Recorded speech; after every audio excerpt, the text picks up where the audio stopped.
There you go. I don't know. It looks like it's working now. That I didn't do a single thing different.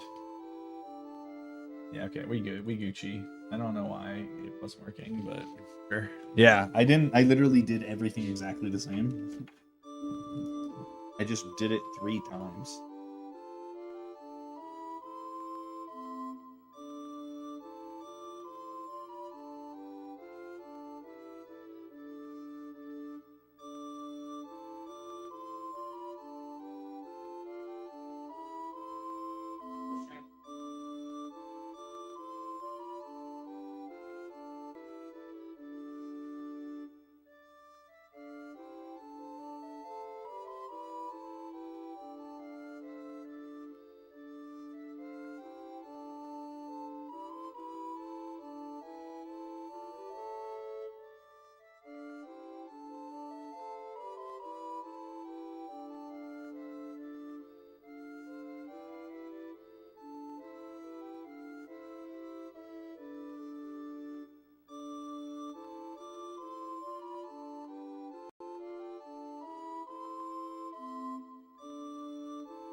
I put on my.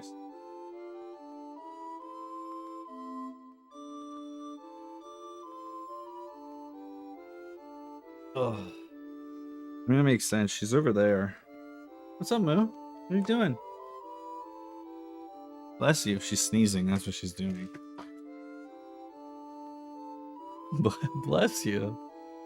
You sneezy?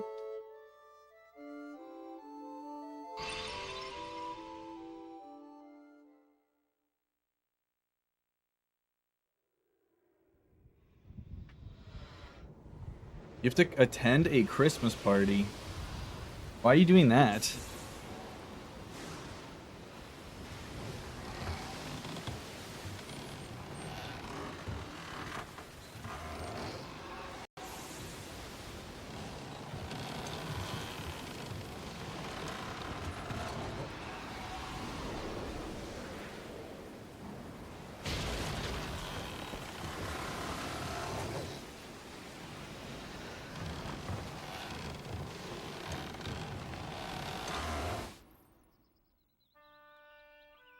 Thanks, you too, Ant.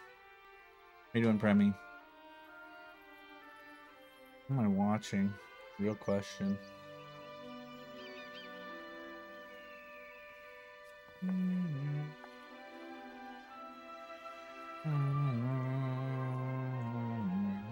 Yo, what's up, Yaziel? Thanks for the good luck. How are you doing, pal? Paul Blake is streaming. Blake. From Pokemon Mod.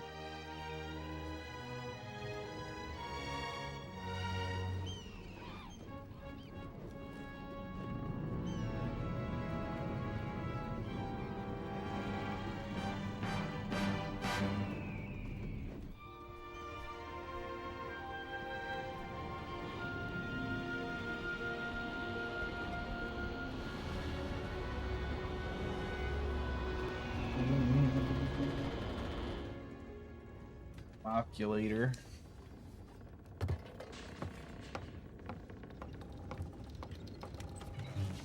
What's up, Boris? How's it going? How's it going, everybody? How's the audio, by the way? You have to make sure. Let me know my audio is good. I also need to turn my lights on.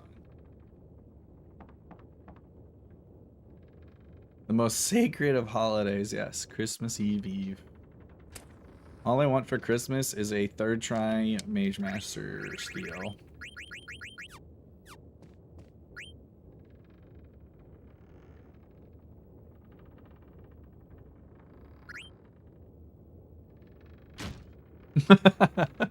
What's up, Blake? I just opened your stream. I obviously, as you know, I always just have a stream up whenever I run these games to have something to watch, and I just think it's so funny that like pops up every time I go into a stream. I'm like, oh, I don't want to send him a glorified Skype call invite, actually. Yeah, I don't want to be too greedy.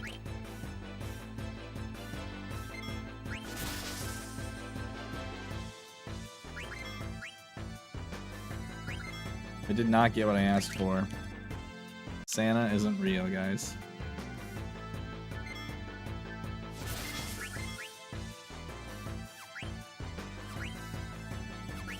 We steal? No.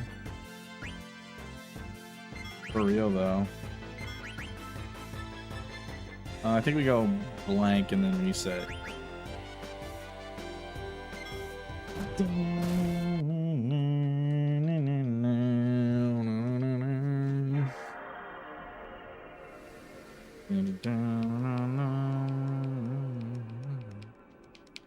Where's my opinion fall? I get asked that a lot. Not surprisingly, I've been asked that a lot of times in the last 2 years, especially. But I've been asked that a lot ever since like they announced the 7 remake originally and all that. And like my general take with FF9 as a remake is that like I think there are just like a lot of Final Fantasy games that I think could use a remake or remade version far more than 9 needs one. So it's not like something that I like desire or need to have done. But obviously if they remade 9 and I would have some stipulations of things that I would and would not want them to do with it, but I would obviously be like thrilled if they remade 9.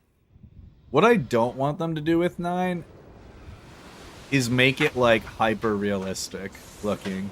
If they remake 9, I want it to look cartoonish and fantasy style. Like I don't want like Zidane and Garnet looking like the character models of FF7 remake per se. FF7 is like much more grounded in realism in how it's designed in the original and its FMVs. And I kind of like that FF9 doesn't get too much. Like it still looks a little cartoony in its design, and I kind of like that. That makes sense.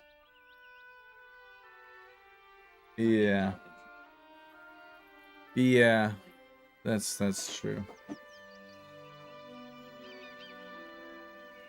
Like the that like tech demo that group of designers did for the FF9 like opening sequence with VII, I really liked the way that looked. And again, it doesn't look real. It looks like the Spyro Reignited trilogy is what it looks like. And I thought that was like aces. Yo, Huggy, 77-month resub. Lucky sevens, let's go. What's up, Moo? Hey, Mums. You coming over? Yo, Tipic, thanks for the 17 months. Thanks, guys. How's it going? That root beer I bought for you, if you want it. You guys, look, there's a moo tail. Momo. You can have it. Momo. Come in the basket. Come on, jump. Jump. You can do it, Moo. Come on, Moo. Give them what they want. She's like looking at Mom, because Mom is in the fridge. Momo. Momo, come here. Momo, come in here. Do it. Jump! Oh, yeah, you guys got to see a good jump. Hi, baby girls. Say Merry Quimus, everybody. Merry Quimus. Oh.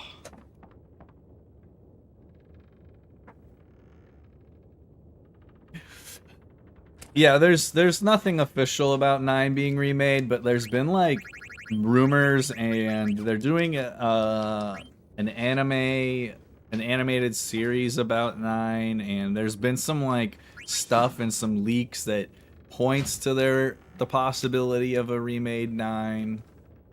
The reason why I am like very skeptical about 9 being remade is that it's like objectively it's got to be one of the worst selling Final Fantasy games of all time. Even though the people that played it, like, it's a lot of people's favorites or one of their favorites, it is definitely not one of the better selling Final Fantasy titles.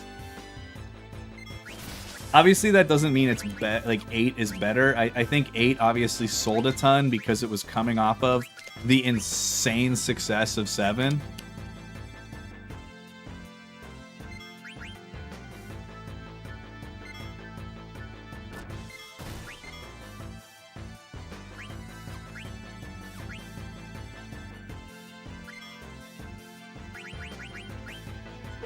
I was gonna have my muffin.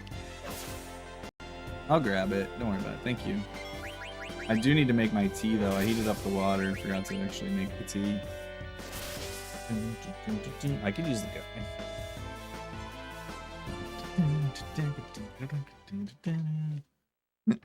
What's up, Moo? You sniffing mom's food now?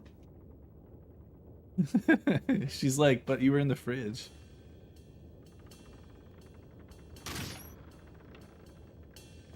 She's sitting very pretty right now. She's just laying there. She's just chilling.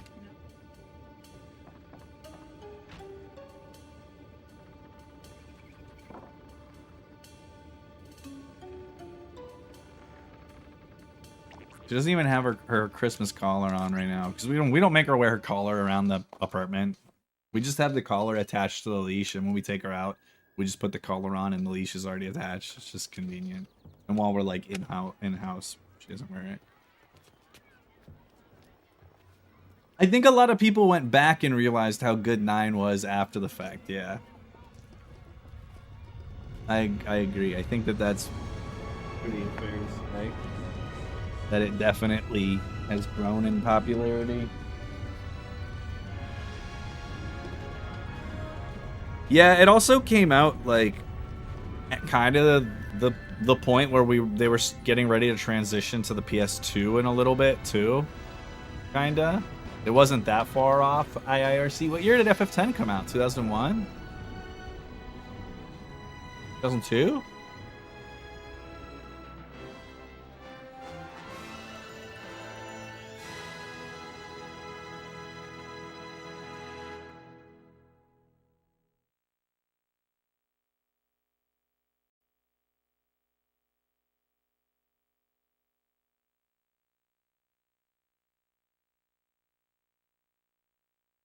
I think their mistake with 8 was trying to get overly complicated with the system for 8 when they should have kept 8 like simple.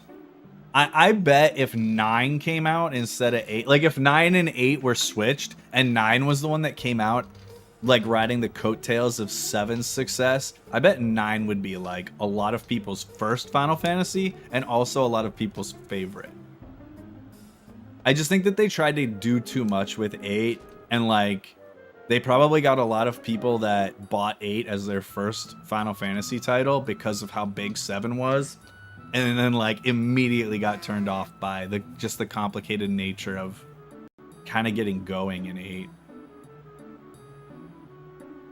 8 definitely requires like tutorial reading quite a bit to actually like get into it.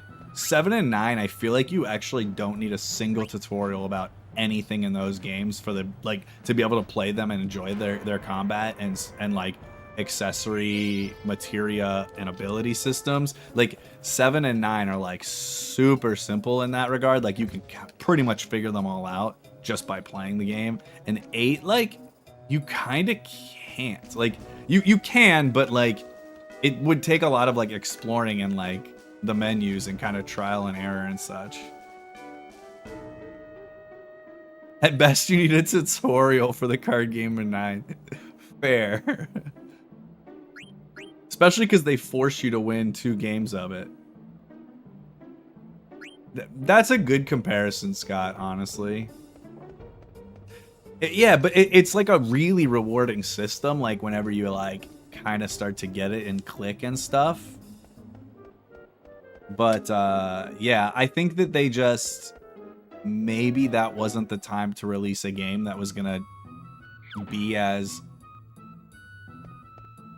I think the average gamer doesn't need everything to be like customizable and in the hands of the player. And I think like the most average of gamers, I think the average gamer, giving them an RPG, I think they kind of want a game that tells you how to do it and a game that is fairly linear. I think for that reason, that is one of the reasons why I think 10 is as popular as it is because it's very straightforward in most ways. The playthrough literally has a marker on every single screen that's like, your main objective is to go this way. Like, you can't get lost. Yeah, nothing's super complicated in 10, and I think that gives a lot of people, like, when people come in here all the time and they're like, what would be like the FF you would recommend people to play first, and 10 is overwhelmingly the most common answer. And it's not because it doesn't make 10 like stupidly easy either, right? Like, there's definitely some hard parts of 10, and if you play like the complete versions and actually do any of the like side content, there's some very difficult bosses in 10.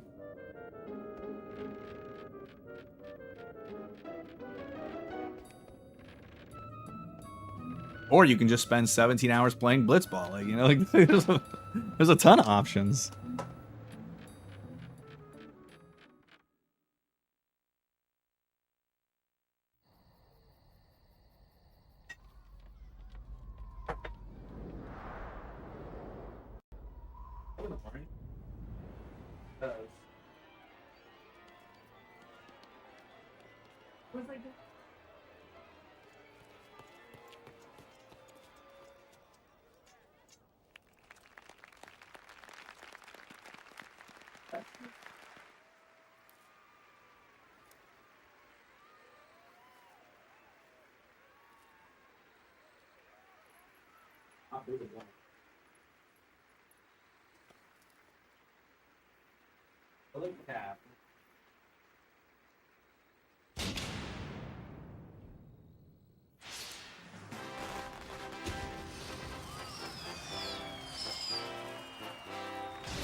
I just want you guys to see this tea infuser that Emma got me for Christmas.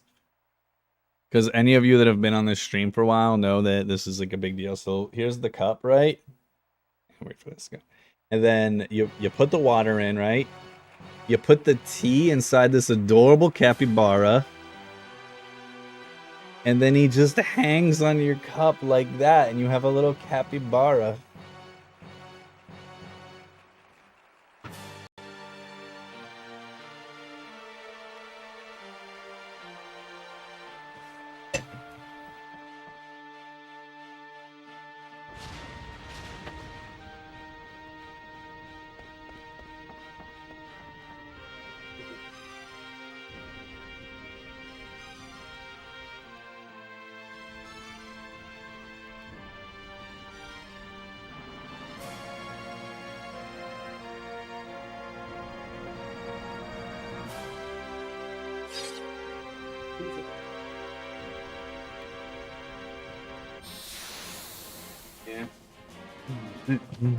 Yo, Karma, thanks for the good luck, dude. Speaking of Xenoblade 2.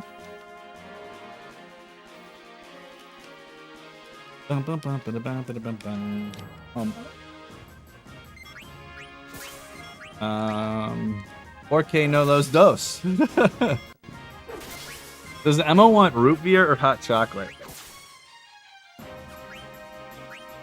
Shit. I was like, I think I can get Senna in here. I didn't even did a wait. Yeah, we were talking about games that are a little bit like overly complicated in a couple of ways. Mostly we're talking about Final Fantasy VIII and how like it can be a little overwhelming to people like that are playing it for the first time, especially if like their experience with Final Fantasy up to that point was like FF7 was like the one they played beforehand, because FF8's a little bit complicated in a lot of ways. And then Scott mentioned Xenoblade 2, and like I feel like XC2 is kind of the same way in some ways, in that it almost like you like have to have tutorials in that game to like actually fully understand everything that you're doing. And even then, I think it's really easy to forget some stuff. My first playthrough of Xenoblade 2, excluding the first fight where they teach you about it with Akos, I literally never used a chain attack ever again. I did the entire playthrough of the game without using a chain attack.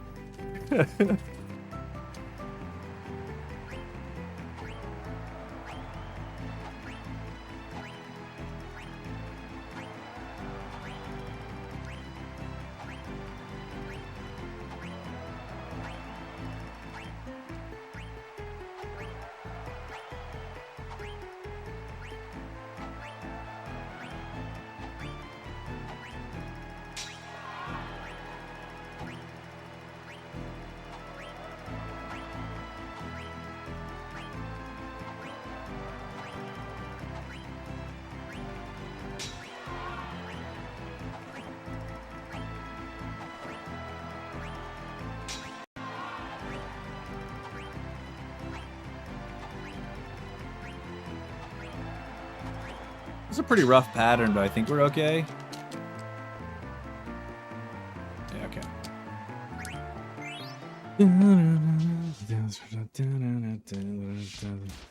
That's actually really funny. Well, because it was like they introduced like everything, like they add elements of what you can do with the combat, like pretty sensible intervals through the first 3 or 4 chapters, and then it's like I did the tutorial for the chain attack, and then I just like trolled around and did a bunch of side stuff there, which is like a pretty big area.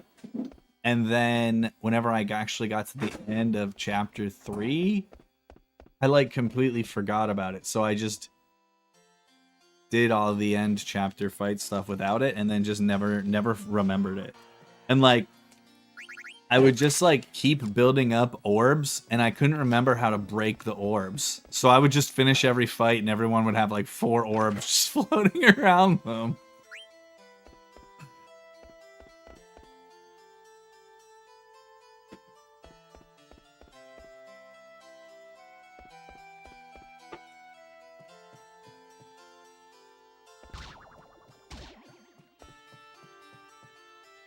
What's up, Chew? What movie were you watching?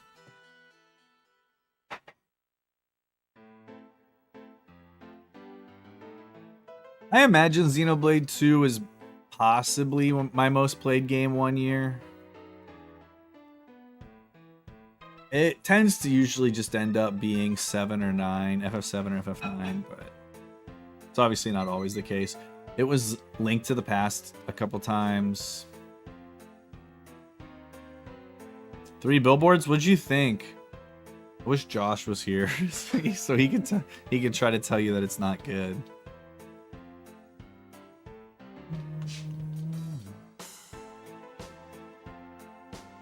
I am definitely not the person that thinks Shape of Water is better. I actually think Shape of Water is I'd have to double check, but I always re-rank the last 10 most recent Best Picture winners, and I keep putting Shape of Water at the bottom because I actually think it's the worst Best Picture winner in the last decade.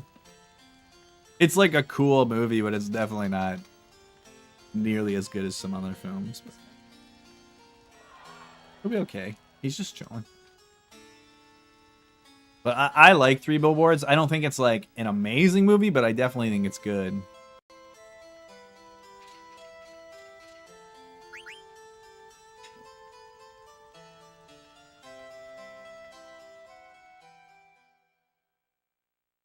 I'm glad you really liked it. Yeah, I like it a movie. I often defend that movie. There's definitely some heavy parts of that movie. What's his name's really good in it?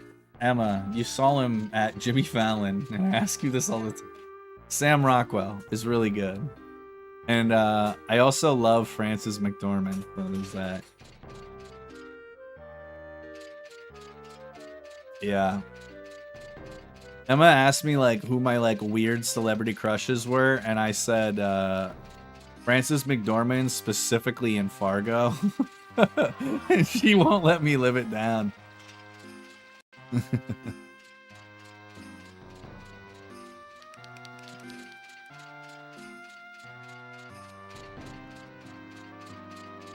That one's pretty funny still. I mean, as far as like politicians go, she's definitely not the worst looking one.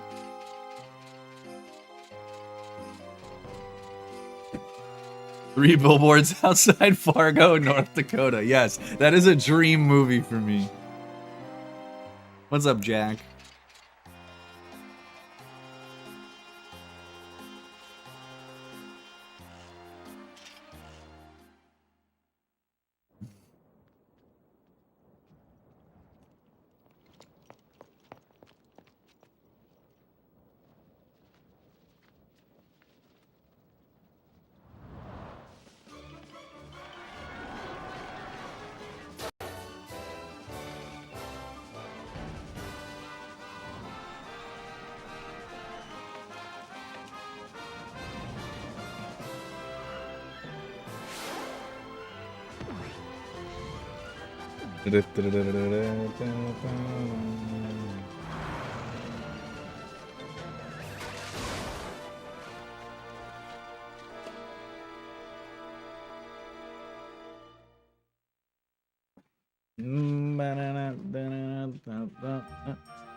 What's the good news, Scott? Is it time to play Xenosaga 3?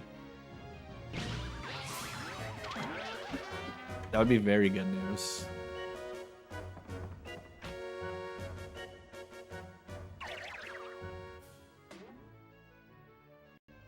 Two chapters left and 3 out. Okay. Ugh.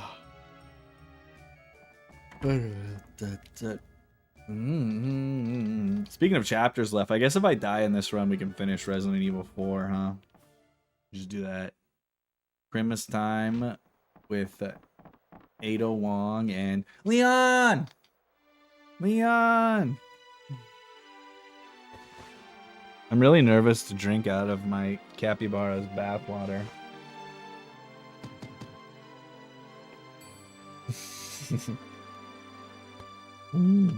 If any of you want capybara streamer bathwater, it tastes a lot like tea.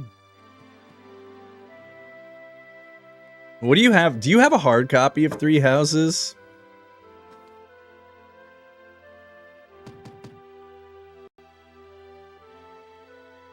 Damn. I really want to play it, but like I absolutely do not want to buy it. Yeah. He has a digital version. Yeah. That's what I was gonna be like, can I just pay you to... It went on a sale for like 30% off, what? So it was only like 60 CAD?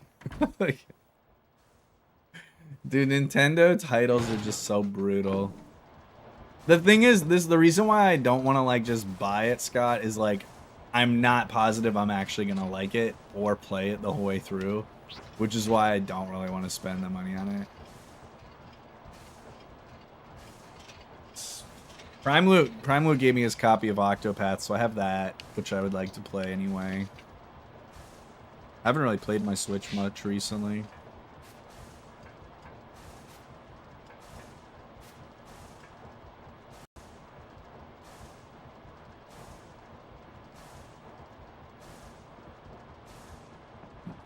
I would say basically none. Some of the original Final Fantasy Tactics. And some of one of the Valkyria Chronicles. I'm not like super big on tactical RPGs. Three Houses just looks like a particularly good one. That one and like Ogre Tactics I would be interested in playing. Like I'm open to trying them, obviously.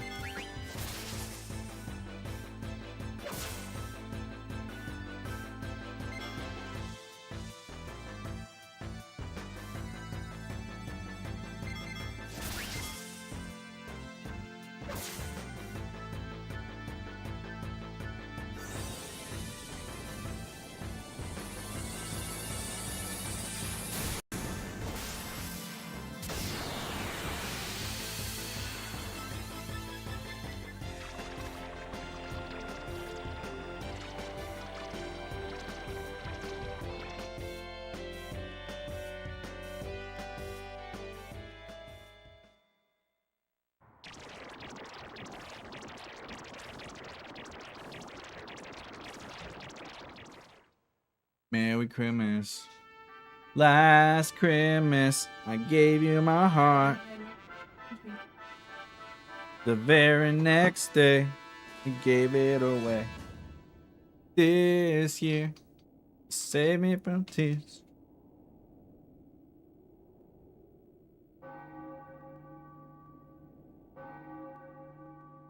Fuck, I wanted to watch the Fresno State game. Hopefully they don't conk block me because I don't have my VPN on. Scott, we know that. We know how that goes.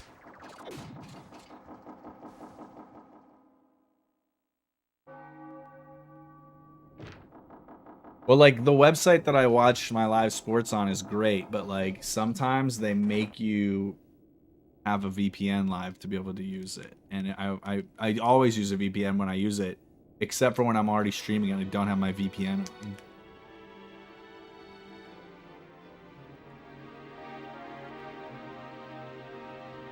We discovered that,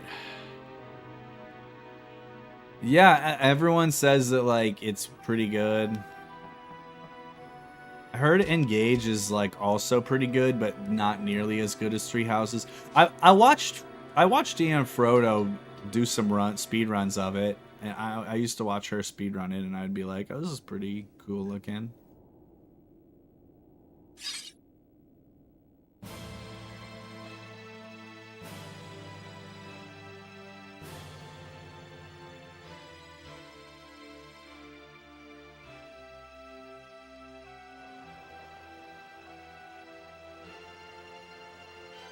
Okay, that's fine.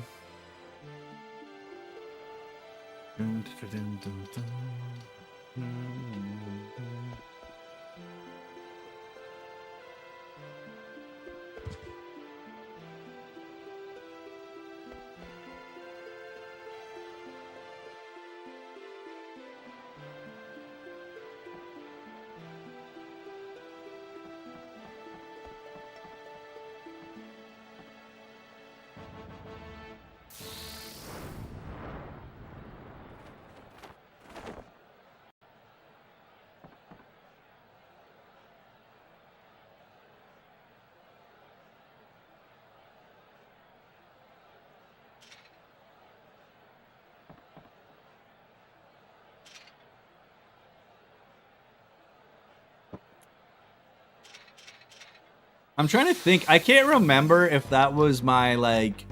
You know how I do, like, what I think will win the awards and then what I would pick? I can't remember if Three Billboards was the what I would pick that year.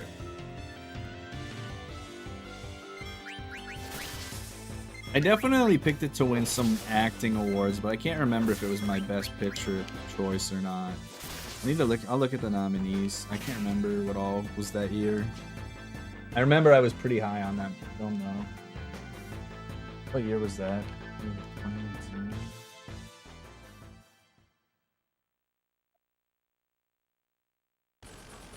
I actually hadn't seen Get Out at that time. I saw Get Out after the awards.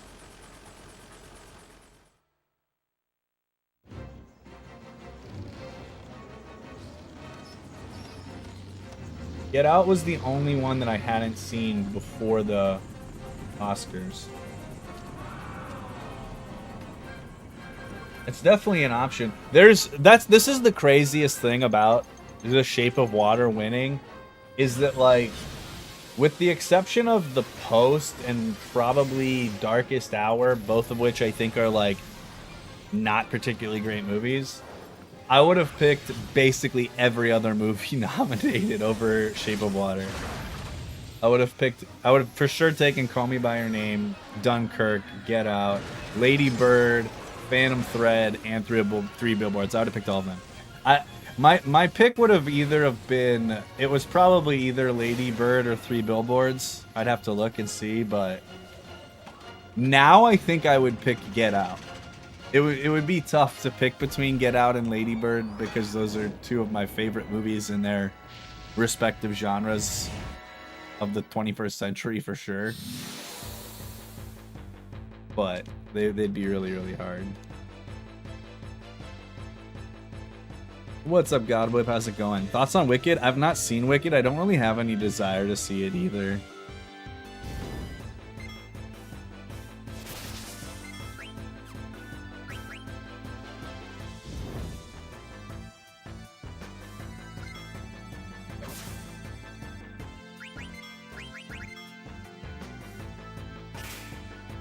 Maybe at some point I'll get around to watching it, but not super interested. I never seen the like the stage play or anything either.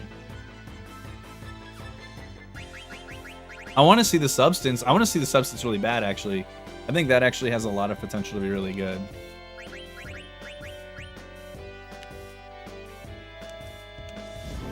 I need to see the substance. I want to see Conclave. I really want to see Anora. There's quite a few movies that I really need to watch at some point.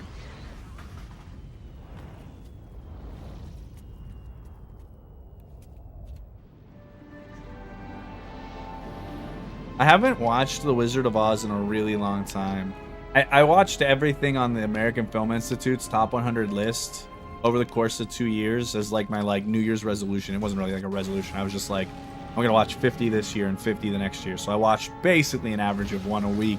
Obviously, The Wizard of Oz is on there, so I rewatched it for the first time in a long time. But since then, which this was probably like 2014, 2015 that I did that, I definitely haven't seen it since then. Still really, really impressive movie for when it came out, for sure. Like the set design's pretty sick in Wizard of Oz.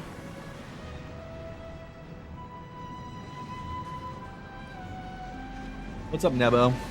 How's it going?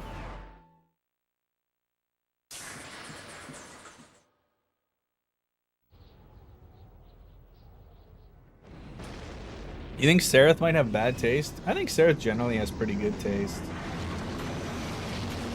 We obviously don't like all of the same movies, but our movie taste is at least pretty similar.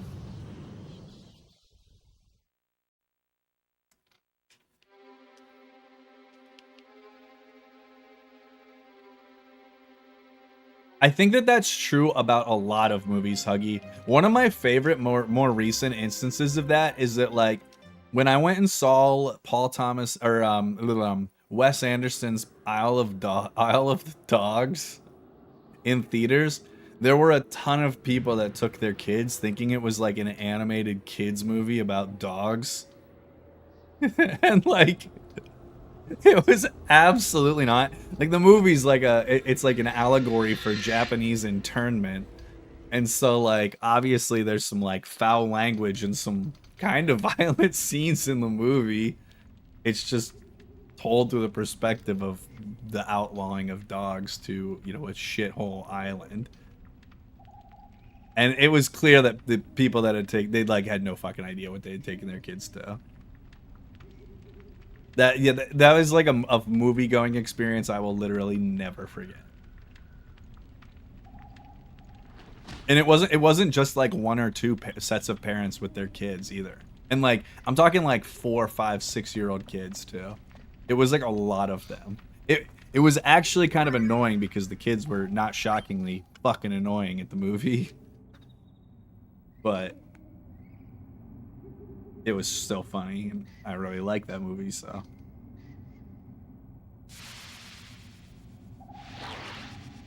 If you've never seen Isle of Dogs, I highly recommend watching just like the sushi making scene on YouTube, just so you can kind of get a vibe for how sick the animation is in the movie.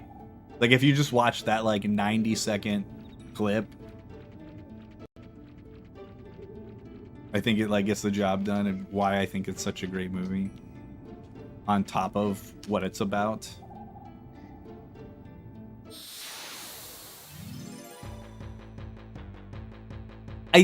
I imagine it does happen less, but I still think that there are plenty of people that just don't even bother. They're just like, oh, it's an animated movie, it must be for kids. Like, I'm sure people don't even bother. Yo, what's up, Monk? How's it going?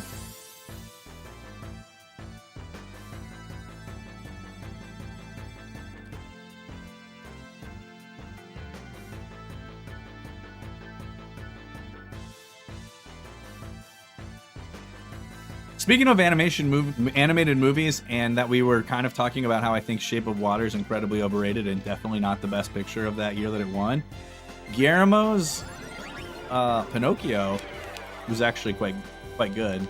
I really enjoyed this Pinocchio that he did. Also incredible looking animation and just a good movie. And it wasn't like the Disney-fied version of Pinocchio either. Yo, what's up, Threech? How's it going? Oh yeah, we're getting festive up in here. We're very decorative.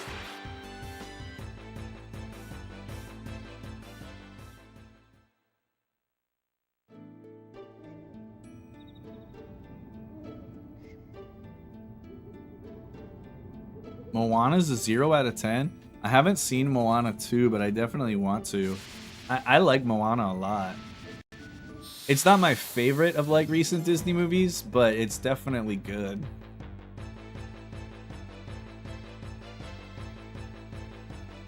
The only Disney movie that I think I'm willing to go to bat for post 2010, I would imagine. Maybe I'm forgetting one, but probably not. The only one that I would like go to bat for is Coco. See, I think Frozen is good, but like also just like kind of overrated. I think Frozen was just like, there was too much Frozen outside of the movie theaters for me when Frozen came out. Like it made me almost like, it made me want to not like Frozen because I was just sick of seeing Frozen everywhere for like 3 fucking months. You know what I mean? But like the movie itself is quite good. Like I do like Frozen. I don't really like Frozen 2. Frozen 2 was a sequel I definitely 100% did not need.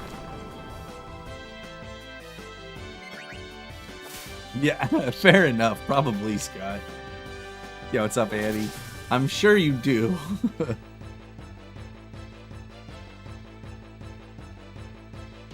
If there's a movie I would bop you on the head for not liking, what would it be? Yo, what's up, Focrafts? How's it going?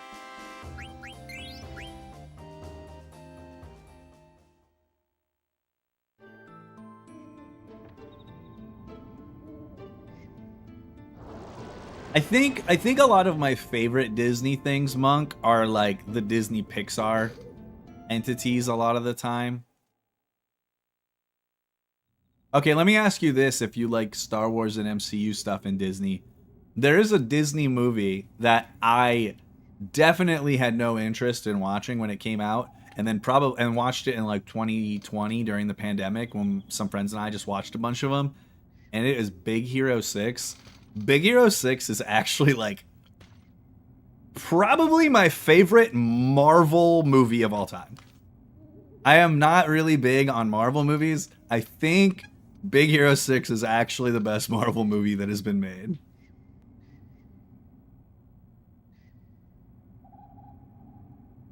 Yeah, I think the Pixar movies tend to just do a lot more for me. WALL-E is my favorite animated movie of my lifetime.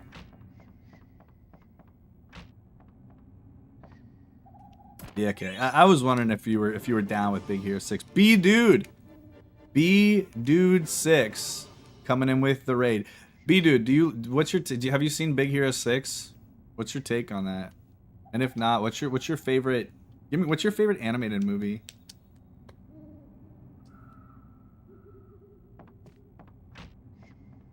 Kingdom Hearts 6 is great. Dude, that is the most on-brand answer of all time. I do not know why I expected anything different. That's hilarious. Thanks so much for the raid. What's up, everybody? How's it going? Just getting cooking here with FF9. Yeah, Aunt Cass is from Big Hero 6. That's correct. And Aunt Cass is actually like a pretty dope character too. I am not like particularly big. I watch a shit ton of movies and I love a bunch of movies. Since I have watched like most of the MCU movies and I've watched a lot of the DC movies and don't really love very many of them at all. But Big Hero 6, I really, really liked a lot. And then I was told after that it was like a Marvel adaptation, and I was like, oh, that's cool. I didn't know that. So then I was like, okay, there is a Marvel movie that I actually really, really like, and it's Big Hero 6.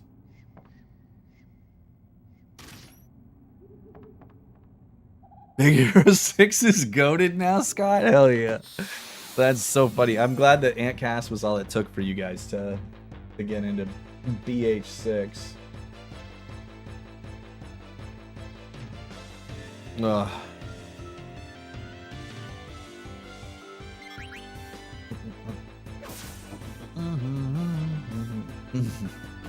That makes sense. You like my... This is my Bucky's hat. It's a beaver who's also wearing a hat from a gas station. I'm not a very, like, big... I'm not very big on brand loyalty. But, I have an HEB hat and a Bucky's hat, and those are two entities that I will put my life on the line for. The Winter Soldier. Yeah, this is Bucky. I forgot. Yeah, I guess Sheets is also on that list. It's kind of interesting that, like, you know, like, people have brand loyalty to, like, Nike or, like, Jordan, which I guess is a subsidiary of Nike, or Adidas or whatever. And, like, of the brands that I will stand up for, two of them are fucking gas stations. Like, Bucky's and Sheets. And then HEB is a grocery store. I got the HEB hat from a friend who I met at TCG tournaments, and he was like, he worked at the administrative building for HEB in Houston, and I was like, can you get me some HEB swag? And he's like, yeah, sure. And he was like into Twitch, so back when Twitch used to do nice things for Twitch partners, they sent me like my Christmas box. They used to do like a Twitch partner Christmas box. And I gave him, like, it had, like, Twitch Connect 4, there was, like, a water bottle, some, like, Twitch socks, and then, like, a sweatshirt that I didn't wear. So I gave him all that, and then he gave me, like, this HEB hat, and I would just wear it all the time.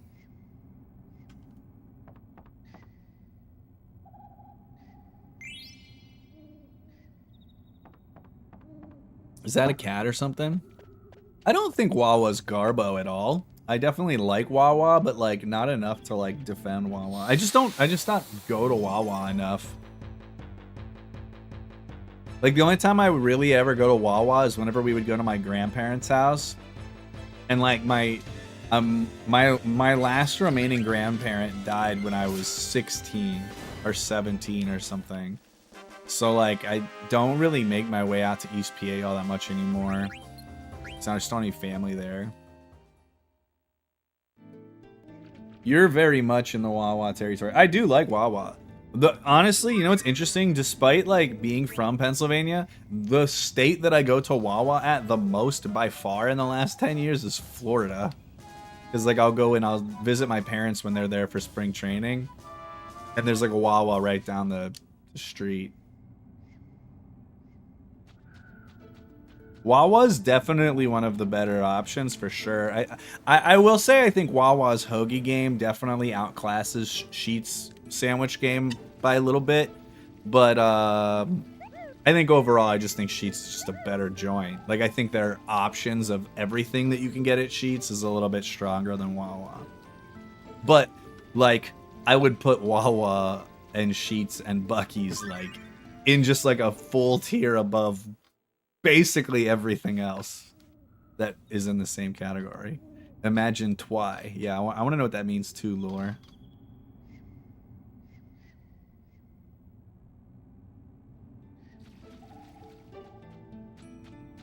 You're from Scranton? I have a lot of friends from Scranton area from college. It was like basically all of the friends I made at school were like all from fucking Scranton.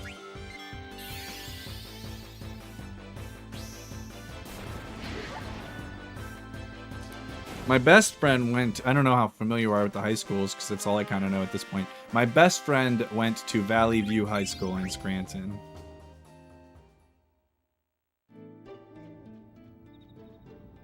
Why do I know what high school he went to? I don't know, just a fact he told me once that I've not forgotten. I like Shibas.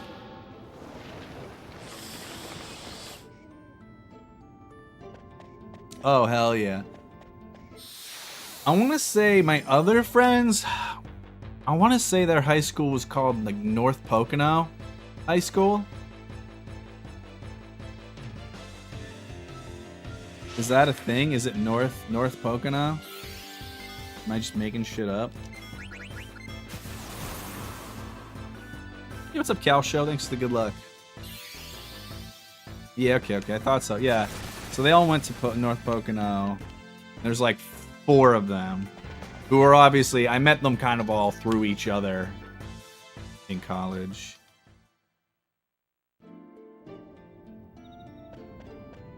I tried to menu there, but whatever, sure.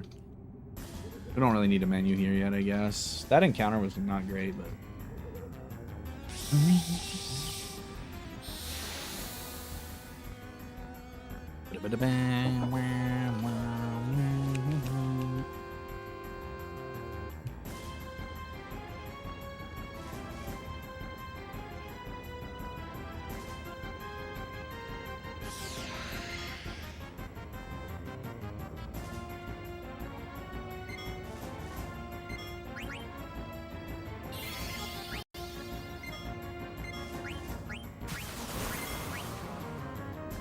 See if we can just... Nice. Oh! That's not right. Am I gonna lose here? Why did I hit VII?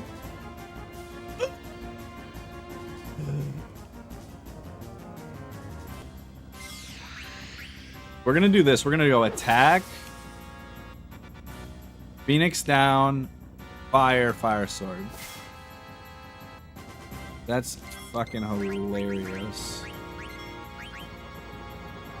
I don't actually need the fire either, but I do need the fire sword. So even if Plant Brain kills VII here, we'll just kill with an attack anyway. In fact, I'm not even gonna bother doing the fire. I was thinking I needed to self KO, and I did it with VII instead of Z. I hit VII with Z instead of himself. So I was thinking, oh, I can do it with VII.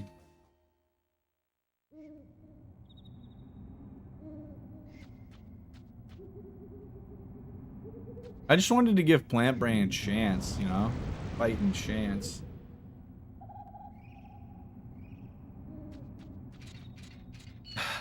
I just need to not run out of Phoenix Down. Fortunately, I have the guild that we can buy, you know, 10 extra Phoenix Downs in Limblum anyway.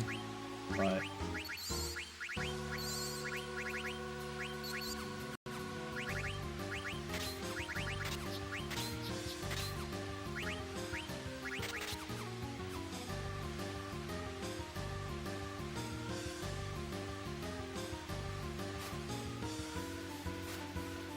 That's become a Christmas RE4 player. True.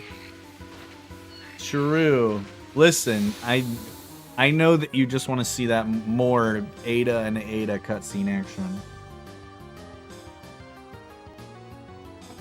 Gorlami. Oh, you need to check this out. You need to check this out, dude.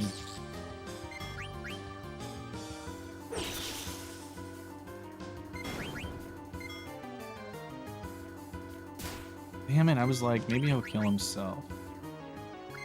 Of course he didn't.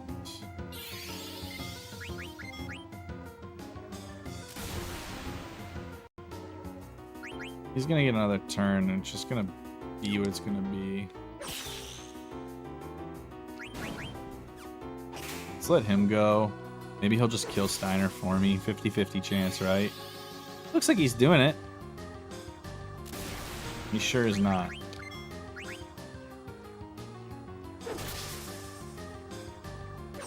Dude, I did the Yuffie part, Ham, the Ashley segment. That was easily the scariest part of the game so far.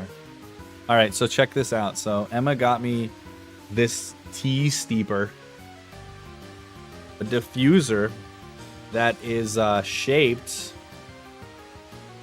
like a little capybara, and he's got an orange on his head, and you just hang him on your cup, and you just steep your tea, and you have an adorable little capybara just steeping your tea with his little cappy booty.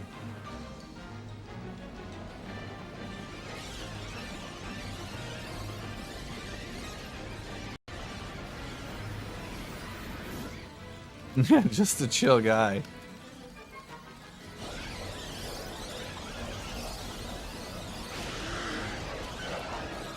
I did get killed one time in the Ashley segment at the very end after I did everything, and then you lose the lantern, and you have to run past them all. I was going up the stairs, and one of them came down the stairs, and you have to like go back down the stairs and then kind of like dipsy doodle around him, and I just tried to duck under him, and he just took his sword and fucking decapitated Ashley. Yuffie Ashley. Every once in a while, I'll get comments on both this and the HEB hat.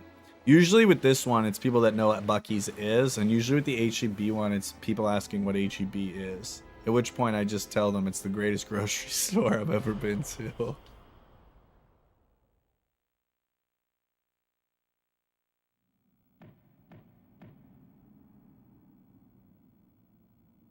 All right, Scott, I've been kicked out. Access denied. You need a VPN to view this content. I fucked up. Maybe someone's streaming it on YouTube illegally. Let's see. Oh, oh.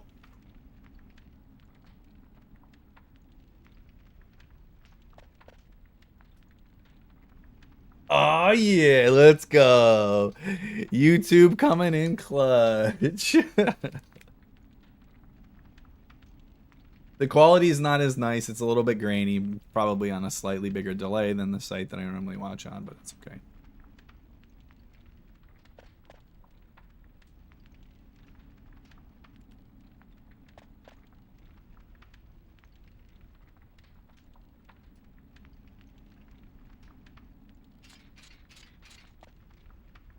I'm on fire right now in my my bowl game pick'em pool. I do a pool with some people, and we all throw a couple bucks in and pick the winners of every bowl game. I'm 11 for 11 right now, and number 12 is looking good. I got to keep building my lead, you know, so that when eventually I have a disastrous day, we can it'll be okay. Also, get excited. I just saw on the ticker, my guy Andrew McCutcheon signed another 1-year deal with the Buccos. Shout outs.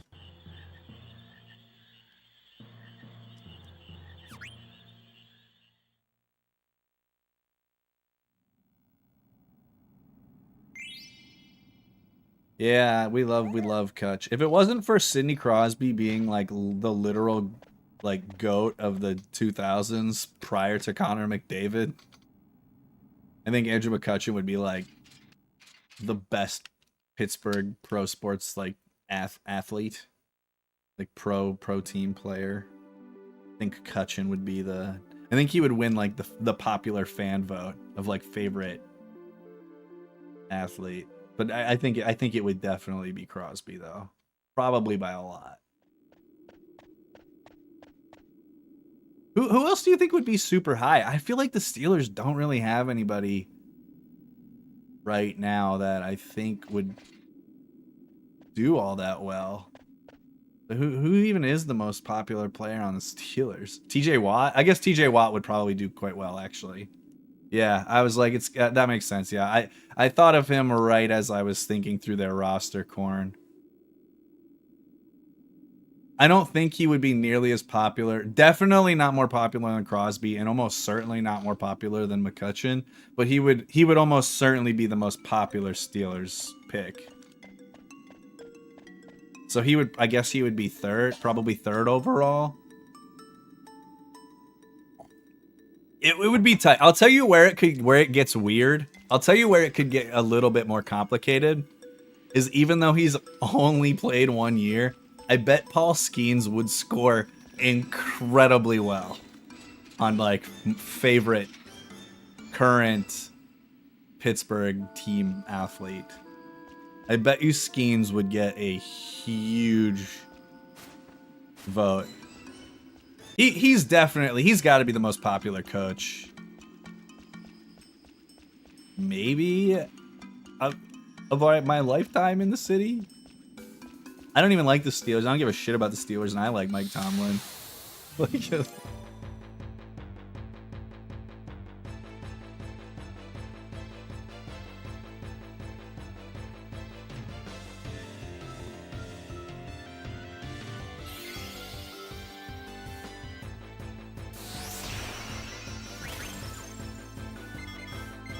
I'm just gonna leave her alive. Oh no! Okay, well, I can do it this way then. I definitely accidentally double tapped.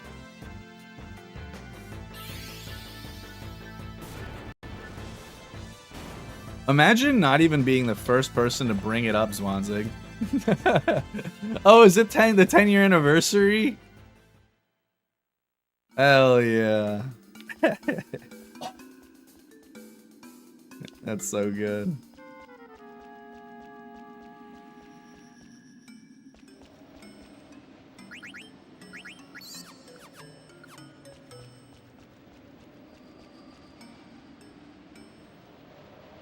I wonder, I thought there was like a thing, like...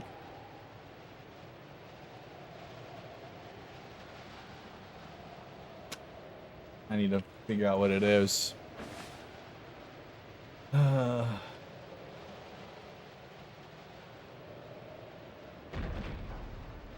is Nightbot? Why can't I even see Nightbot anymore? Like the website's all weird.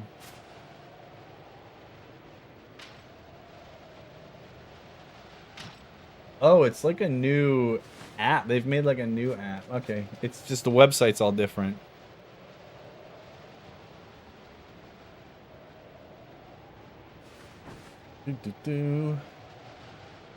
Actually, the UI looks way better.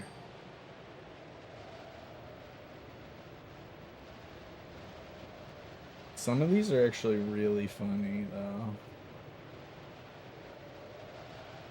Oh, it's... I found it. I found it. I was close. There you go. That's the lore.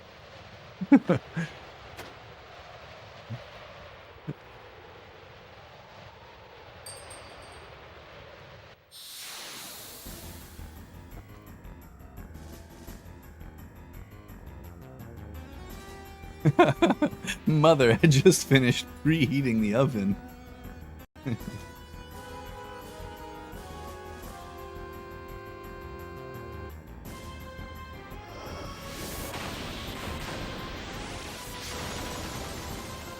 The short version of the story is Zwanzig started an FF9 run on Christmas Eve, my time. And I woke up Christmas morning that Zwanzig had bopped my time in Final Fantasy IX. So our house is two stories, but the living room doesn't have the second floor. So to answer your question, it's quite fucking large, because like the second floor only goes out to like the back half of the house, and the front half of the house is just one floor.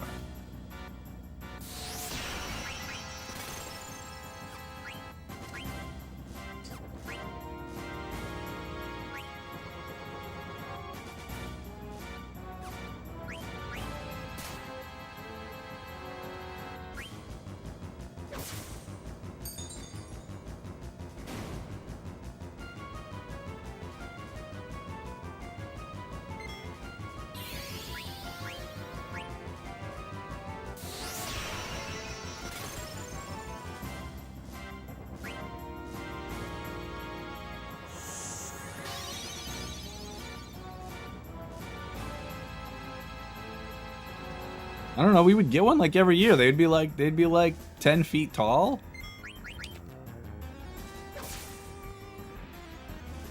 Have you been to a Christmas tree farm? Like, you know that this isn't like a fucking wild, like a tree in the wild, right? Like they're made. They're like grown a specific way.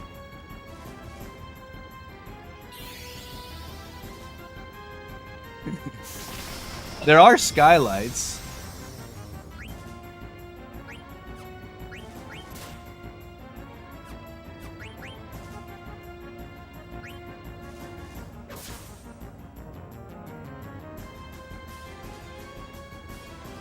Yeah, I'm like, what Scott is picturing is definitely not what it is. But like, I understand what he is thinking.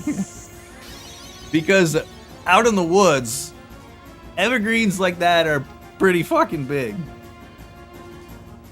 Yeah, they're basically just like a smaller one. That's exactly what it is.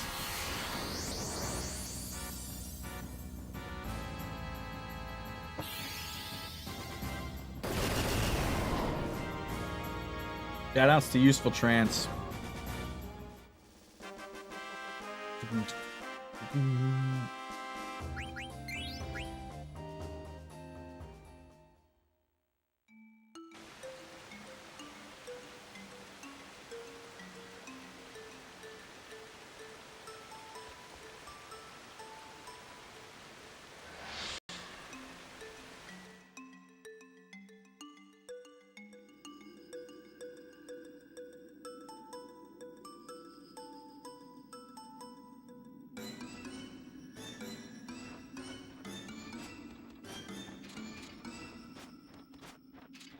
So you've never cut down a Christmas tree in your life, Scott? I just feel like it would be in your blood as a young, strong Canadian boy that your father would be like, son, grab the hatchet. We're going out. Like, I just feel like that would happen.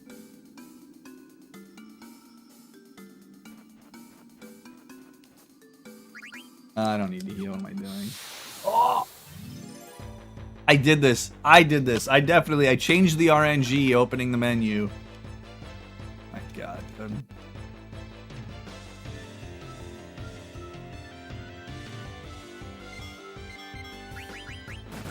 Killing them all. Unless we run away. Okay, we're not running away. Oh, getting a little back sweat going. Drinking hot tea, wearing my sweater. You know how it be. I've cut trees down before, but not for Christmas.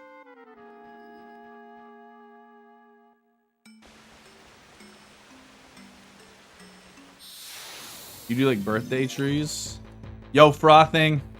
I was thinking about you the other day and how going into halftime on Thursday, I was like, dude, I think the Chargers are going to fucking win exactly 9 games. 30 minutes later, I was like, I think the Chargers are going to win 11 games. I can't believe the Broncos fucking threw. Oh, dude, I was so mad.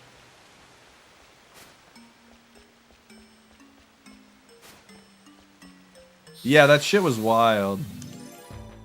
No, they're positive they're gonna win 10 now. I thought going into that game, I was like, I think they have to win today or they're going to win 9 games. I was like, I bet they lose one to either New England or Oakland or Las Vegas, I guess. But they're definitely not gonna lose both of those games. And when the Broncos were up like 20, I was like, I think they're gonna win 9 games. I think that game was like the tipping point either way. That game was definitely really important for both of our teams, honestly. I think we're both we'll be the 6 and 7 seed regardless, but for our purposes, I think that game mattered a lot. Oh, dude, crusher.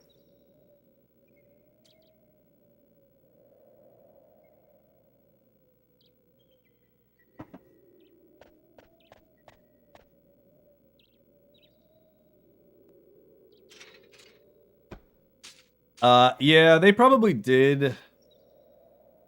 Honestly. Yeah, I think we're both actually better than I expected us to be. Interestingly enough, the thing with that's weird, I guess not weird with both of them, is that like they both lose to like shitty like teams. They both lose games they shouldn't lose, and then they win some games they shouldn't. Man, kind of. Probably disrespect for Lad, honestly. If I had to guess, just not respecting Lad enough at all. The Bengals are the team that I am like banking on the Broncos clinching their playoff spot from. So, sorry about the Bengals. The Bengals don't need to win anyway. Like, you guys don't need this. Gonna disrespect taller Edelman like that?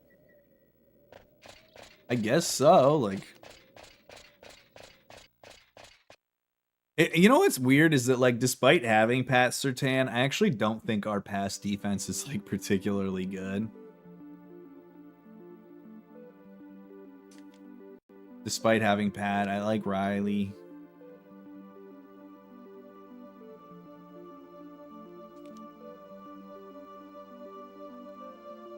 Obviously, at this point, like, if we miss the playoffs, I think I'm just going to be forever plagued by the blocked field goal at Kansas City.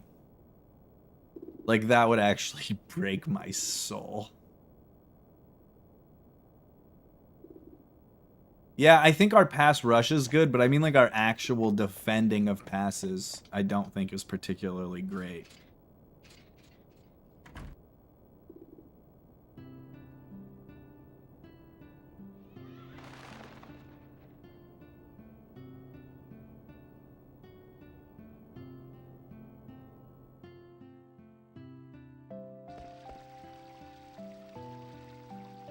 What's up, Sneezy?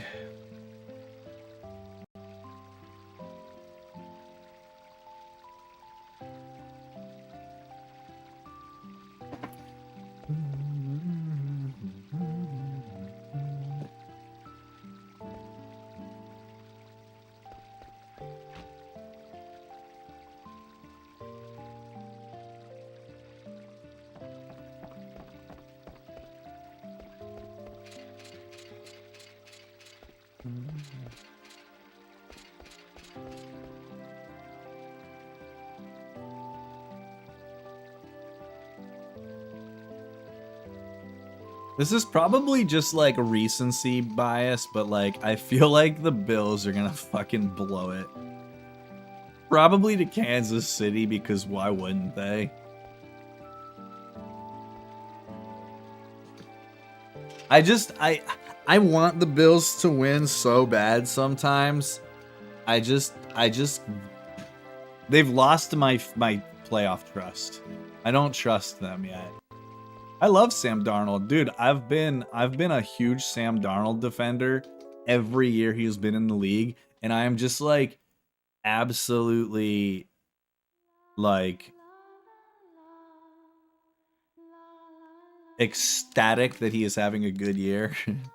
Recency bias? Yeah, like specifically Josh Allen losing after having a lead specifically to Patrick Mahomes in big playoff games. Not just like the history of the Bills. I mean like literally this matchup head to head. The Bills seem to just throw every single time. How many times has Josh Allen lost to Patrick Mahomes in the playoffs now?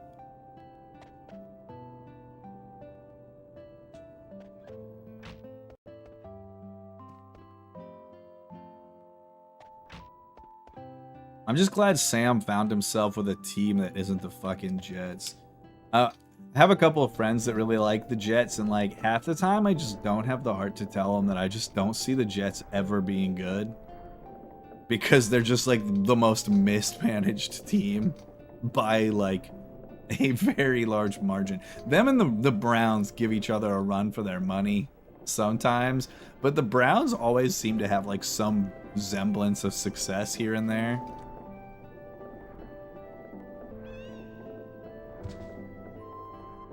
But here's the thing with the Bears. The Bears have been in a Super Bowl that I've watched in my lifetime and remember. And they also, like, I think did a really good job with the draft this year. I actually think the Bears really drafted well this year. I don't think Caleb Williams is at all the best quarterback in the draft, but I don't know how you don't take him. Like, I think you just have to draft him. I just don't think it's really a choice. Did I think there was a real chance that he was going to be the third and maybe possibly the fourth best quarterback in the class? Absolutely. But I still think you just have to do it. And then I loved them getting Rome. I love Rome Odunze a lot.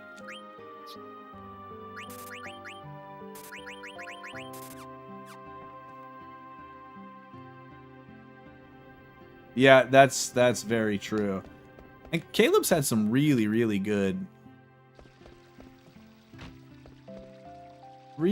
games.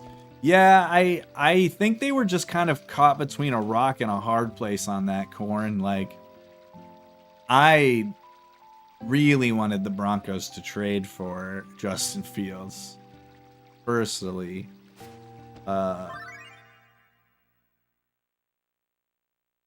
Especially after seeing what Pittsburgh gave up for him, I'm really shocked we didn't trade for him.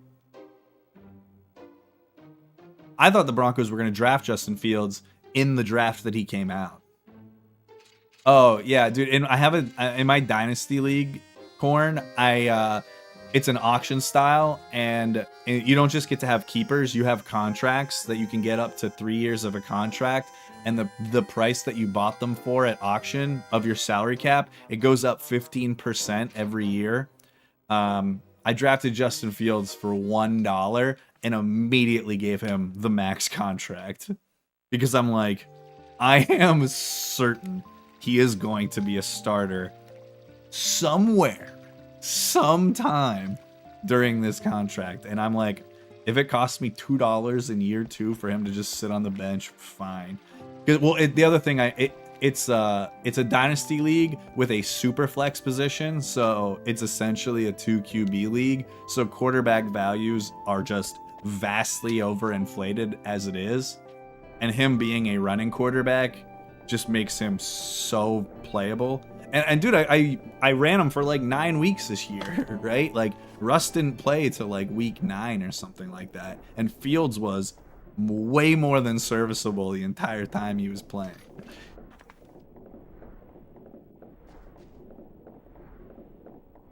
After they benched him for Russ, I was rolling Tua and Sam Darnold.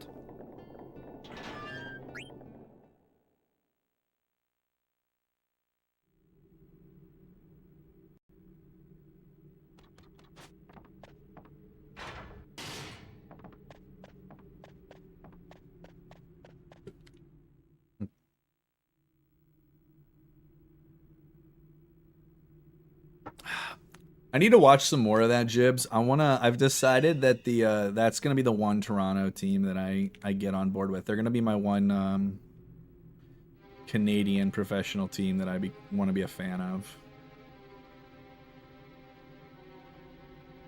My CMC league was fucking terrible. CMC was like the tip of the iceberg. I don't dislike the Blue Jays, but like, there's like nothing that could ever get me to get off of the Pirates being my favorite baseball team. There's just no way.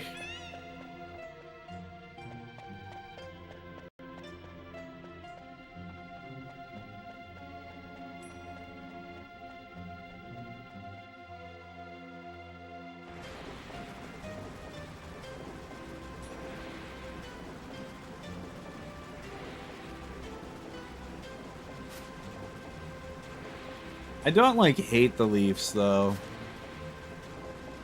Emma's dad and brother are huge Habs fans, but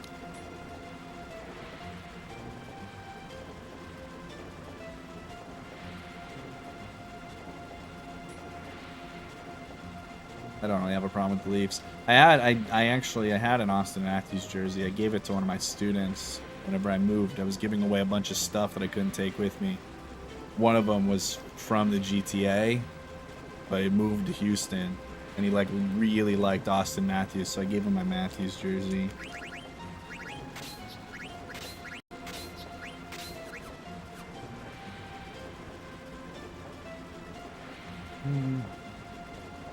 Toronto-Boston first round playoff matchups will never be boring to me.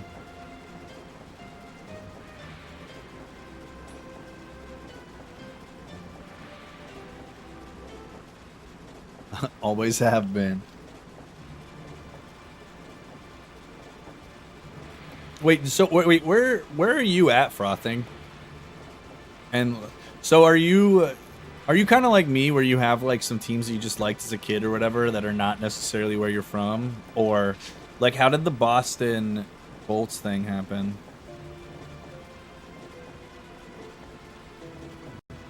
Was that the one that was like 3-0 and then they scored 3 unanswered and then 1 in OT or something like that? Is that 2013 or is that okay? Gotcha. What would be the hockey team? Yeah, that's what I remember. I was like, I'm pretty sure they were down like 3 goals. I was thinking it was 3-0, 4-1, same deal. Yeah, what would be the team where you're at? Are you in San Diego area or what? Or LA or what? Would it be like a Ducks, San Jose Sharks type of deal? Where I am. Maybe Los Reyes. Spicy deja vu.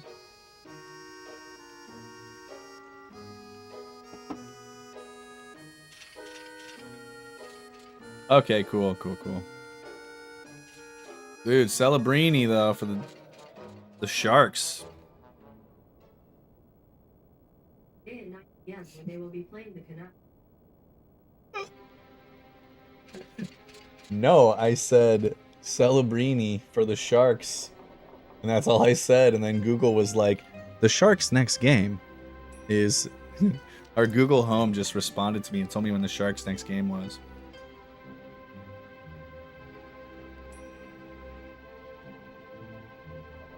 Yeah, that's how I am with like my 2 Denver teams, Moose.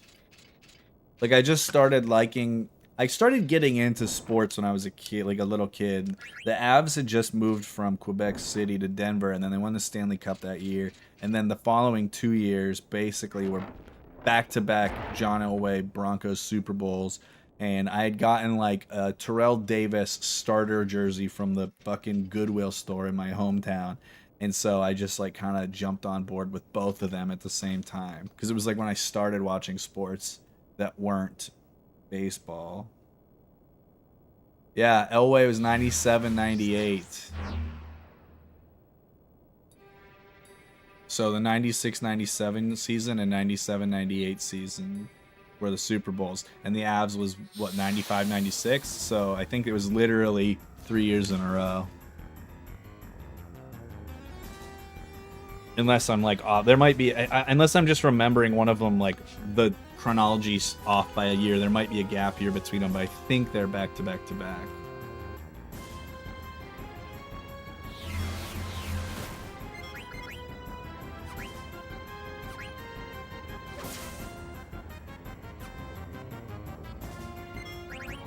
The 2001 Cup was the first one that I really liked. That was like when I was like actually watching games. Because I was like 10, 11.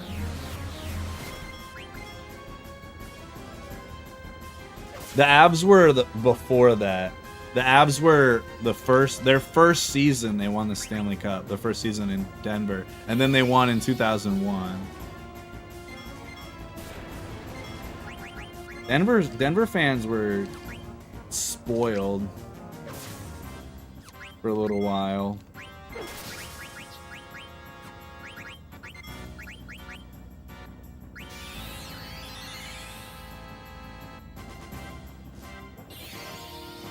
Bork was on the 2001 team.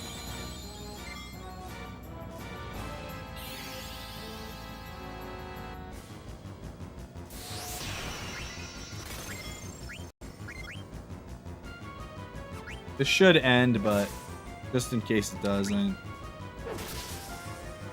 Thanks, Ravenoff. How's it going, bud?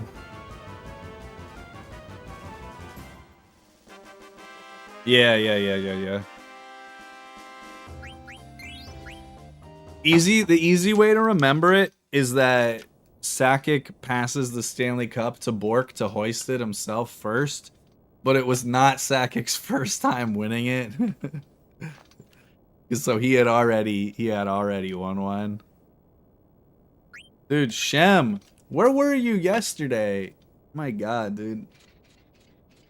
I was just grinding out Resident Evil 4 Remake all evening yesterday.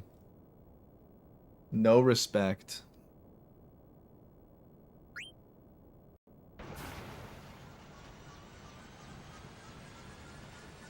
You'll have to check it out. We may have modded a little bit of the content.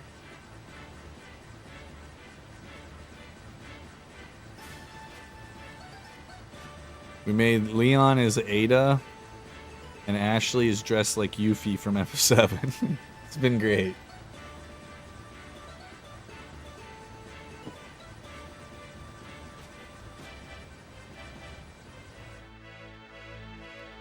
Yeah, the big one that we had on the last Avs team. I mean, guess there's kind of two that I really wanted to see win a cup. Obviously, for me, Eric Johnson was like a huge one that I really wanted to see win the Stanley Cup. But I actually think there was a couple of good ones. Darren Helm had already won like $1 billion.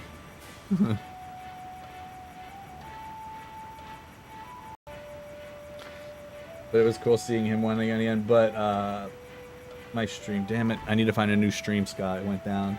Andrew Cogliano, I really wanted to see win a Stanley Cup also. So Cogliano and Eric Johnson I was very happy to see both of them win one.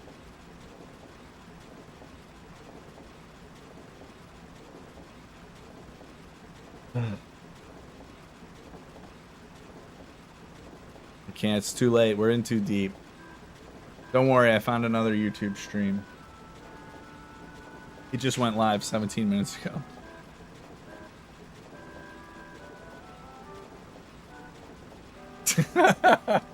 That's so fucking bad, dude. Oh my God. That is actually super funny.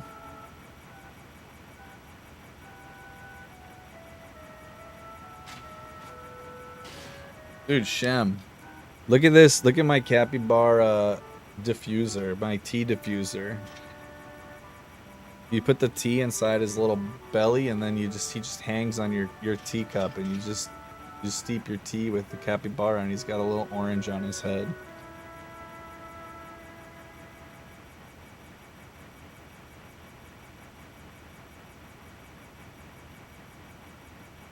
Yeah, I know. Emma got it for me as my Christmas gift. Pretty sick, huh? Ugh, I'm sweating. Yeah, dude, he's just straight chilling in there. Boom.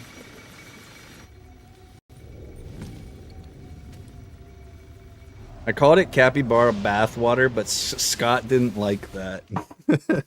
So, I'm not calling it that anymore. I've been banned.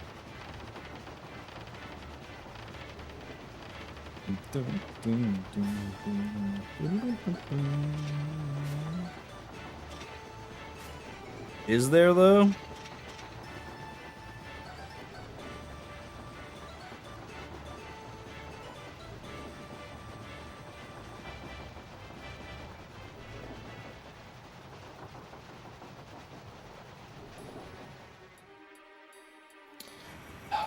There was one that I wanted to win for a really long time, which was Joe Pavelski. Yeah. Pavelski was a big one. Thornton was a big one. Hey.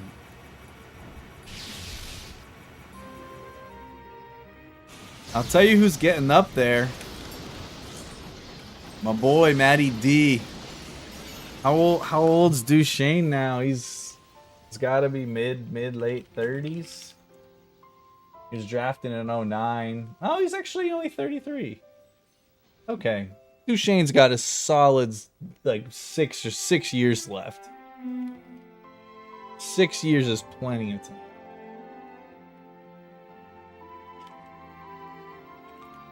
See who the oldest active NHL players are. Fleury, he's one. Brent Burns.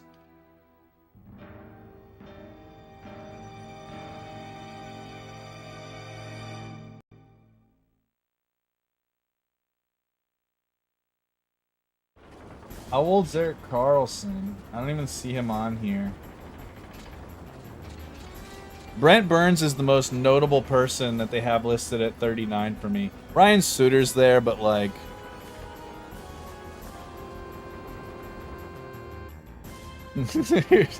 Corey Perry? Although Corey Perry has one, so...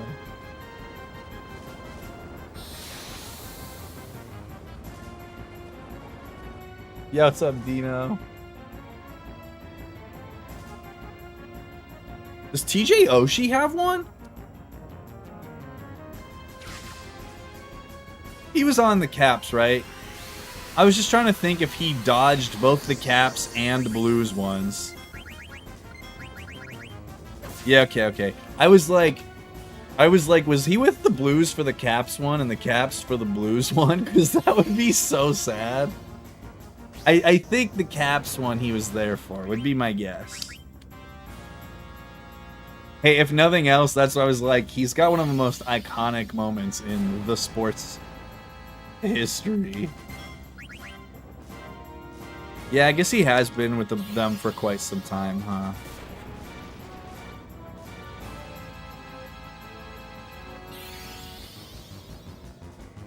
Claude Giroux, 36. I feel like Giroux's probably a pretty good one at this point. Getting up there.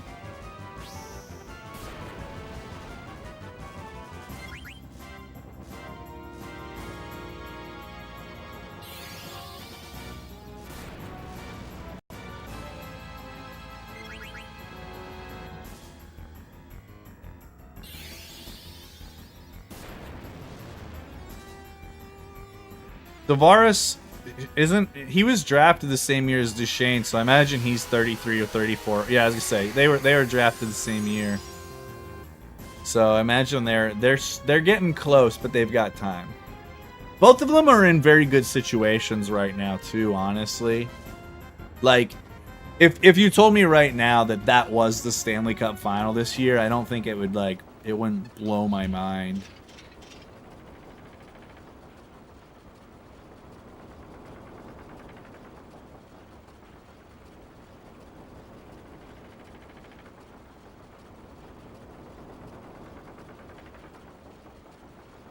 I don't know exactly how Tavares is doing, but I feel like he's gotten worse and Duchesne's gotten better in the last couple of years. I feel like Tavares is still putting up good numbers, though. Let me look at his hockey reference. I actually don't know. Yeah, dude, he's a point per game player right now. He's having a solid year. 15-17. 65-80. Yeah, it looks like he just had like those 2 years where he missed a chunk of games. Because like he only had 50 points in 21 and he only had 60 points in 20, but obviously 20 and 21 were the COVID years, so he only played 63 games in 56 games. He was still practically a point per game guy. He actually hasn't had a single bad season in Toronto.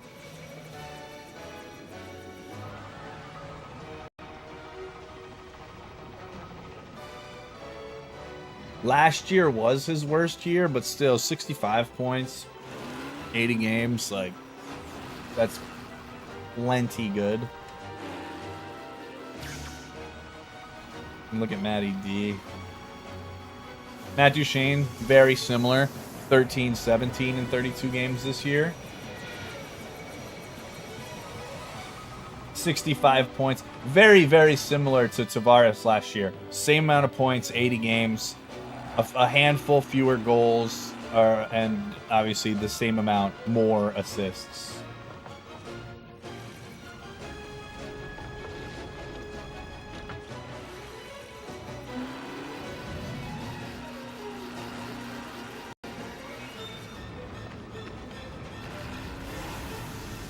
Pretty sure he's the captain.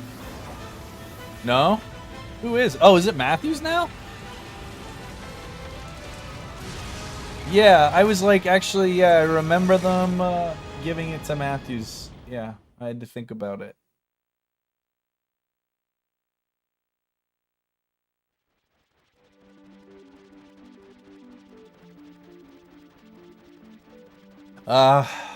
Luongo would have been sweet. That's another person that I wish had won one.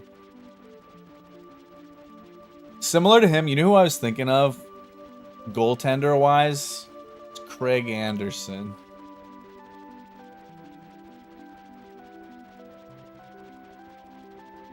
I wish Craig Anderson would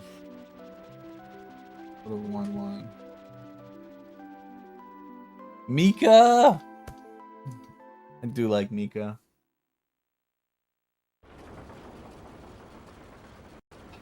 Speaking of also on board with your people, Jibs, there is also a name that, like,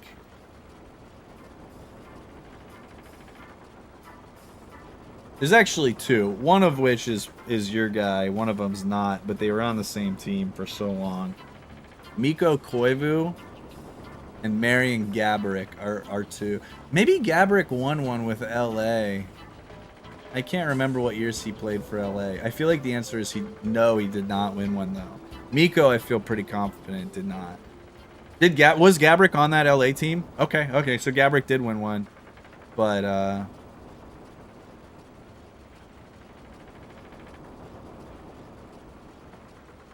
dude, I loved Koivu. I liked both Koivus, honestly, but I just preferred Mikko.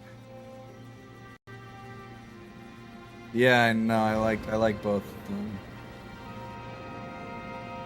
You really think so? For what reason?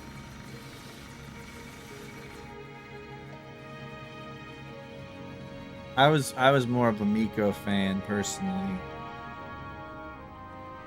This is from Buc-ee's, a gas station chain in Texas and the South. It's like a great place.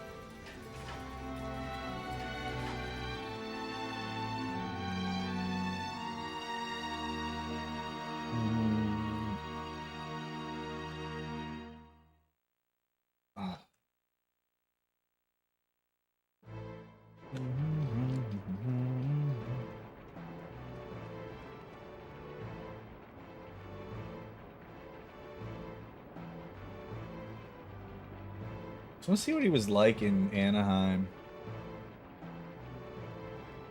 Pretty average. He just never really had a particularly great year in Anaheim.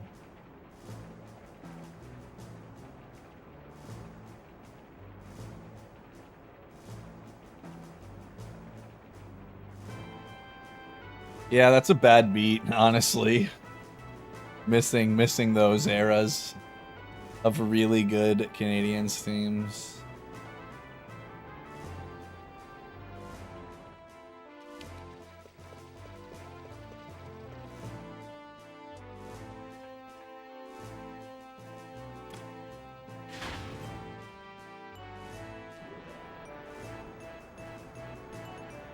I didn't realize he won the Selke 3 times. Unless that's just his votes. No, it looks like he won 4 times. What is this? Is this just how many votes he got?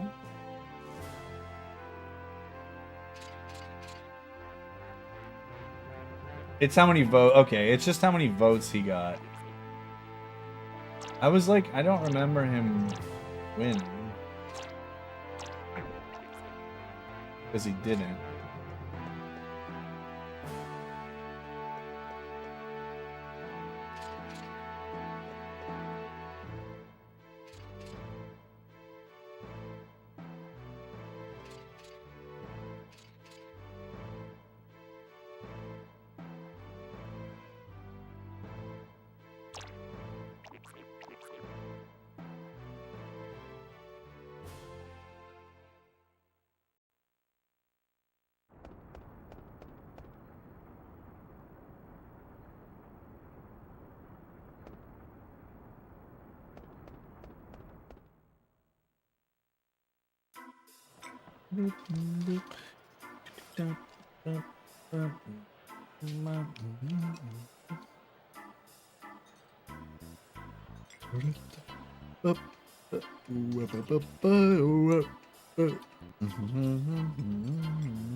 Yeah, dude, they had the teenage skateboard phenom Ryan Sheckler.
Don Thornton? The other Thornton?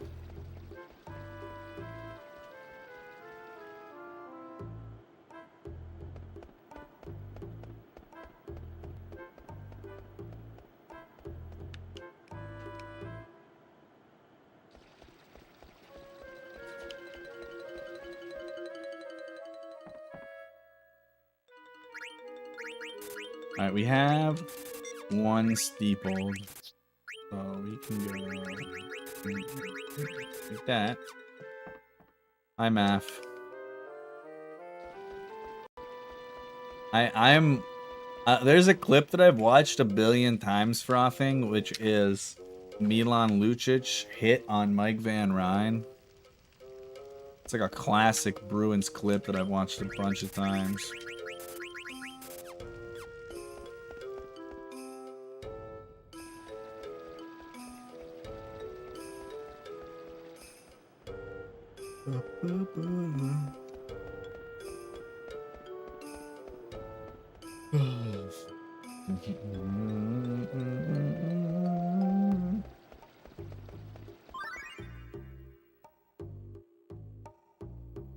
Based on this still image, what year do you think this is, Mav?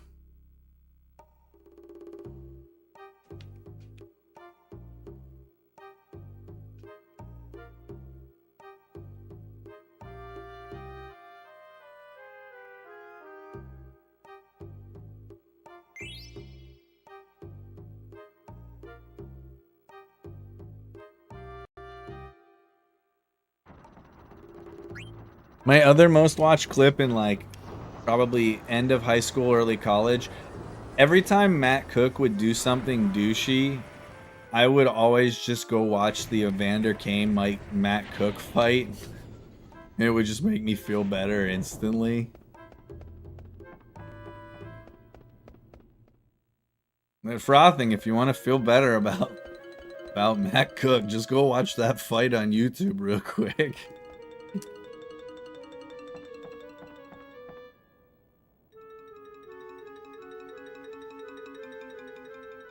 I mean, they both suck, but like...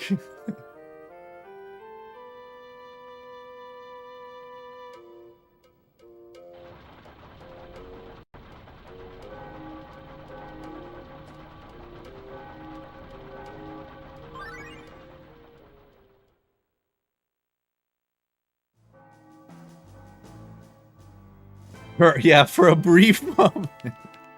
And it is good that he like had his jersey, so he like prevented him from... It could have actually been pretty bad if he wasn't on his jersey. He like prevented him from smashing his fucking skull off the ice.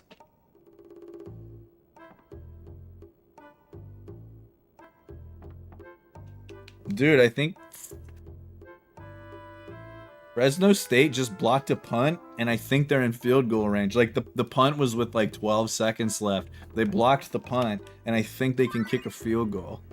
Like, for the final play of the half. That's actually sick. Ooh, that's a hell of a block, too. Yeah, there's, like, few people that, like... I generally don't like seeing people get knocked out cold in any capacity, whether it's even if it was like UFC, like which I don't really watch, but if I was watching it, I wouldn't want to see someone like actually get knocked the fuck out. But seeing Matt Cook get knocked out cold, it didn't really feel bad. Just because of how much I think he's like a pretty dirty player.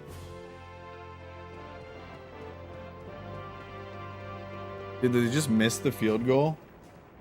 That's hilarious. They actually did. They had a 42-yard field goal try, and they fucking missed. They blocked the punt, had enough time for a field goal try, and they fucking missed. Oh my god, dude. I swear, Fresno State better not lose.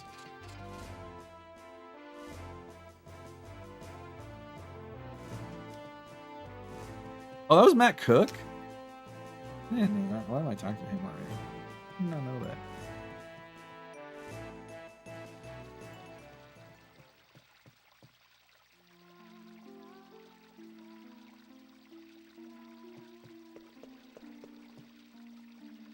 Yeah, I think I've told you before that I think it's crazy that like on the ice at the same time for the Canucks was like one of my most liked and by far my most disliked player at the same time on the same line between Naslund and Bertuzzi.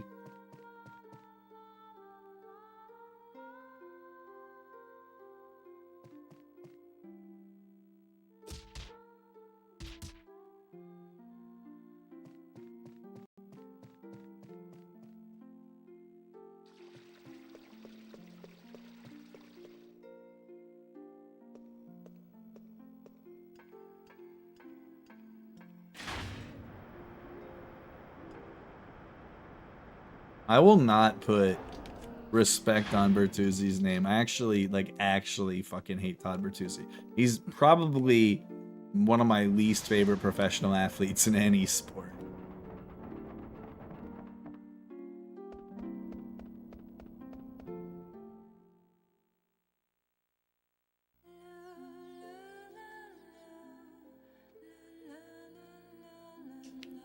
When he went to the Red Wings, I was just like, bleh.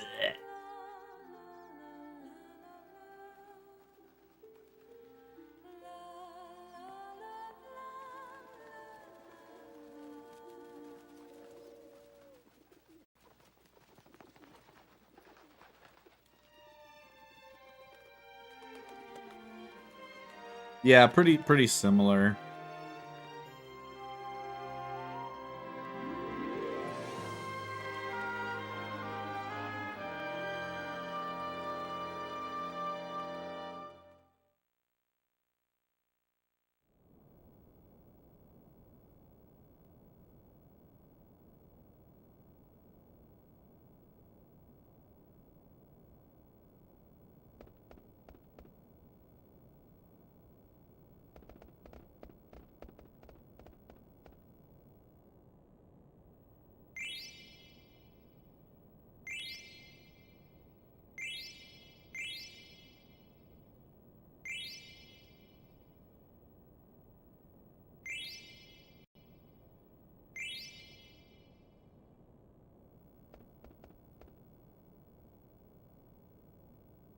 I'm sure it was crazy, and I'm sure there was like very weirdly mixed feelings about it locally, Scott.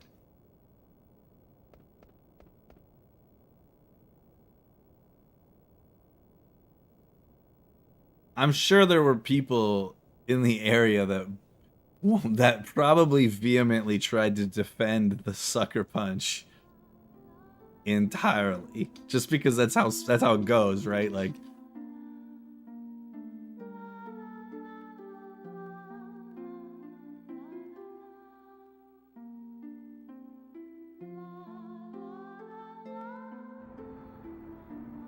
boom, boom, boom.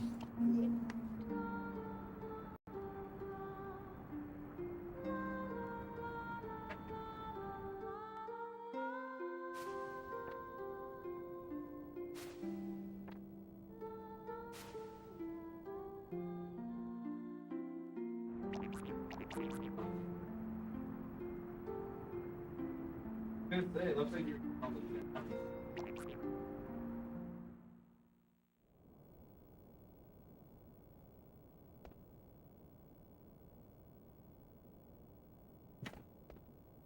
yeah, that makes sense.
Okay.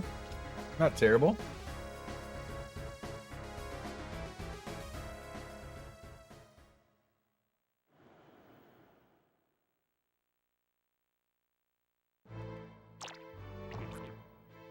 What do you do, Jibs?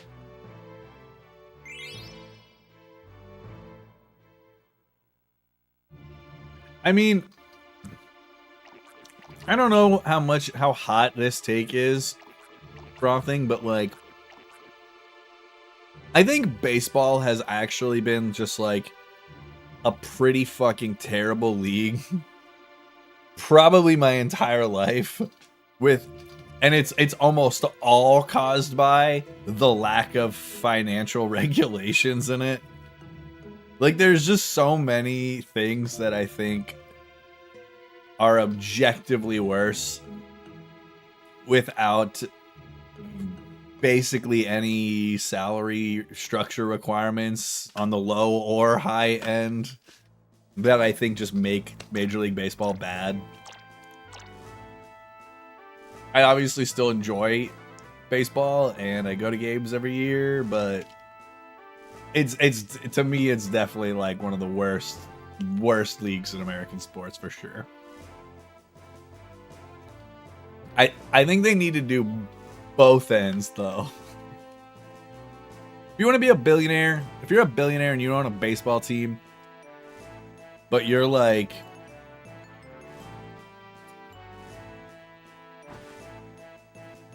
unwilling to field an even sort of competitive team, like, you just shouldn't be allowed to own the team.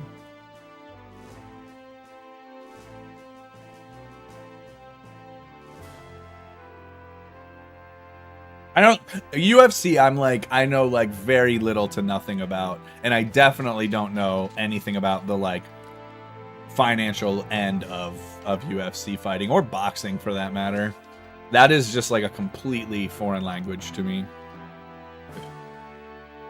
Is it just like kind of the same deal? Who's making the money in UFC?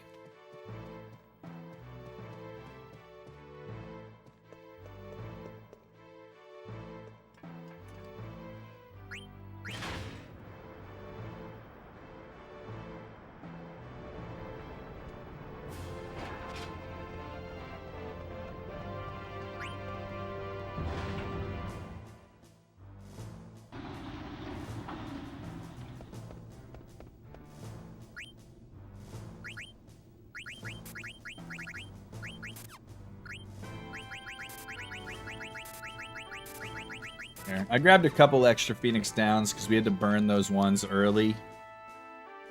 I mean, I already 21 is usually plenty anyway, but we had the money, so why not?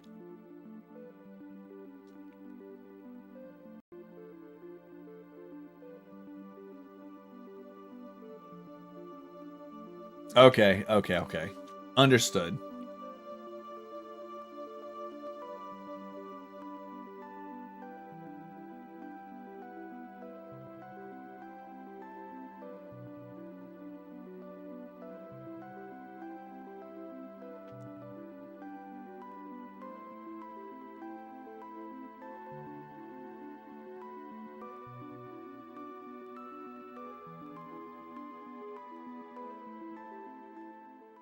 Like, I think that like in 20 years, I hope someone just does like a great documentary about the Oakland A's moving to Las Vegas.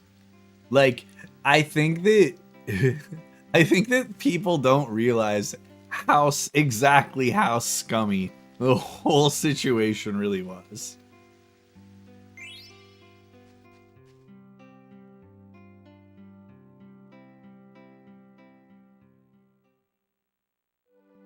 I am a proponent of I do respect cost plus drugs. I think we've talked about that before.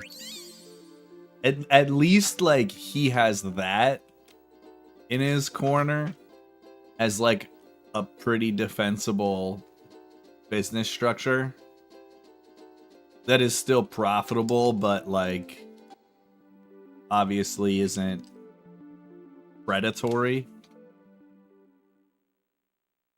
Yeah, that's kind of how I feel.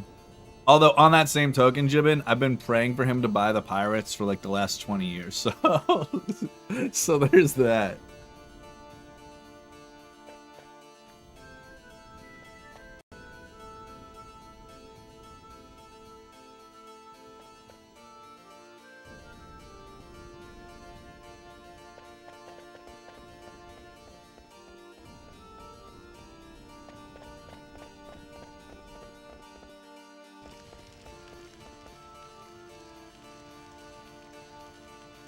Hey, what's up, Pack? Good, how are you? Emma's up and about. You want to say hi to Emma? It's Chew. Hi, Chew.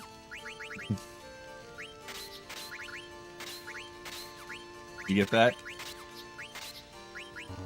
Scott also now said hi, Emma, but, like, I don't know if you give a shit about that. Hi, Scott.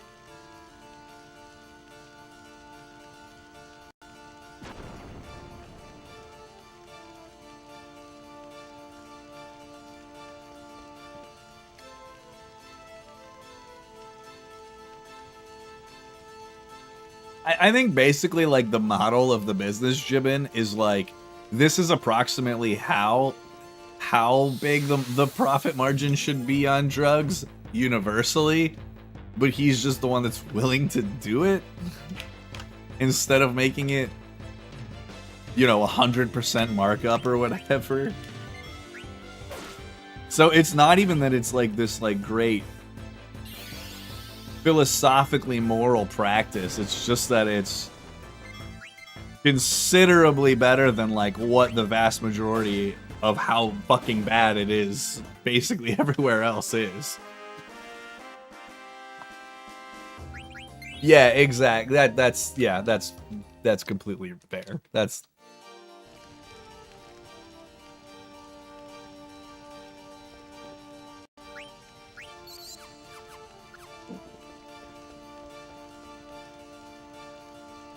I could have went for the double here, but whatever. Probably should have. A little bit behind. Could have used the time save attempt.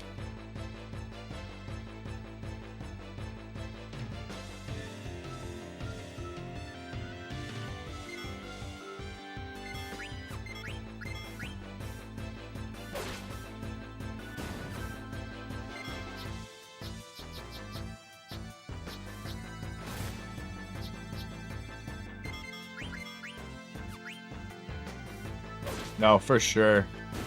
Yo, Nico coming in with the 5 gifted subs. Thanks, Nico.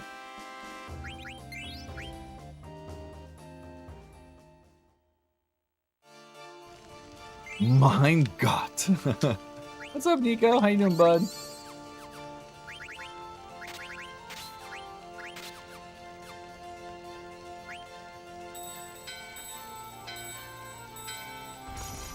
Happy Vinox.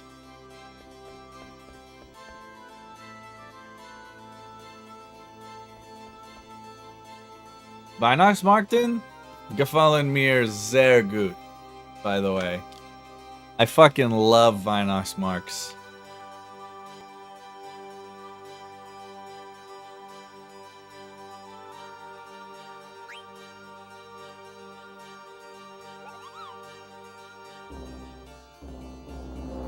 Dude, Glühwein? It's like a really nice warm drink. Is it always warm? I've only had it. I've had it twice at 2 different markets, and it was warm both times. I'm assuming it's just supposed to be warm all the time. Yeah, okay. That's I assumed as much, but I was like, maybe.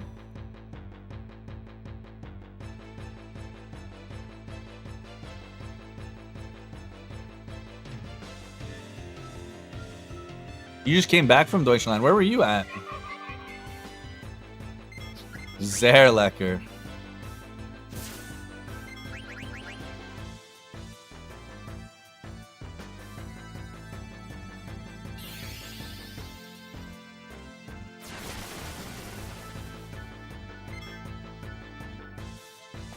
Oh, that sounds cool. Those are all places I did not go.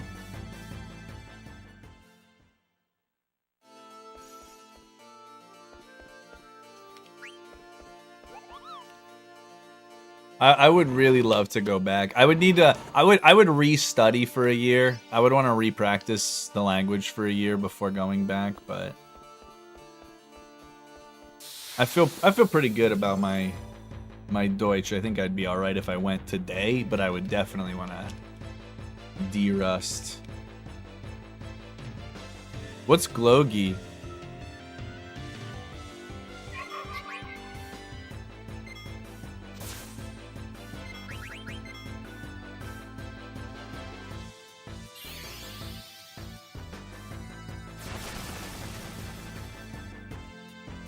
A little sweeter.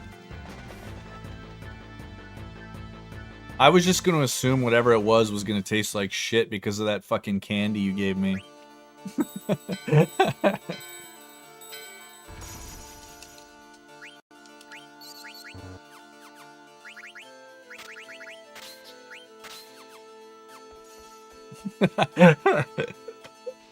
What is that? What is it called again, Jibs?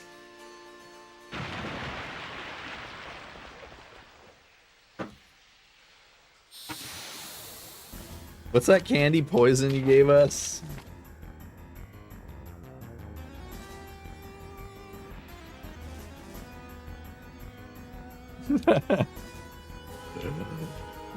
Dude, it was so hard to swallow. I feel pretty... I'm pretty sure I spit like half of it out. I tried. I really tried. I'm very good about trying stuff. I'm not like a prude, and I'm not like afraid to try things once. But that I did not like it, Sam. I am.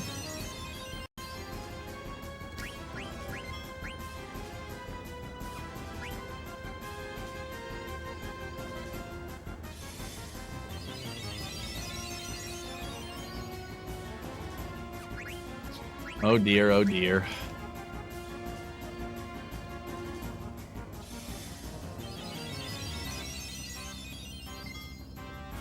Oh for 3, let's go. I just realized that this holly is a little bit too high to see the ATBs. Let's move it down a little bit there.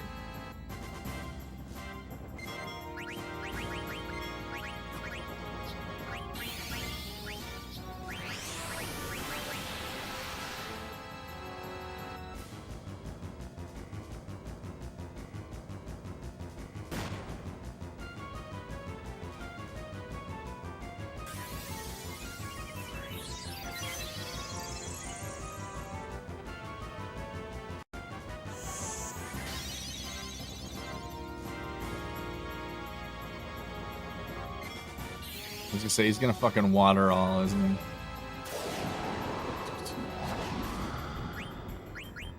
That's right, Freya. You stay beefy.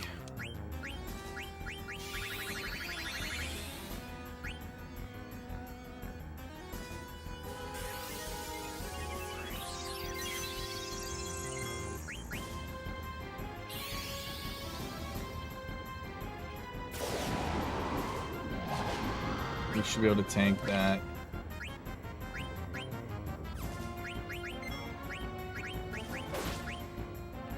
I guess I should have waited to see if he kit here, but I'm just assuming he didn't. Yeah, okay. Guys, we did damage. We did it.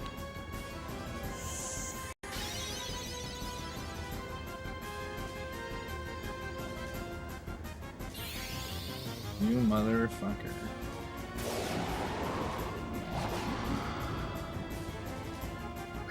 We'll just leave him, it's fine.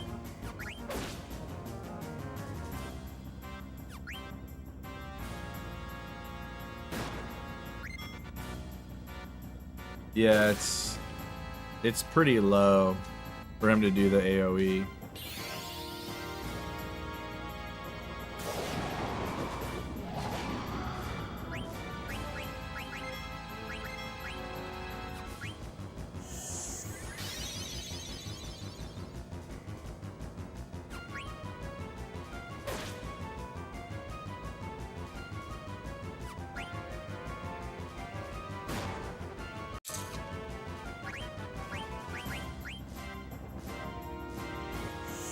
He's below a third now.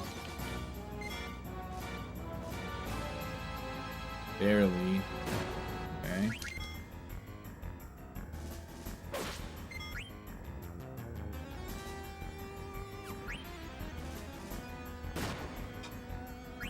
Actually, the potion again.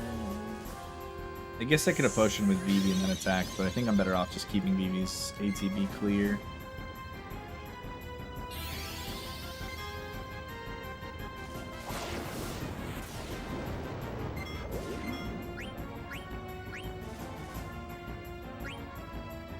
I believe.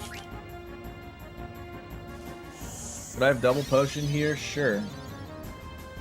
But I won't need to, because this is gonna not get countered.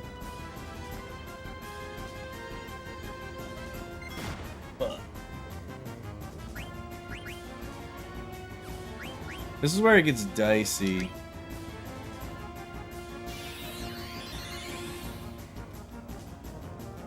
The AoEs again. Miss, thank you. Look how easy this fight was. 206, baby. The Dream Giza.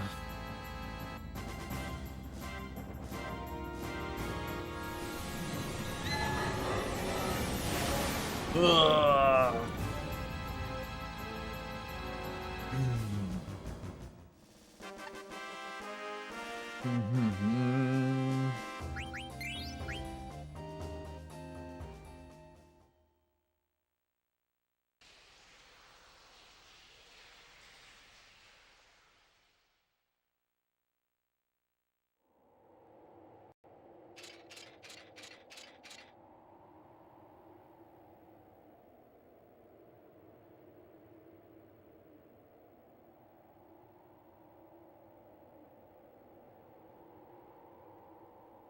Yeah, I mean we could still crack a sub 9, right?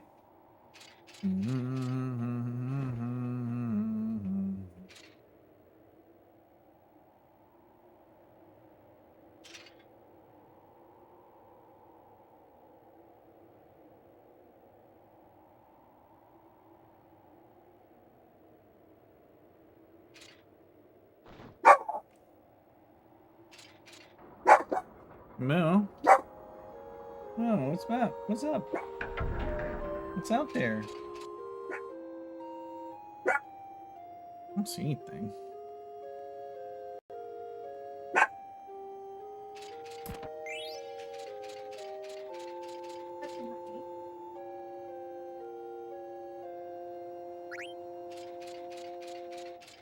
Moms, come over here. Momo. Moo. Where'd you go?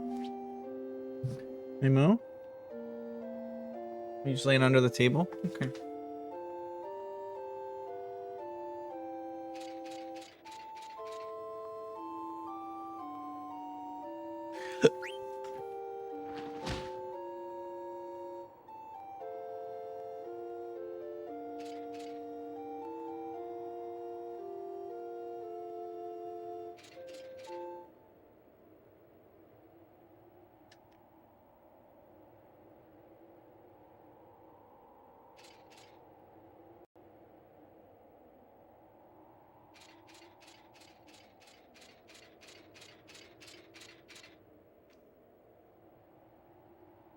Orange Zest sounds nice. I don't know what the hell the rest of any of it is, though.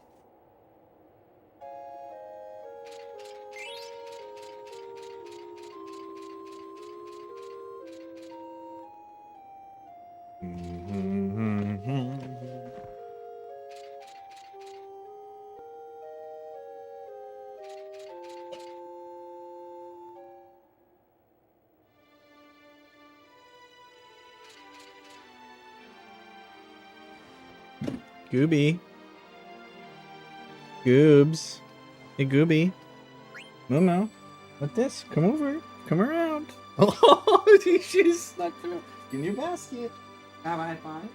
Thank you. Go. Hi. I like how you snuck through that little spot over there. I mean, I hope you never do that again, but thank you. What game? Oh, no shit. Emma's playing a Batman game that takes place on tomorrow.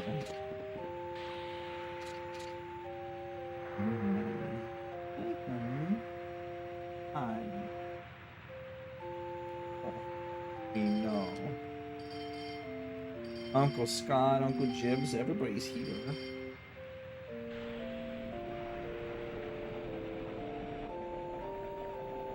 Ein kleines Hund.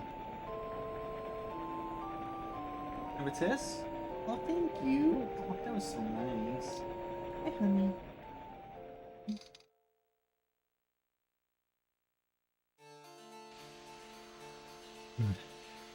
He's just chilling now.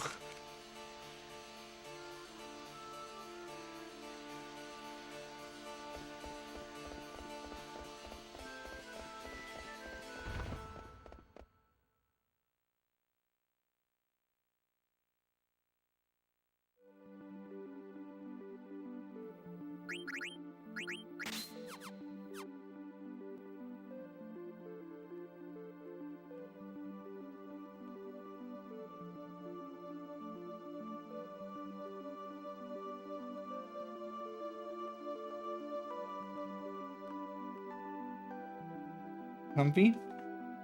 Look pretty comfy.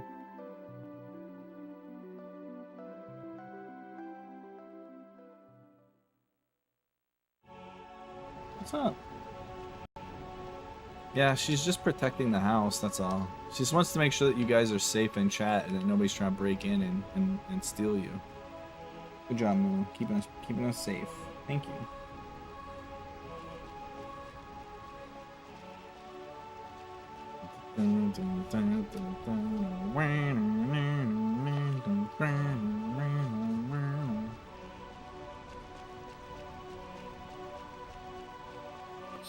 Are you effing kidding me?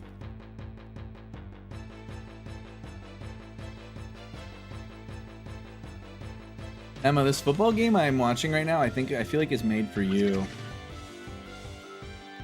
No, it's the Potato Bowl.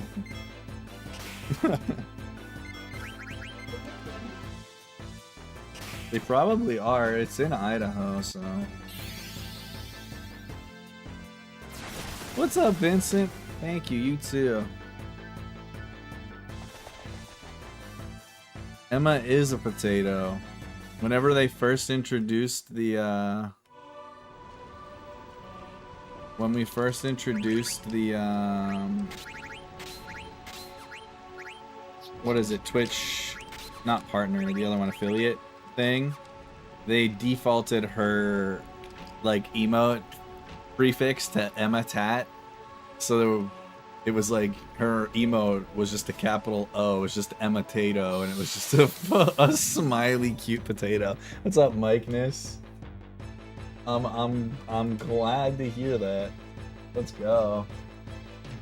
Ugh. I would love to do it again at some point, for sure. I'm glad that you guys liked it enough that you'd be interested in watching another one. Was gonna actually submit it with some people this year. Wasn't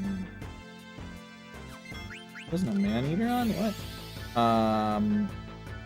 But Brody's got really sick.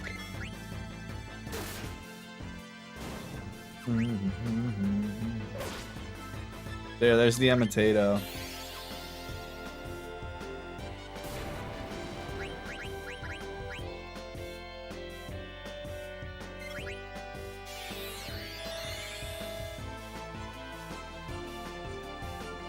We need to make Eiffel 65 irrelevant again. It was a struggle the first time.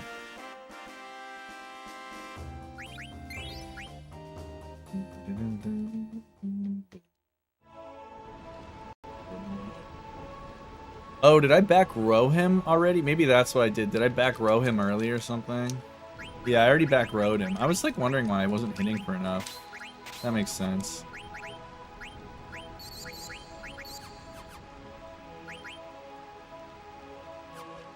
I guess that was it, huh?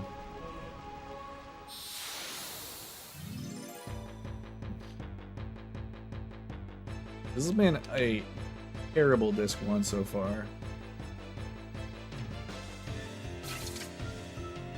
And a back attack on top of it. Let's go.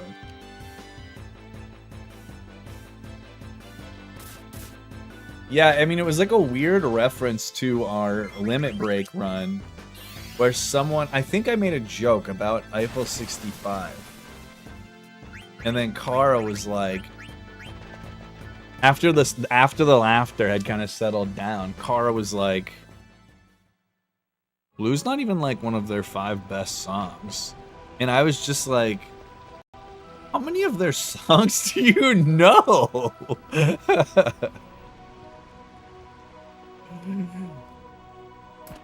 And then it just kind of tailspinned from there.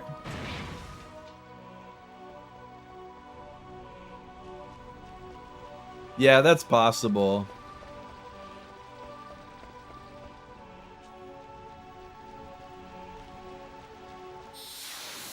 It certainly could have been that.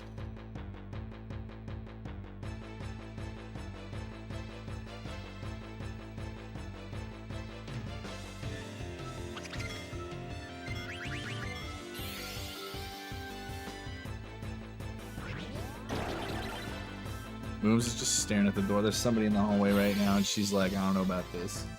Okay, honey.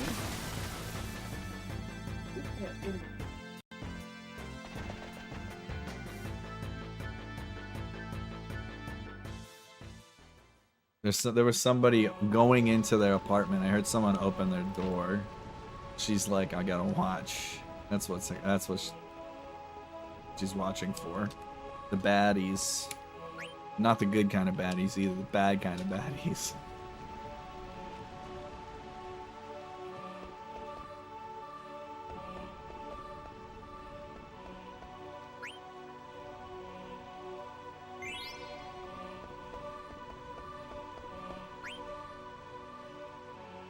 Always does. Never lets me down, Sneak.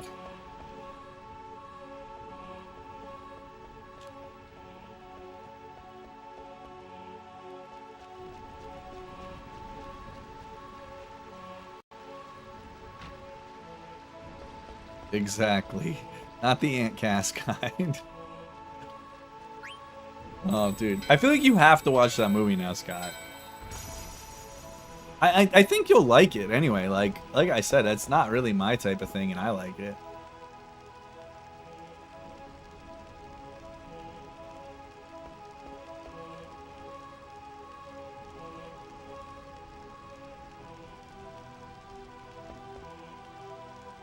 Oh no. It's Uncle Placements. Uncle Placements is here. You excited? No, not really. Do you give a shit? Here, some pets. Some pets and head squitches. Focus. Go.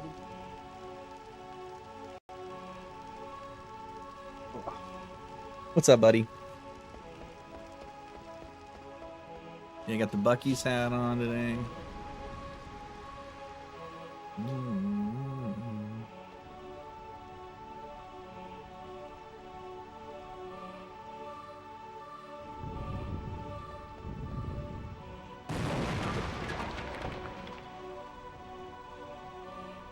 Mumu should be on every billboard, I personally think, but it's just my take.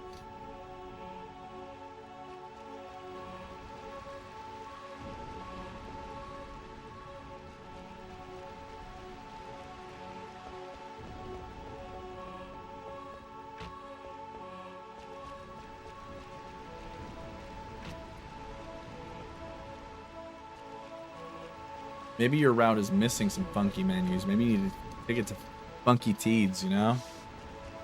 You need to get a drink. Grab a drink here.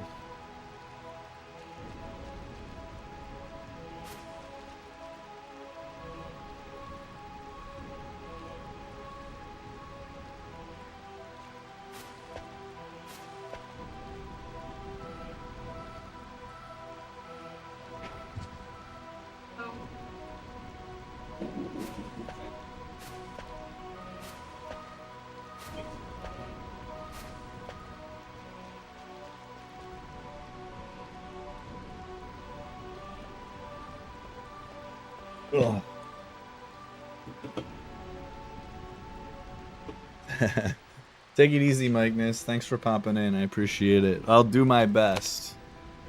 In the meantime, I'm gonna eat some potato salad, and I mean, I guess that's it. I'm just gonna eat some potato salad. No, she's very excited because she thinks we're gonna share this potato salad.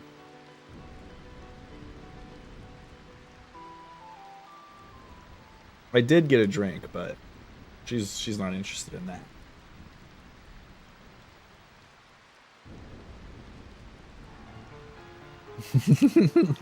She's like, fine, I'm going over here then.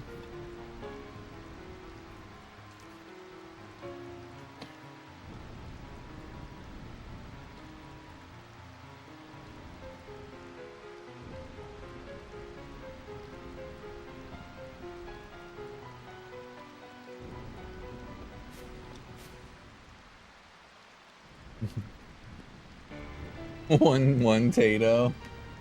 Dude, she's come around to the other side and she's just looking up at me so sad right now.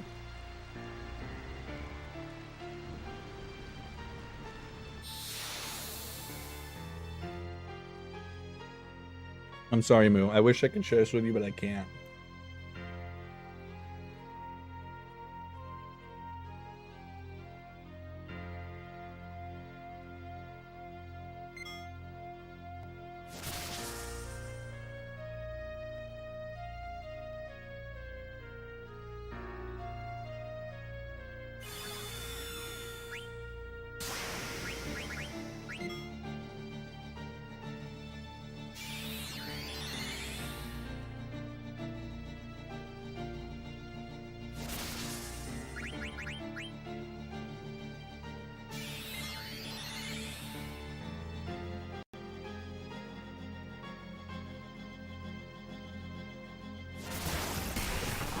Nice job, Freya.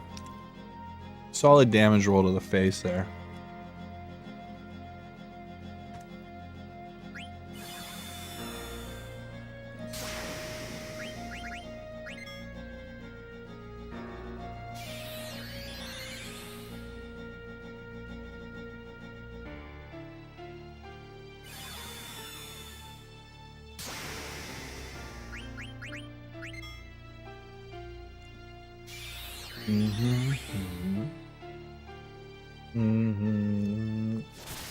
Okay.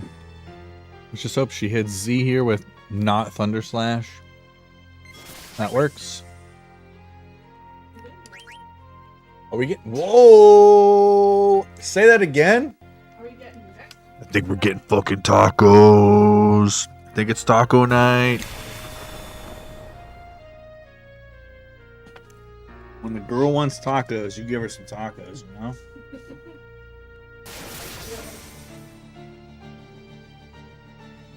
Specify how to get tacos.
Unfortunately, it is not from that taco truck, no.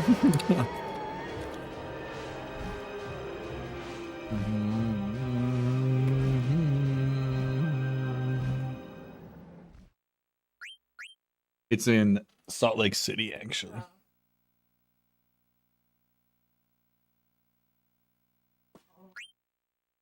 No, me and Hollow didn't go to a taco truck. We went to like this like really ghetto half gas station, half taco joint.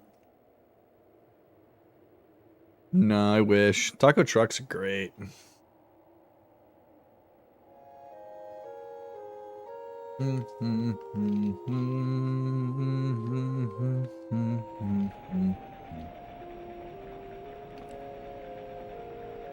I've never had Del Taco. Just didn't ever look super appealing to me. Also, there's just like a billion places to get tacos in Houston, so like. And Torchy's was always just right there. Big Torchy's fan.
I feel that way about every song in this game, honestly. And every song that exists, I guess, too.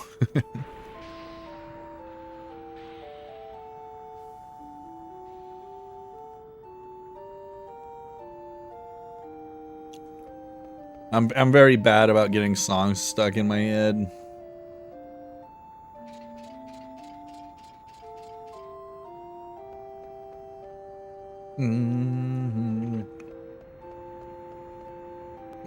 Mooms has finally decided to eat some of her own food now. I think because she is upset that I did not share my food with her. But I do have a piece of bread.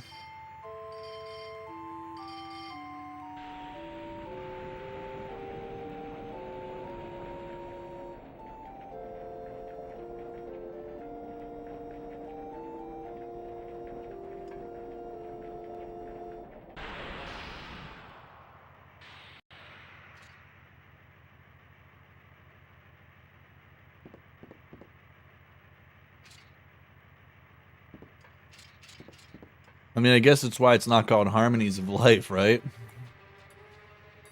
They really don't, they don't beat around the bush with the title of that song.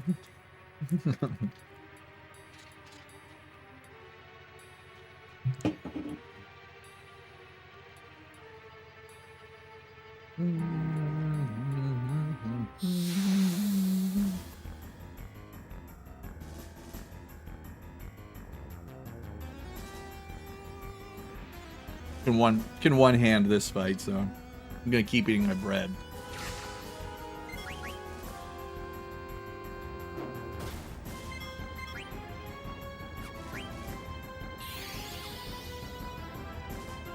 I don't love this. Are we gonna miss? Nope. Okay. I think we're gonna leave him go for now. See what he does on this turn. Maybe he'll cast Fire on Steins and we'll get him back. Maybe he'll hit Marcus.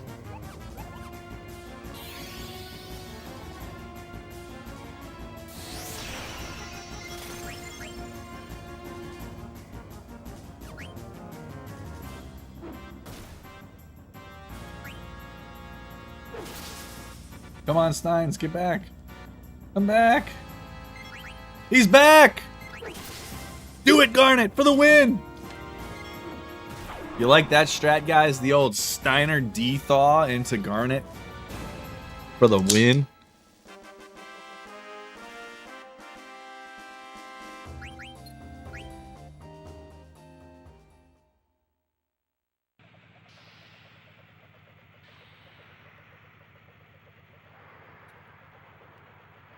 This one's pretty good, Em. The blackberry hibiscus is pretty good. Oh, yeah. Yeah, I kind of like. Yeah. It's kind of the blackberry is definitely kind of like in your face when you sip it. Whereas like the other one that I like is kind of like behind the taste, I guess. My thoughts on winning Astrobot, winning Game of the Year. I haven't played it, but I've wanted to since way before it won Game of the Year.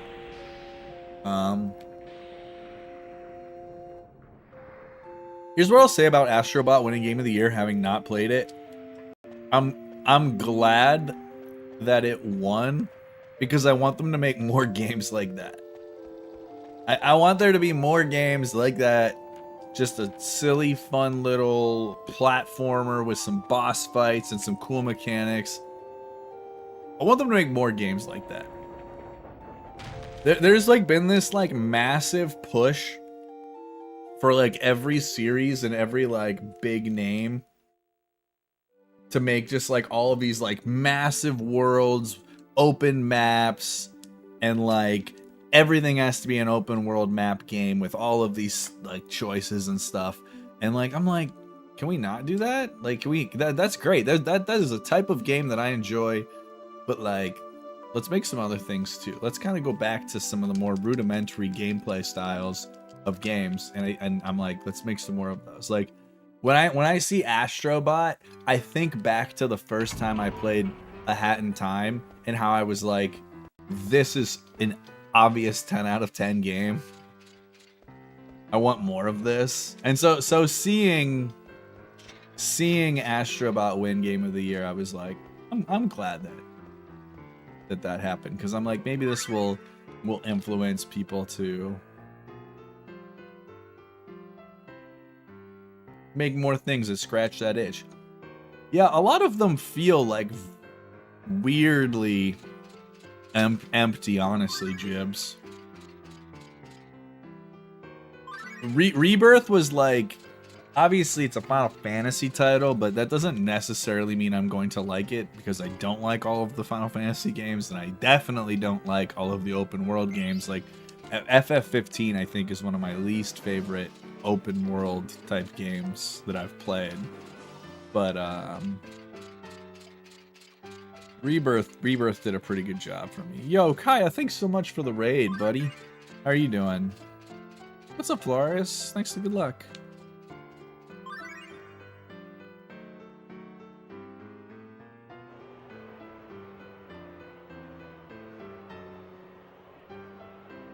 What is my favorite open world game? That's a great question. I would guess it's either Oblivion or Morrowind would probably be the correct answer if I had to guess. Oh, you just did? I didn't even see you streaming. I see you. You're on my list. I see you now. I don't know how I didn't see you before.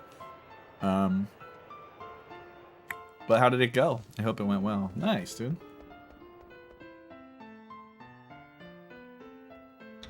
I bought my wife 13.2 a while ago. She's about to start it. I know it.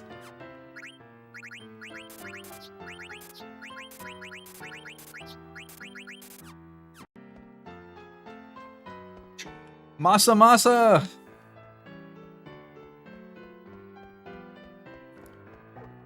Hi, Masa. I hope you're doing well. My favorite Final Fantasy is 9. 9 is my favorite game. My favorite Final Fantasy games are in some order. Again, I don't know what the order is, but in some order. 7, 9, 13, 6, 8 are probably my 5 favorites. And then like some other like side ones I like. I like World of Final Fantasy. 16 was pretty good. I didn't finish 16. I had a terrible time playing Tactics Debt Lore, but it wasn't because the game was bad necessarily. I made the mistake of playing it for the first time on stream, which I would not recommend to anyone ever. Like, don't stream Tactics. Like, it's the worst game to play on stream because everybody's an expert. It just makes it very overwhelming and like not fun.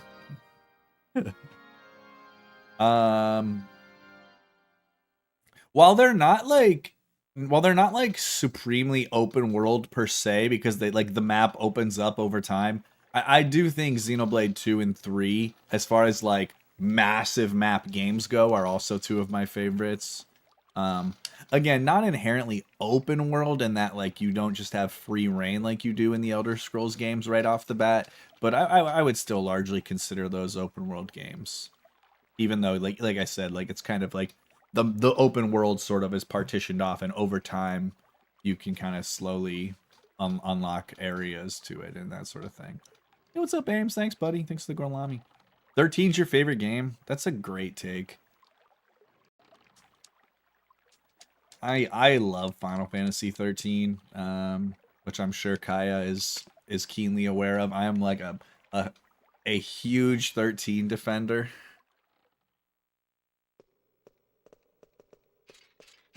I know it's not everyone's cup of tea, and that's totally fine. I absolutely love that game. No. Moo over here, she's also a huge 13 fan. She's just imitating. She's doing an imitation. She likes to like pretend that she's Snow looking for Sarah. And so when she's barking, she's actually saying, Sarah! Momo, come here, babe.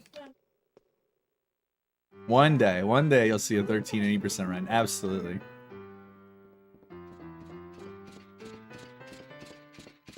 Do you have any Vinox festivities coming up, Kaya?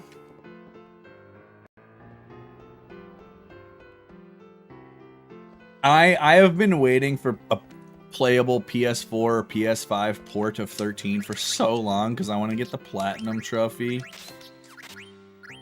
on my new account. Because I only played it on the PS3 and I don't have my PS3 anymore. Oh, dude. I would snap call. I wouldn't even think twice about buying a console remastered trilogy. Yeah, I run FF7, 8, 9. I've done some 10 this year. I ran Zelda Link to the Past for a really long time. That's actually how I met Emma. We met in a Zelda tournament, a Zelda speedrun tournament.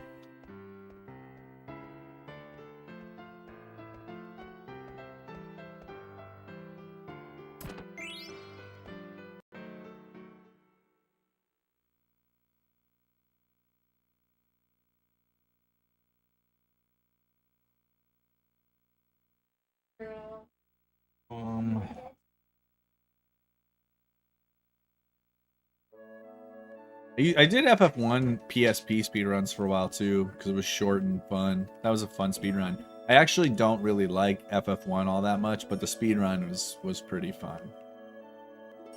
Oh, I ran 6 also. I didn't do a ton of 6, but I did do some runs of 6.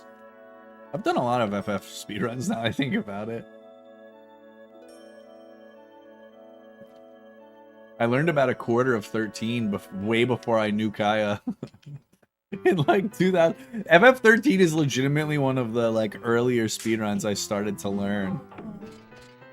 It was like FF9, FF7, Kingdom Hearts 1, which I never actually did a run of, but I did learn. And then I started learning 13.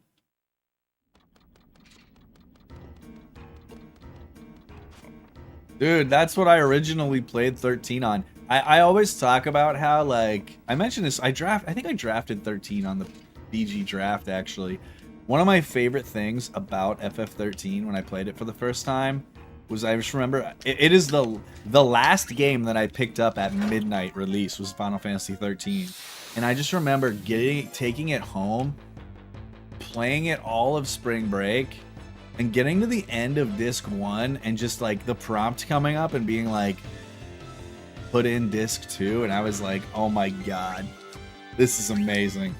I was like, I'm so glad this exists. Yeah.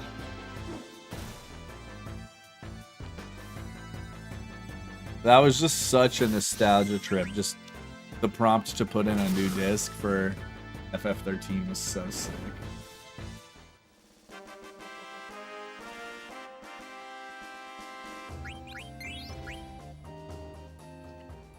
Yeah, it was a 3-disc game. Because PS3 was obviously like on the Blu-ray disc train, and Xbox was still not.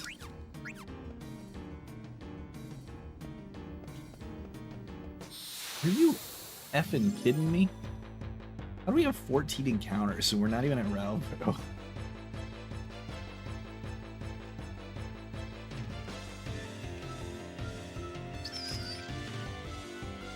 I kind of want to flee, but I also kind of want this guy to just know what he's done. 365, nice.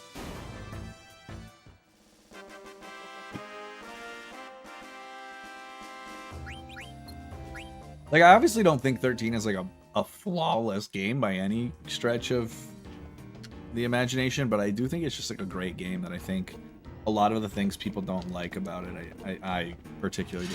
And conversely, like, I kind of feel that way about 12, where I think 12 is like a completely fine game.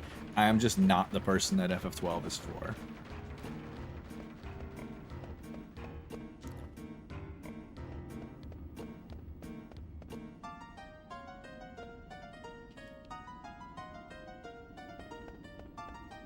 Oh, very cool.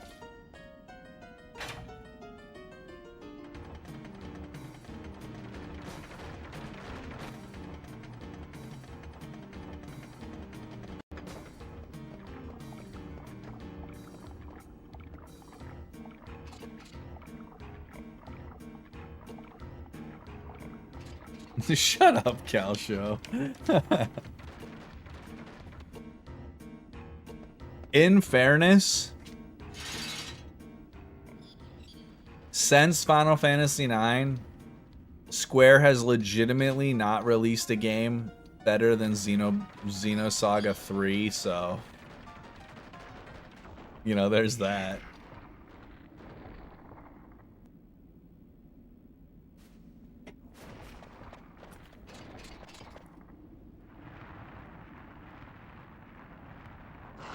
I think for me, Matt, I think it's just the, like, there's a lot of people that love the Gambit system. And I always make the joke, and I'm like, if you're like a coder or programmer, I bet you just, like, I bet that system is just a lot of fun because you're basically just making a bunch of Boolean if-then statements, more or less. And, like, you can kind of figure out your tactics using that.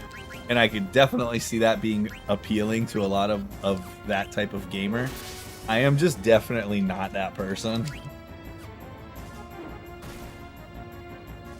But I did finish it. I was proud of myself. I finally finished it with the Zodiac Age release.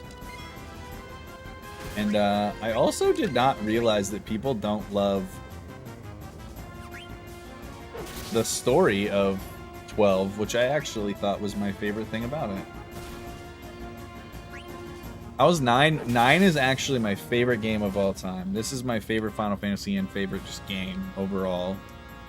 I think it's one of the more cohesive stories that the series has.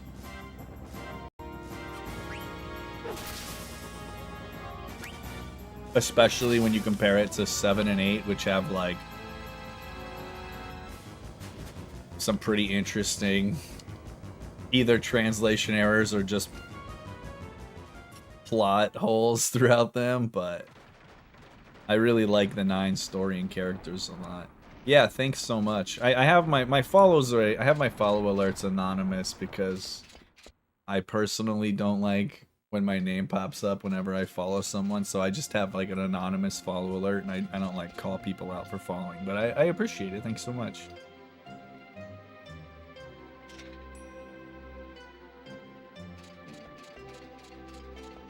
Yeah, the Crystarium is cool. Like, I do like the Crystarium for a few reasons, Matt, but it does feel kind of limiting until really late in the game.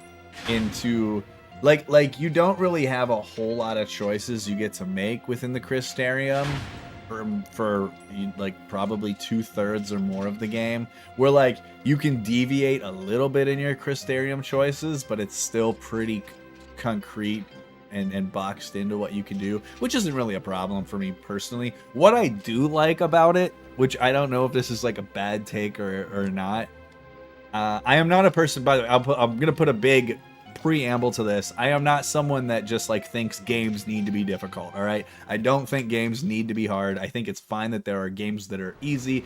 I'm currently playing Resident Evil 4 on easy mode simply because I don't care about the difficulty. I just want to play through the game and experience it, all right? So there's my preamble. What I love about the Crystarium is the Crystarium expansion points forcing you to actually experiment with and figure out smart paradigm systems to defeat bosses at certain points of the game, and the game does not allow you to just simply brute force your way by over leveling, because they don't actually allow you to do that. And I actually really liked that in 13. Like, I would get to points that I would just get stonewalled on my first playthrough, and it was because I was just approaching the fights that I got stuck on so poorly, and I just really wasn't actually using any sort of like smart strategy or like tactics to counter what the boss was actually doing. I was just going ham with commandos, ravagers, and healers, and I wasn't really getting as much use out of saboteurs and synergists that I should have been.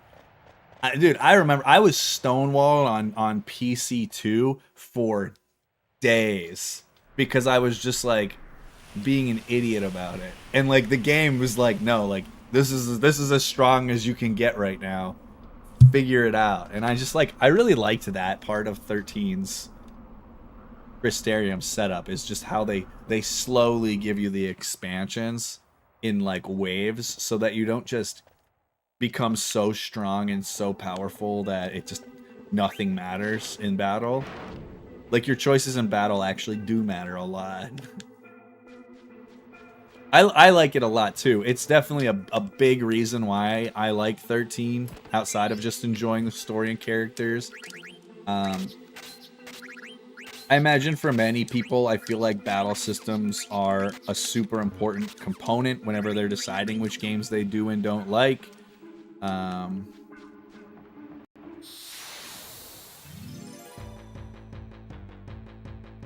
so I'm a big fan of the paradigm system. Like whenever people will come in and try to troll and they'll be like, oh yeah, FF13 is just an auto battle, I'm like, one, I don't believe that you actually beat the game just using auto battle. Like in fact, I refuse to believe that that is true. And then two, I'm like, okay, so you didn't actually try to enjoy the system at all, right? Like you didn't even give it a shot, is what you're telling me.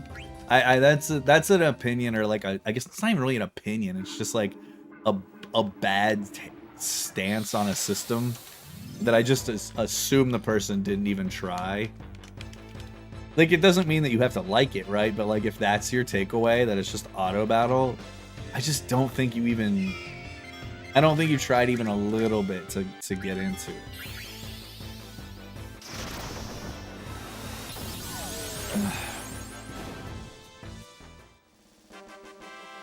Lisa, I always say, Lisa, whenever, like, sometimes I'll get asked, like, what I think the more difficult Final Fantasy speedruns are. I think 13's the hardest speedrun of any of the mainline Final Fantasy games, at least of the games that I'm familiar with. I think from a technical gameplay standpoint, I think 13 is the most impressive any percent speedrun that I am familiar with.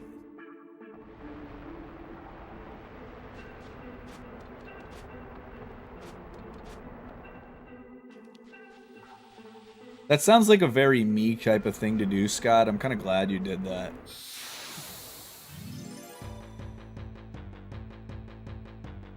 I believe that. Dude, some of those fights are insane. Bart 2, PC 2. Dude, even though, like, the very first, what is it? Is it, like, the Mana Drive guy that does the bicycle drop in frozen Lake Brescia? Like, even, like, getting the timing down for that, like, when you're new to the run, it's tough, man. It is a hard run. And then on top of that, you have, like, your management of your deceps and forts, and then you have all of the movement and all the hostile areas trying to dodge encounters as much as you can. Like it's a difficult run that like really takes like a high level of precision and execution across a range of strats, or a range of skills rather, that I think it's just makes it a tough speedrun.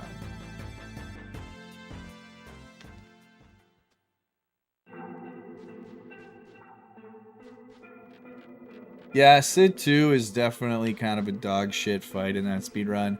I mentioned that. I want to say both Bart 2 and Sid 2 are in the Welcome to Final Fantasy speedrun song. I think I included both of those in there. Sid 2 is definitely in the lyrics. Bart 2 isn't named, but I mentioned the laughter. PC2 is named in that song. I don't know actually how hard it is in the speedrun, but my favorite fight in the game is actually Sid Reigns. That fight fucked me up casually too. I love Sid Reigns. Sid Reigns is my favorite Sid, I think. And mostly it's because I just thought that fight was awesome.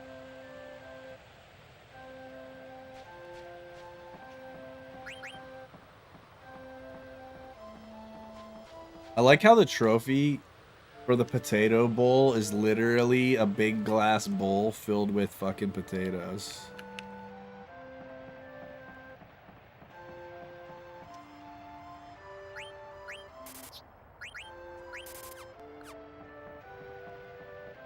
No, but it can be her dad, her granddad.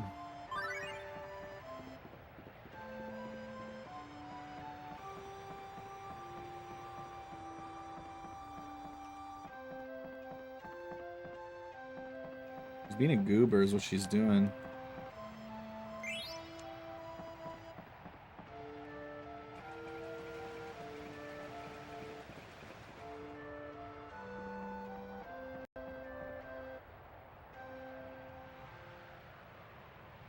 Dude, even Dreadnought's pretty difficult. I'm assuming once you do the run enough times, it's probably not a particularly threatening fight, but I remember Dreadnought giving me a lot of difficulty when I was learning it.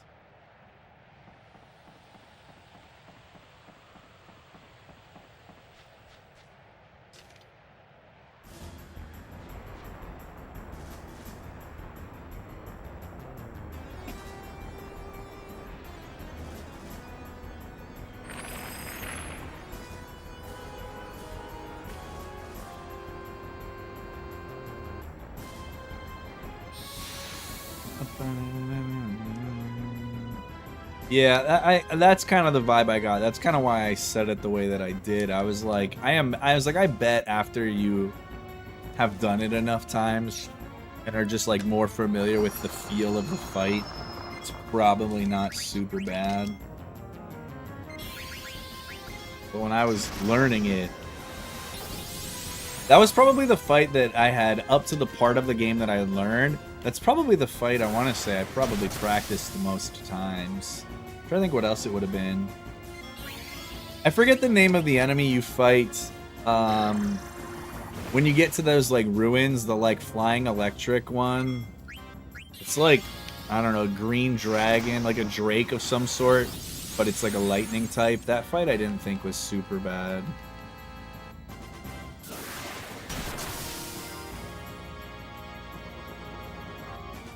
Yeah, that makes sense.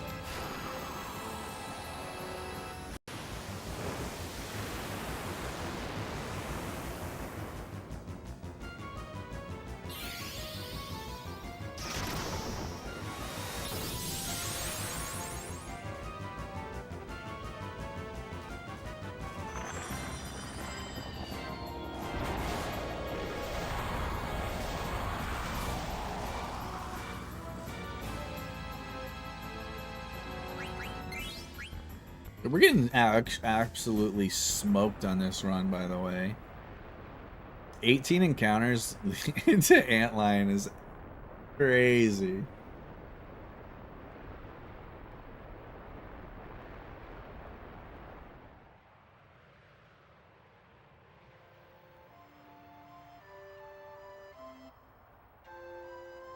Garuda, that's the one. Yeah, that's the fight. I thought that fight was pretty good. I don't remember having trouble with that one.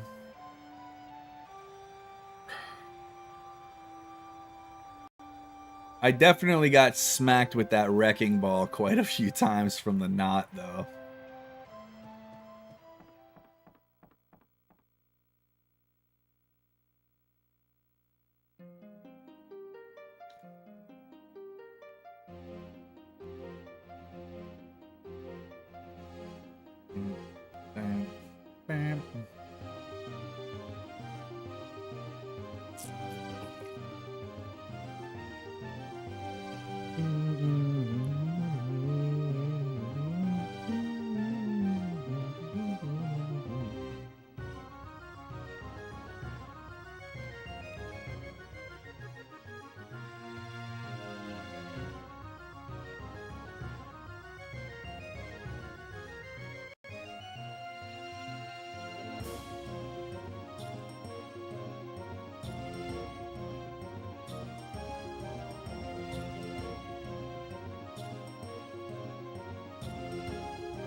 Yeah, literally is Final Fantasy 13 enjoyer.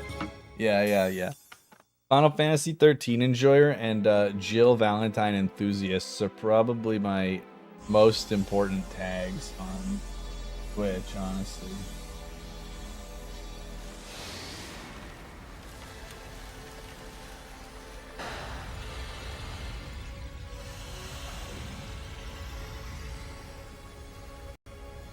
Well, I feel like that's a given, though, you know?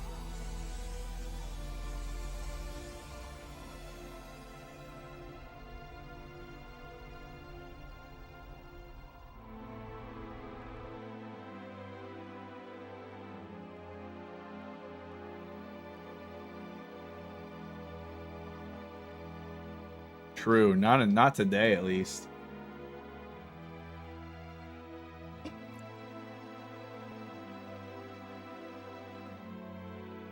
I want to change it to Let's Play.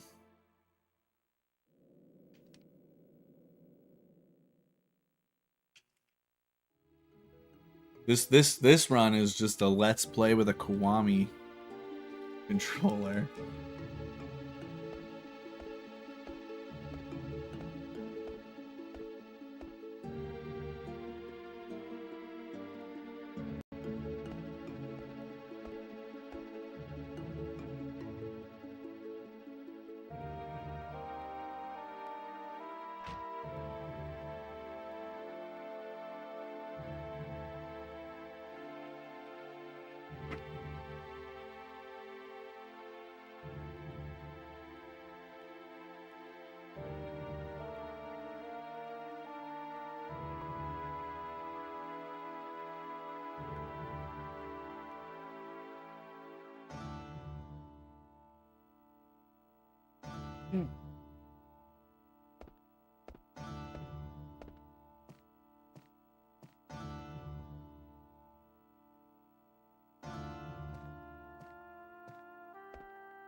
Dude, I bought this like grab bag. It was like a Godzilla grab bag where you could get one of the Godzilla monsters.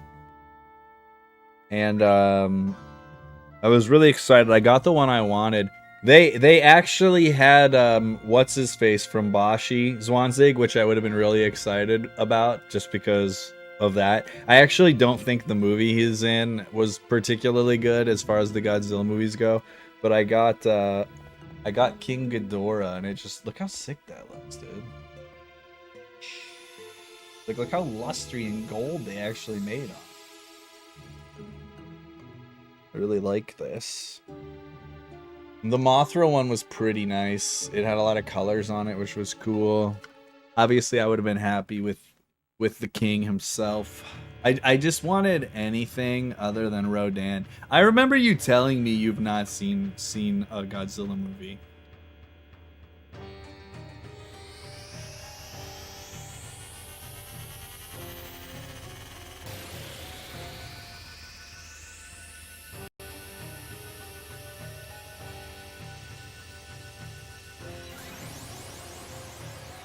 Which is like kind of like unforgivable, honestly. But you know what's funny is like though if you were like name creatures from Godzilla movies, I feel like Biollante is like actually one of the harder ones to name. And like that would be the one you'd be able to bust out.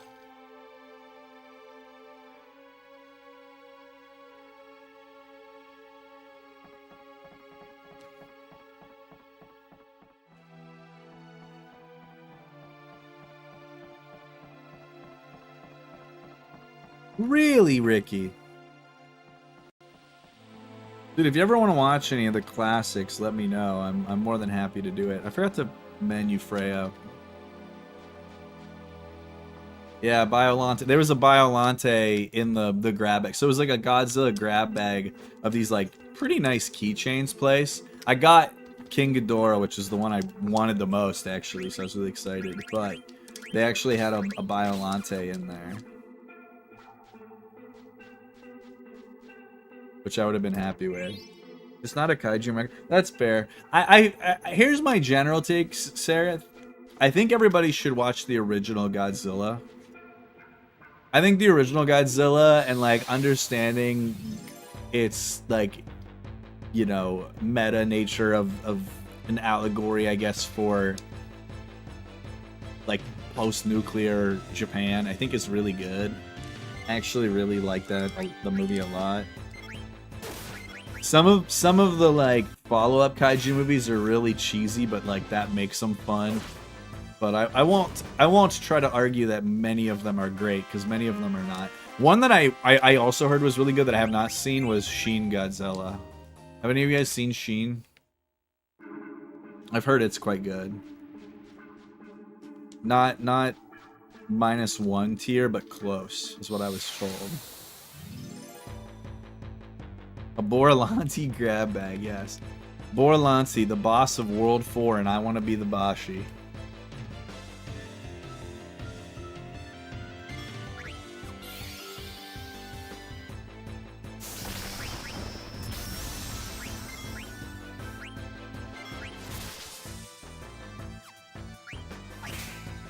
Yeah, I just never got around to seeing it, but I just heard it was a good time, good movie.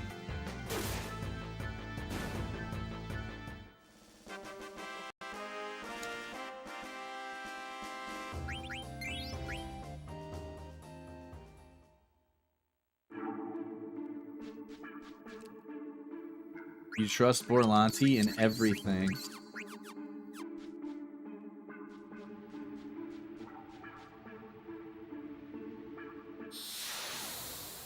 Did you like -1, Sareth? I feel like I remember you saying you enjoyed it, but I don't remember how much. -1 is definitely like the best Godzilla movie probably that has come out since we've been alive. Having seen like most Godzilla movies, if you like watched -1 and were like, I absolutely hated that, I would be like, maybe don't watch any other ones. It definitely sets the bar pretty high.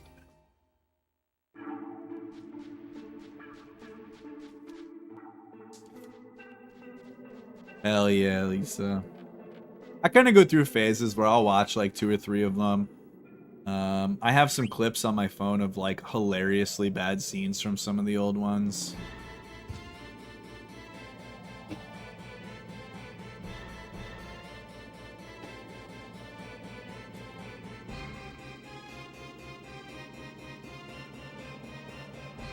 Take it easy, Nils. Thanks for hanging out.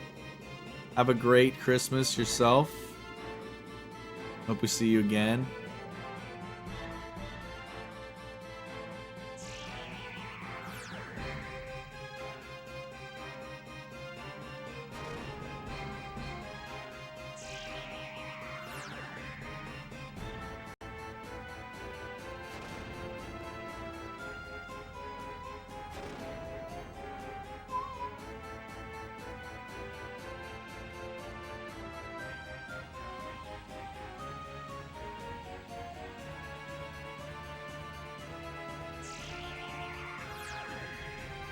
I will say that I think one of the things and one of the reasons why I like the Godzilla movies is that many of you know from her being in chat sometimes that my mom is like a huge fucking nerd.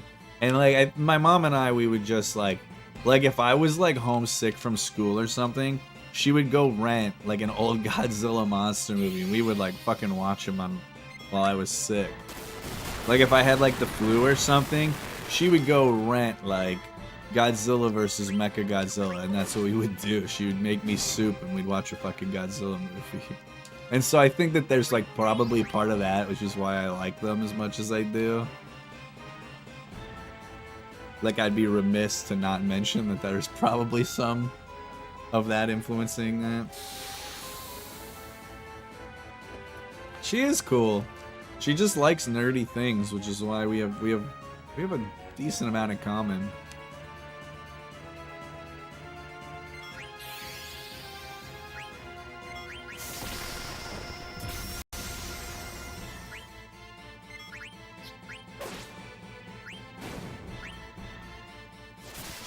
This is a blackberry hibiscus sparkling water, and it's really good.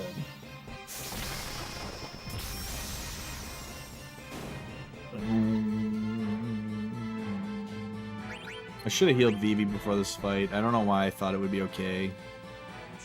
Blackberry hibiscus sparkling water. So it's like a seltzer drink, a seltzer water, but it's got a hint of blackberry hibiscus flavor. What happened to just water? I drank that all last night in bed. Sometimes I just want a fizzy drink with not sugar in it, you know?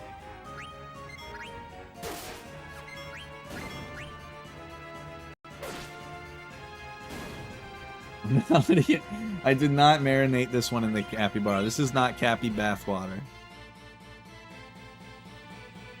I put the capybaras over there. I gotta empty them out now. Yo, what's up, Kanzion? Yeah, it's not sugary. In fact, I think there's 0 sugar. Yeah, there's no sugar or sodium in it. It's just seltzer water with like a little bit of flavor. It's not super strong.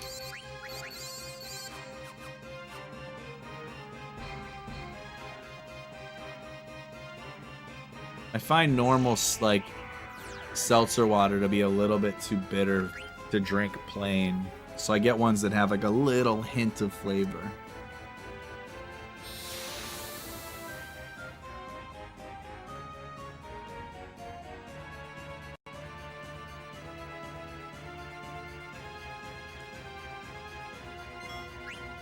I think the worst feeling when it comes to sparkling water is whenever you take a sip expecting still water.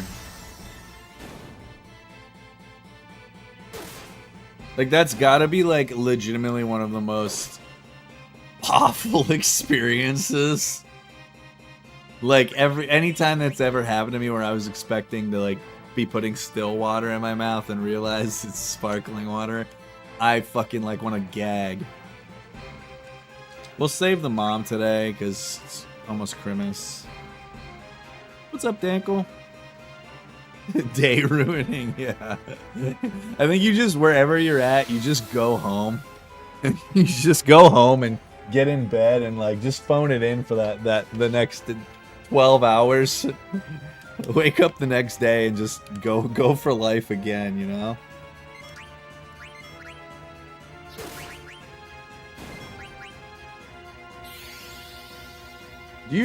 How much sparkling water do you drink in a week, Zwanzig?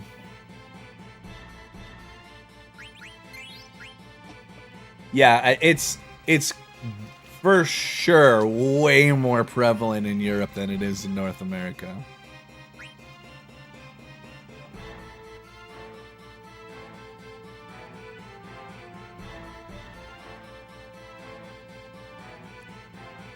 Yeah, I was gonna say, in the States, like, I would be willing to bet that most restaurants don't even have a sparkling water option.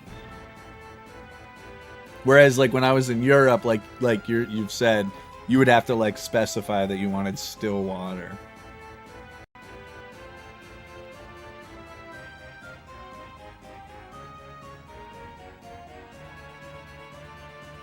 Oh, you have a soda stream?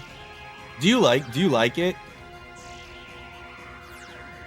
Well, I'll wait until you come back. Go get your drink. I have questions.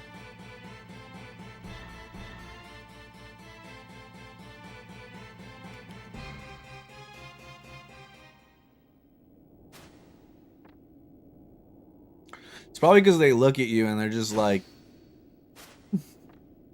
this person's salty enough. We don't need to give her any more minerals. Still water it is. It's easy.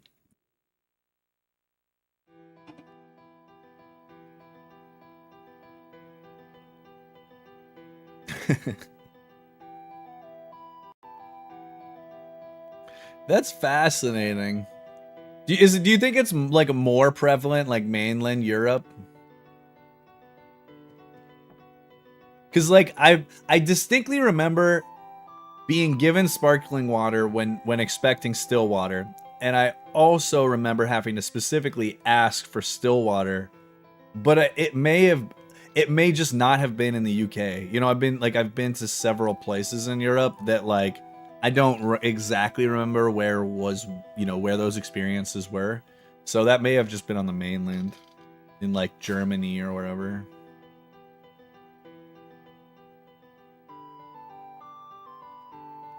Yeah, I don't remember it happening in Sweden, Jibbin. I really don't, but we also like didn't really go out very frequently. Like I only remember going to one like sit down restaurant with everybody in Sweden.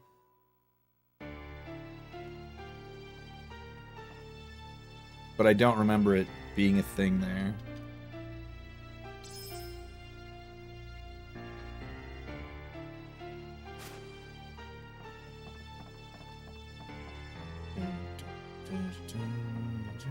Do you like sparkling water, Jibs?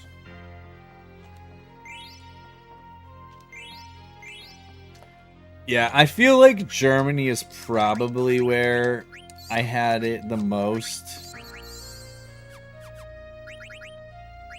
I did go to the Netherlands, but I like was there for a day and I like don't remember it.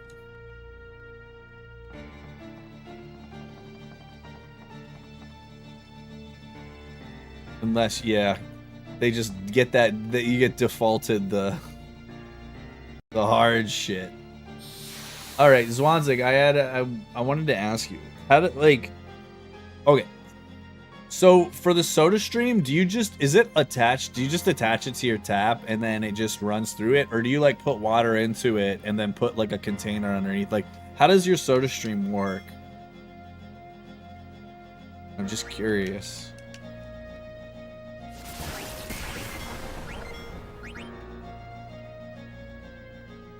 Or 736 874 630. Good. Don't kill anybody. No shock. Thank you. Thank you. Thank you. We just need VB basically to not die on this next turn, and we're Gucci.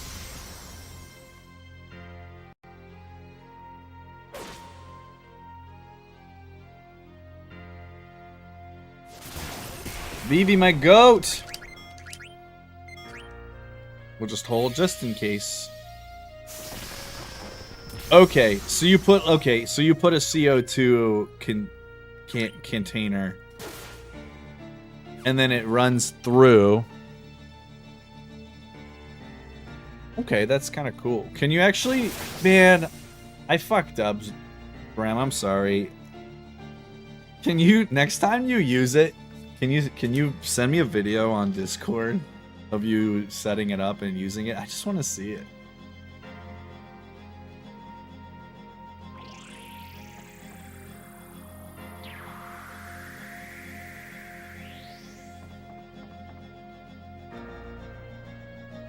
Hell yeah. I wish I had asked you to do it now, this time, but... What's up, Jambo? Alright, this person's missed 2 field goals today, and now he's kicking for the win.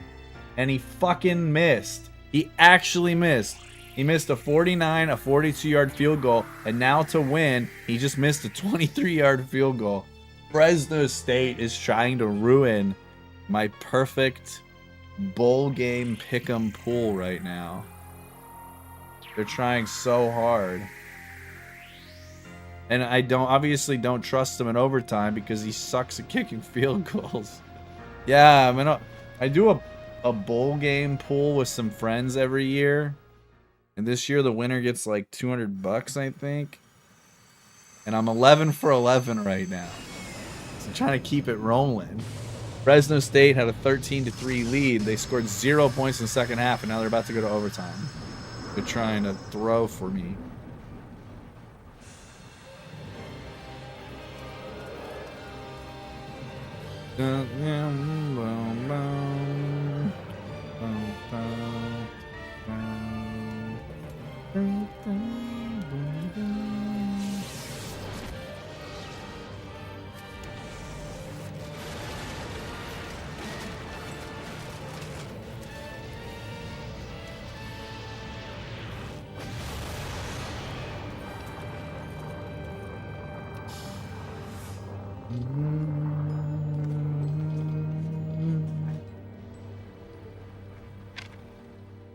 I ran to the bathroom. Very nice.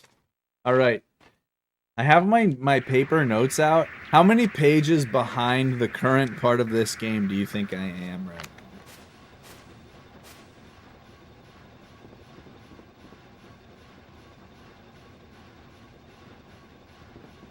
now? No, it's not all of them. I have turned a couple of times. I was turning them. I was not on page 1. I was 3 pages behind. 3 full pages behind. Out of how many pages total have there been? 1, 2. I was 3 pages behind, and we're only through 5 pages. So 60%.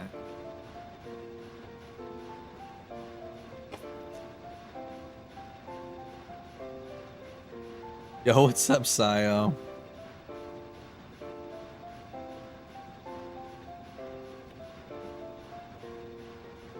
Is that a Coors Light? It is not a Coors Light. Oh, is this your first time playing Symphony Night? I played it not too long ago. I did not finish it, but I really enjoyed it. I got stuck and lost at one point, and eventually just like, instead of doing the normal person thing, which is look up where I was supposed to go, they have silver cans, but they wouldn't have blue, but they do have silver. From this side right there where the label is, kind of looks like a Coors Light can, but no, this is blackberry hibiscus sparkling water.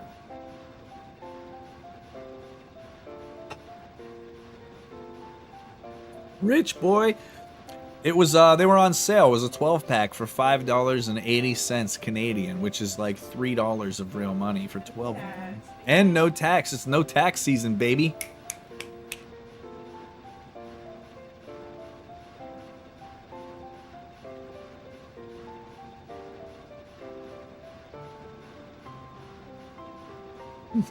You like that, Lebowski?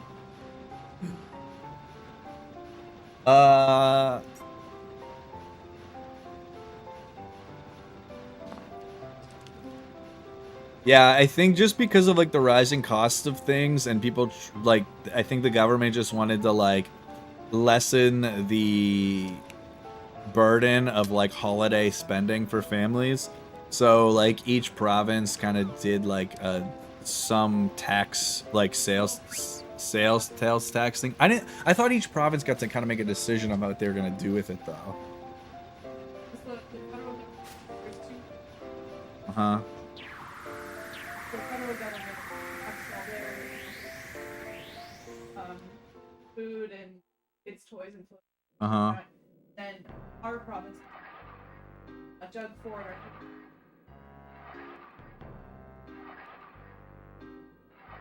some provinces,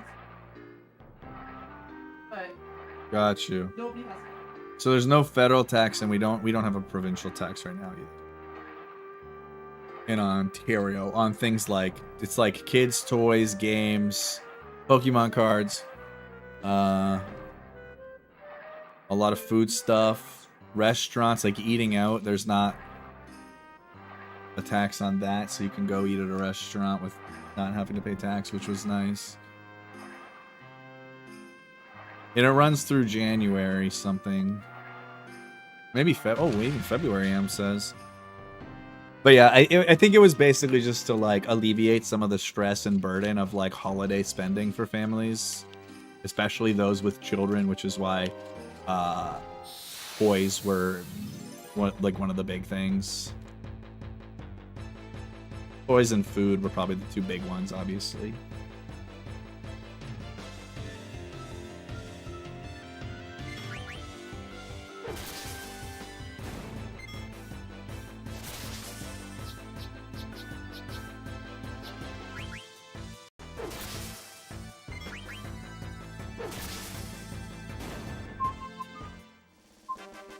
Stop being poor. Wow, Kios.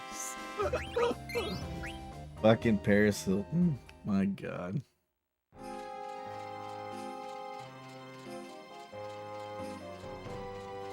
Alright, Boise or Fresno State. Don't let me down. Fresno State touchdown. Alright, good, because I can't trust their fucking kicker.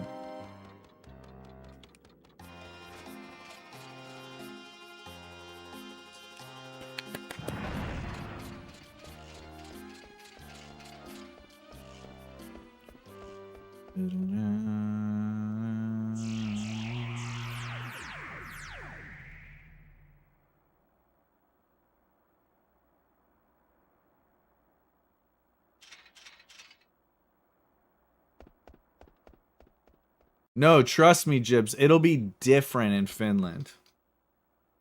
It'll absolutely work.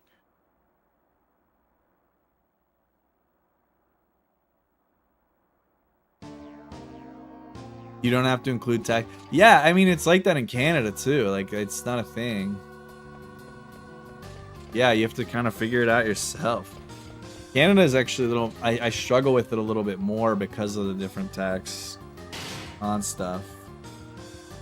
And then there's, like... What's... There's, like, a value-added tax on some things. There's, like, a service tax on some things. Pretty sure, yeah. I don't know, Roman. I don't know. I thought some things did.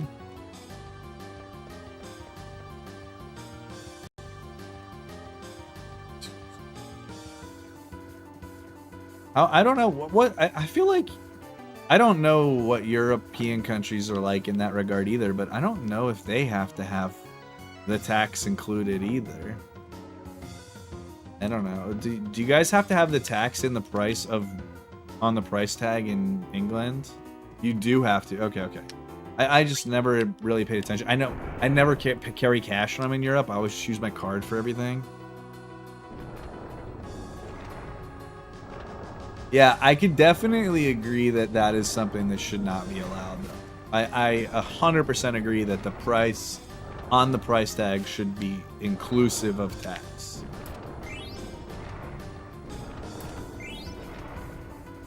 Yeah, that's I think that's how I would like it to be.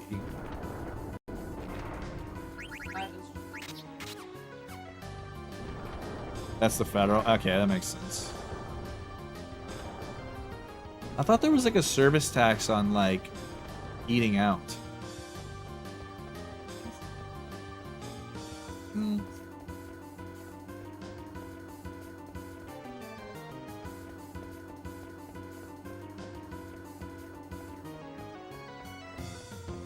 True, it is included in gasoline in the States. Interestingly enough. Huh? Foods? No. Oh. I was like, food? I was like, do we get tacos? You want to get... Yeah, I'll get tacos. Okay. Taco night might be canceled. Yeah, I feel like it should just be everything though, Trip. Like I feel like do it. Do it. Do it. Do it. I don't care. It doesn't matter to me.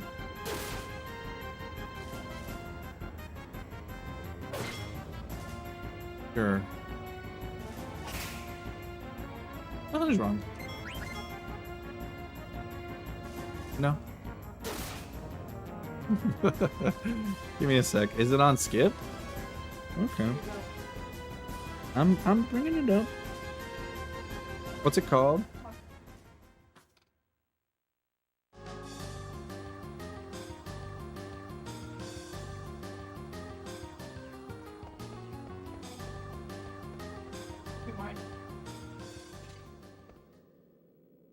Sure.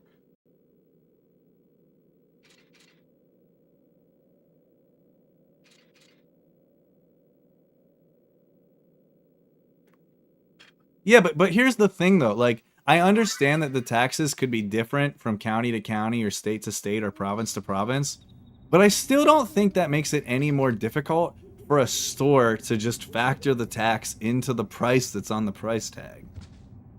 Like how does the changing tax from each place make it any more the same amount of simplistic to just have it advertised on the price tag? Yeah, let's get one. Unless there's just something I'm misunderstanding about that. Math is hard, fair.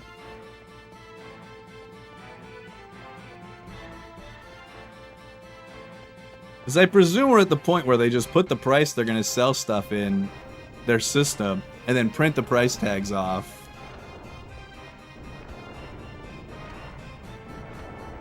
What? No. I'm getting there.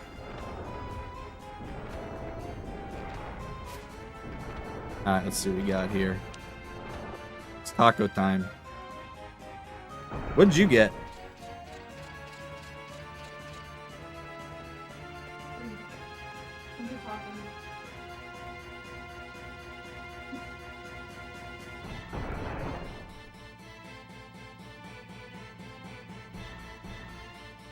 I'm gonna get one of each.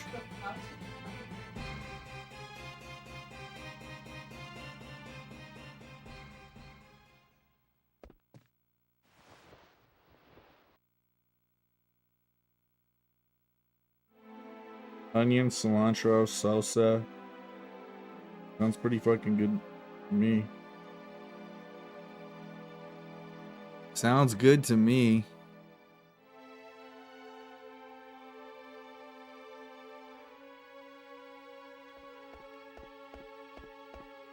I have to choose exactly 5 toppings? I can't choose only 4 toppings? Fine, pico de gallo. Like, what? Yeah. No, I picked 4 and it was like, bitch, pick a 5th topping or I'll kill you. And I was like, okay, I'll pick a 5th topping.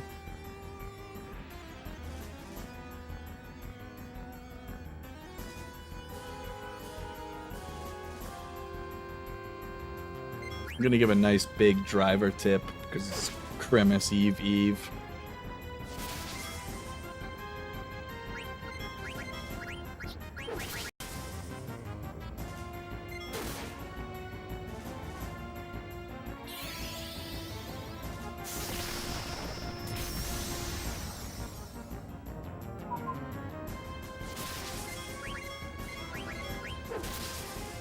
Just don't miss. Good job. Oh yeah, we're going to her parents' house in a couple days. They're more of a Boxing Day family.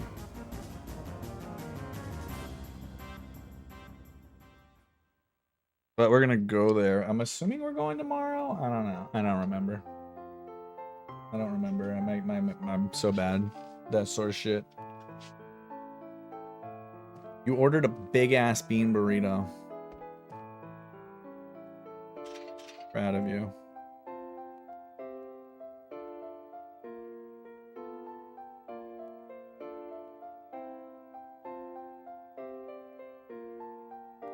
All right. We got tacos. I got all three. They had 3 different proteins, so I got 1 steak, 1 chicken, and 1 barbacoa taco. We got some tres leches coming in hot.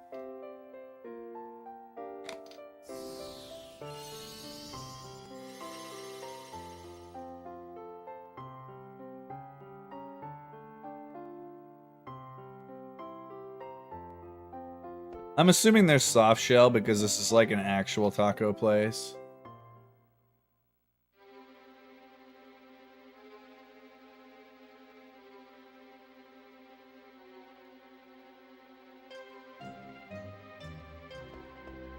If they don't give you the option, I just assume that means they're soft shell tacos.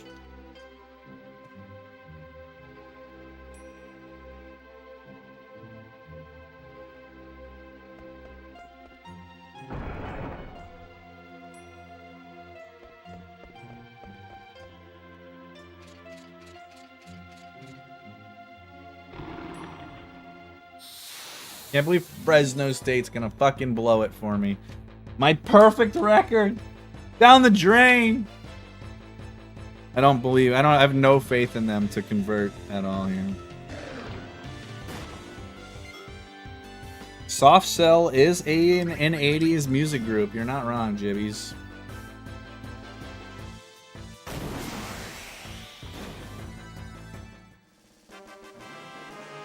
Shane coming in with the raid. Thanks, buddy. How's it going, Shaner?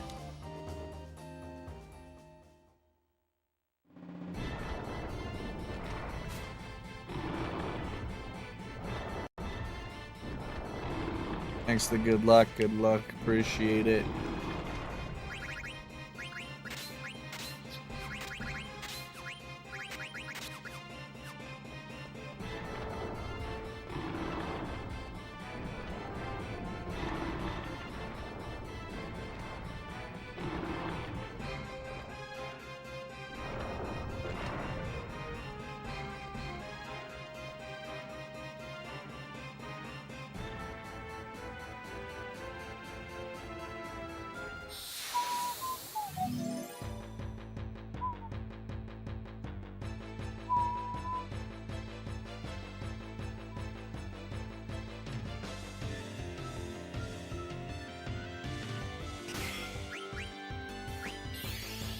Boo.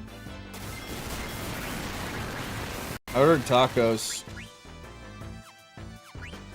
They confirmed. It is taco night, mama. It's taco night.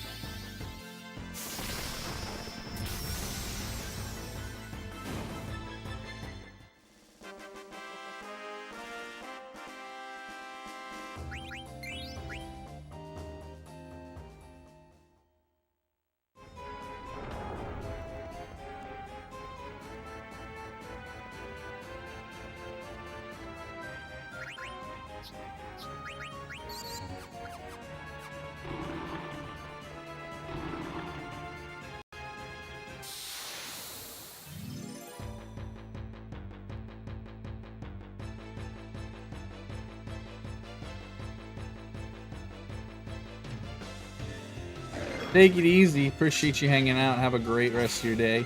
Have a nice holiday too.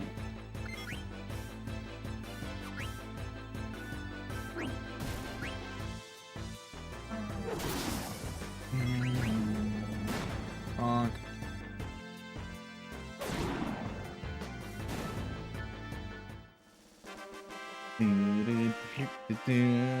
Fresno is gonna break my heart right now.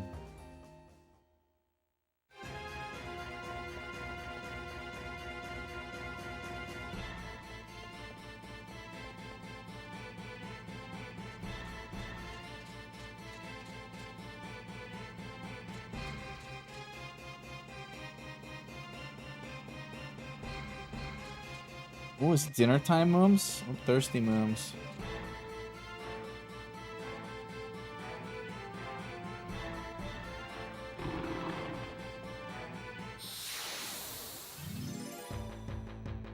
You'll have to wait for her to come into chat, CG, and she'll have to do it herself.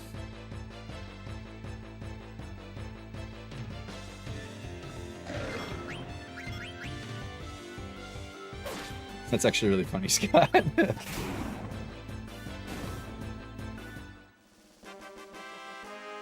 I mean, that's the point, right? It's supposed to be disappointing.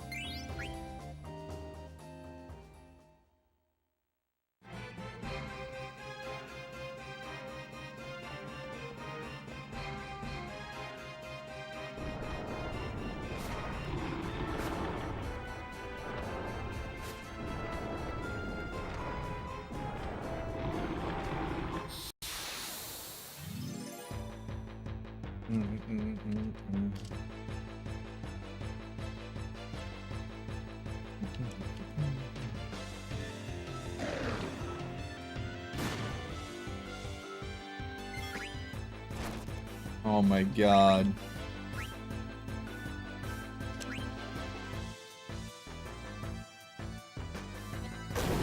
I never really used Bear Share. My sister was on that grind for a little while though.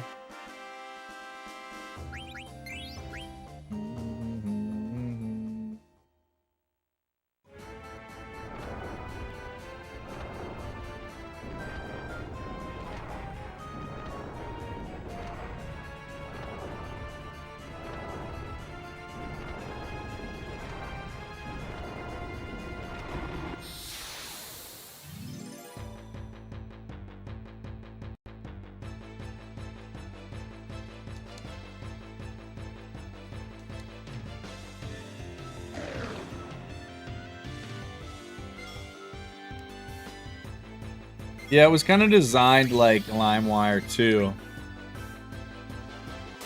Like it really looked very similar.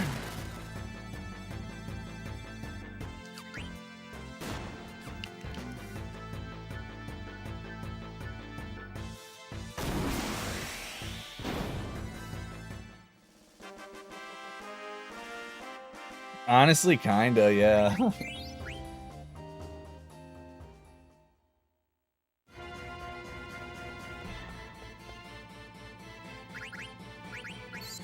Probably could have gotten away with not healing here, but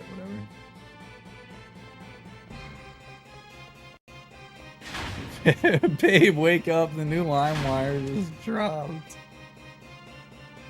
Oh, God, dude. Funny. What's up, Cheaty? Oh. Oh.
You did miss the auctioneer. He was getting real frisky with his lover.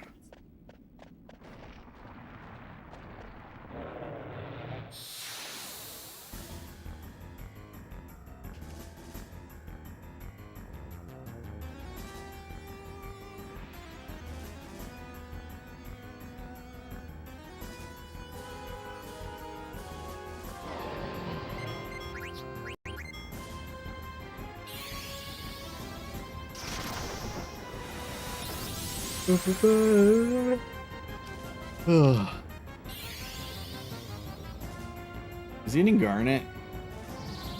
There is small dagger. Alright, perfect. We don't hate that, so now we can just do this. Game of Thrones.exe. Man. Yeah, guys, if you want to see the actual George R. Martin ending, you gotta check out GOT.exe.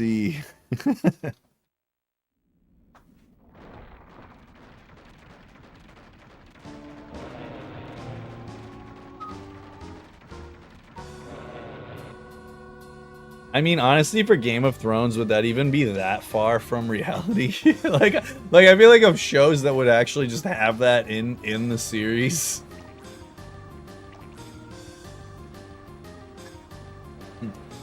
Stable boy Klaus, getting a little lonely.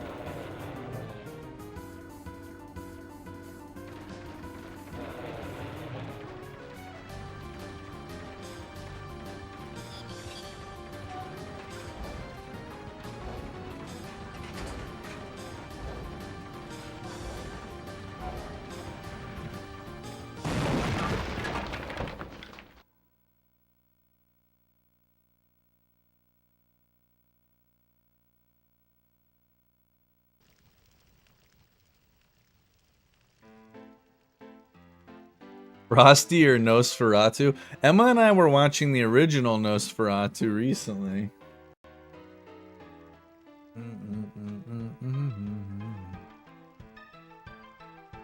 A book to recommend succinctly explains story act structures. That is a really good question. Not like a book I can think of offhand. I think like, for me, I think How to Read Literature Like a Professor is probably like the most straightforward and like useful like an analysis book that I often have thoughts of while both reading and watching things. I think that book's really worth checking out if you're interested in like trying to understand like any sort of like develop any sort of analytical skills and be able to make connections of authorial intent. I think those are really helpful for helping you pick up on things. The other thing that I'll say, honestly, is like read stuff by the original king of the 5-act structure, William Shakespeare. Like if you really are like, I want to kind of follow the 5-act structure of storytelling, like I think you should just read some Shakespeare plays because that's like all of them. He is like the 5-act play guy. I quite liked it, honestly, Sarith. I'm really looking forward to watching the Eggers one.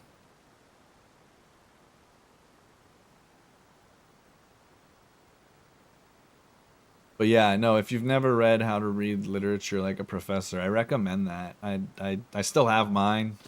It's really good.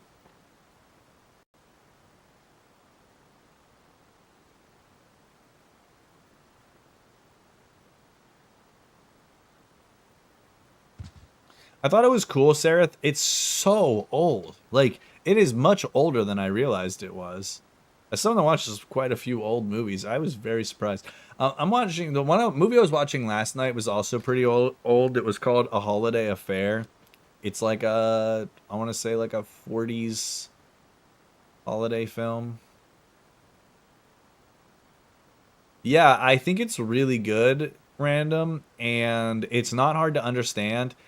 I will say you'll definitely benefit if you've read some of the things that they use as examples, but even if you haven't read them, the way they explain them in the context of the way that the tropes are being used is like particularly helpful too. Like the first time I read it, I hadn't read a ton of the things that are in it.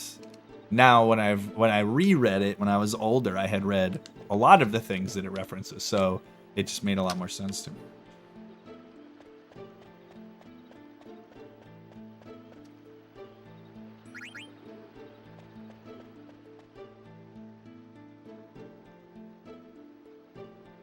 Yeah, it's a silent film, so 1922.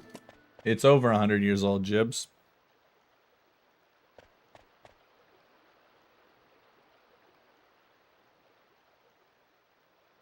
definitely not the oldest film I've ever watched, but it was older than I realized.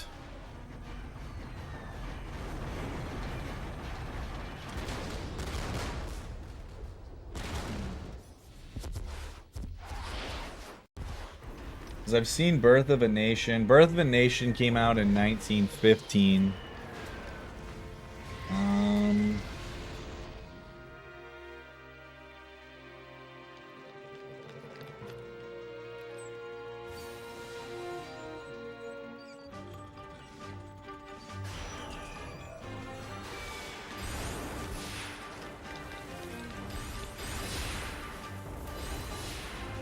I'd have to look what year Buster Keaton films. Let me look at his Wikipedia. The General was 1926, which I've seen. But that's still not as old as Nosferatu or Birth of a Nation.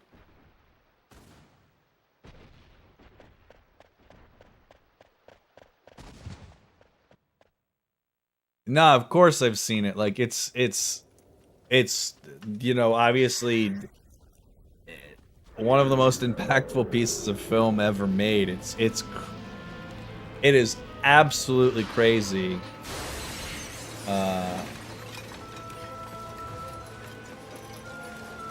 that film operated.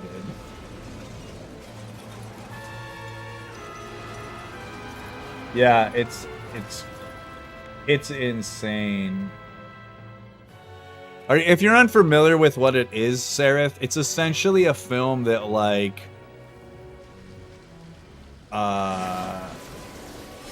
heroicized the Ku Klux Klan and essentially, like, emboldened and empowered, like, KKK ideology, more or less. And it was essentially, I'm assuming it's a propaganda film, would be my guess, is how I would describe it.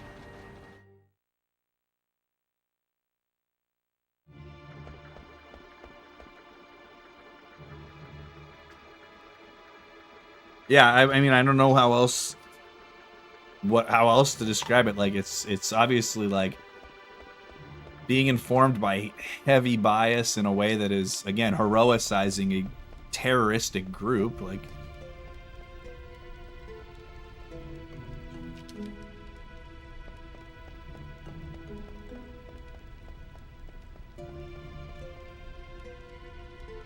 I'm trying to think if there's anything else I've seen older than that. I've seen some things, but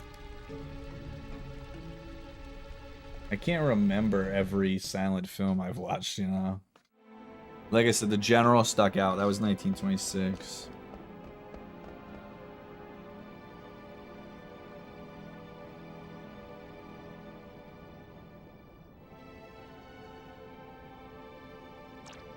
Haven't actually watched Metropolis. Only like The Great Dictator, which is way later, obviously. Take it easy, Jenny. Have a good night. Yeah, Great Dictator was 1940. It's not even close. The train movie where the train comes toward the screen. I mean, technically, I have also watched The Horse. I have a poster of the horse galloping across the track, which I guess is like the first movie.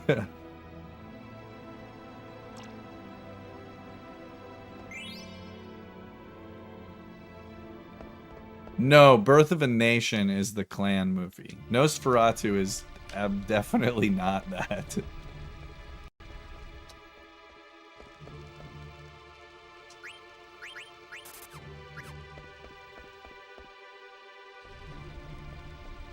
Nosferatu is just a creepy Dracula movie.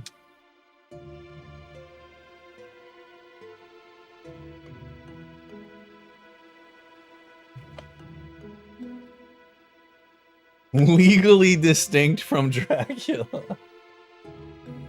Yes.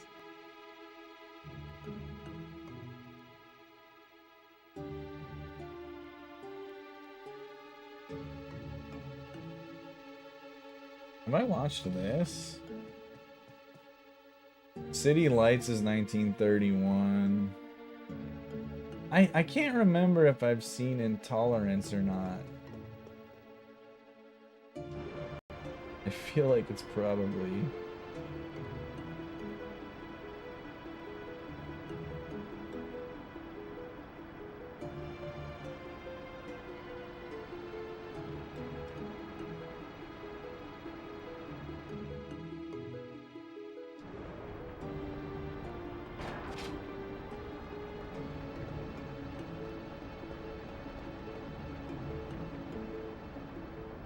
Dr. Caligari's another one.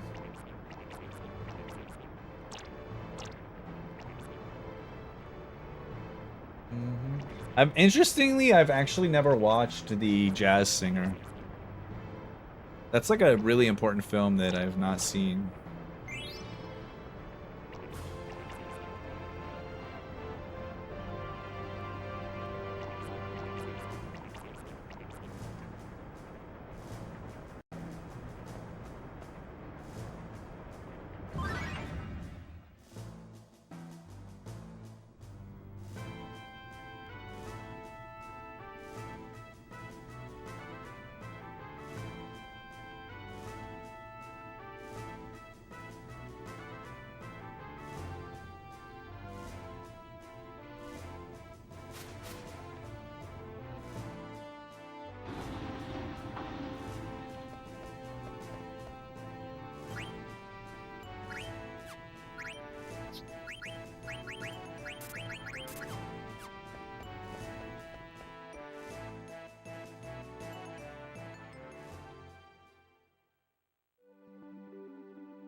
Dude,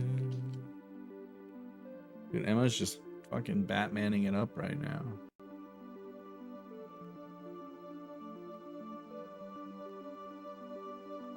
She's playing in one of the Arkham games. Emma, which Arkham game is that? Arkham Origins.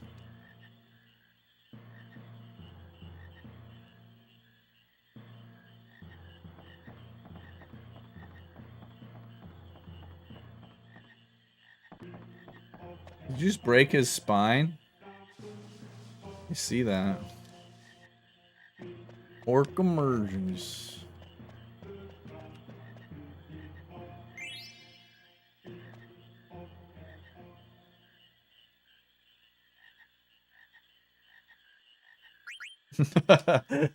Yes, I think I have some great dialogue we could use too. Get your stinking paws off me, you filthy large monkey from this rock.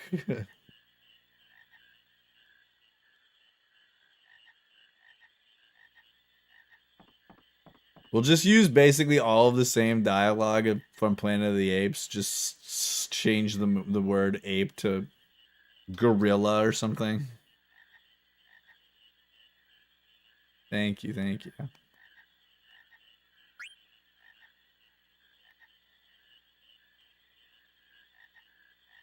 Planet of the Apes is overrated. Planet of the Apes is pretty dope.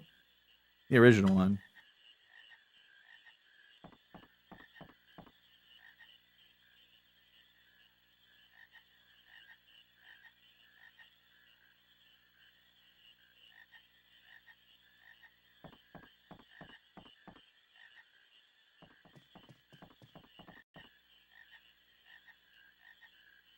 Yeah, did someone steal our idea? Someone poaching our idea?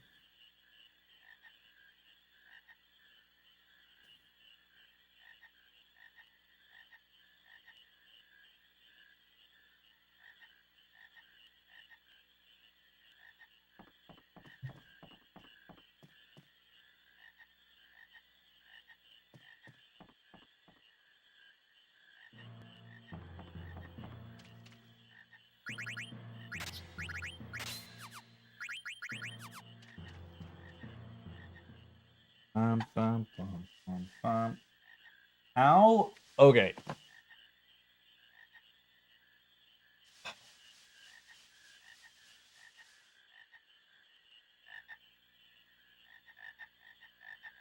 Purdue being ranked in the top 25 in college basketball is a fucking joke. Get them the fuck out of there.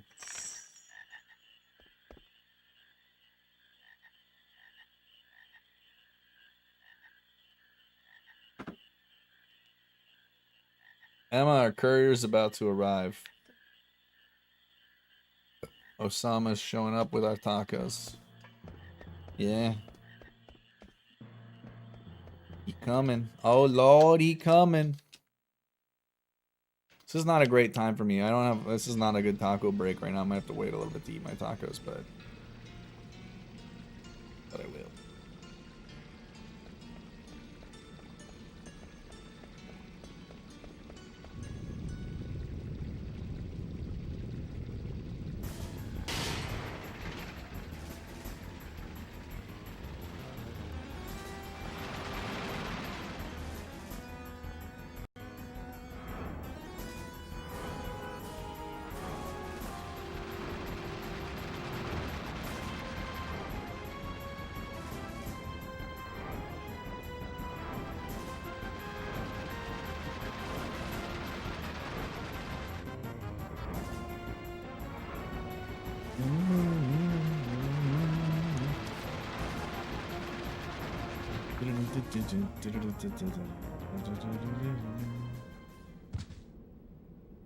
As he should.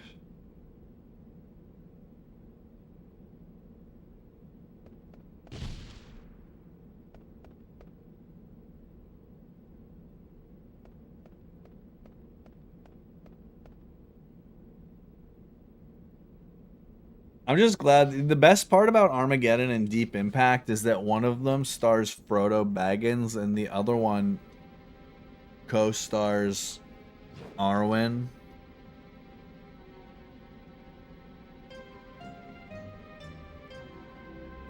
Got two goated Lord of the Rings characters. You know?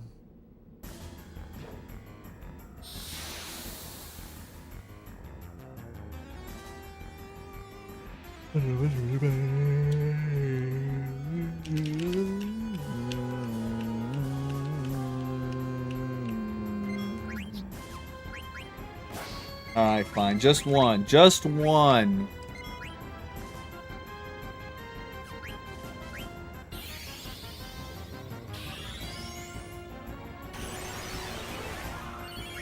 Blast. Dash it all.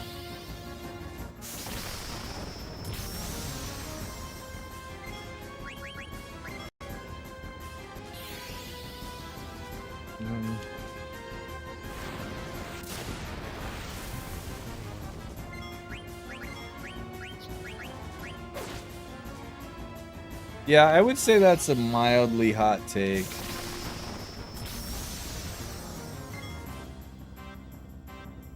She's definitely not like my favorite actress or anything either. I do like her in the things that I have seen her in, though. Armageddon, maybe notwithstanding that comment, but I think that's more of a product of just Armageddon being like an incredibly below average movie.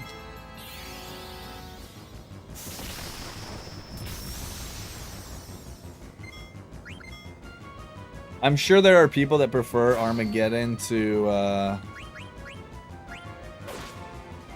Deep Impact, but I am absolutely not one of those people.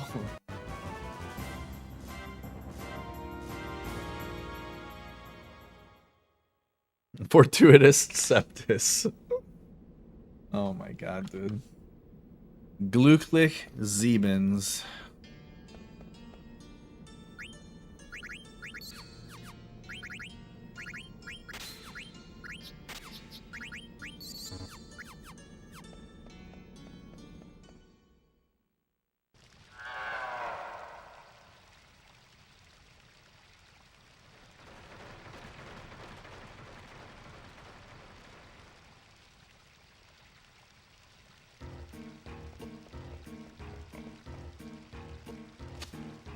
Well, here's where I need to I guess I would need to figure out my genuine opinion about Michael Bay. Is Armageddon Michael Bay's best movie? Because I don't think Armageddon is particularly great, But I also don't think most of his other movies are either. I've never seen The Rock. Oh, wait, did he do the original Bad Boys? The Island is like, okay. I actually talked to him, damn it. Yeah, I've not seen The Rock. I always forget that that was a film he has done. I don't hate the first Transformers movie. It's like, for like a big toy IP movie, it's actually pretty good.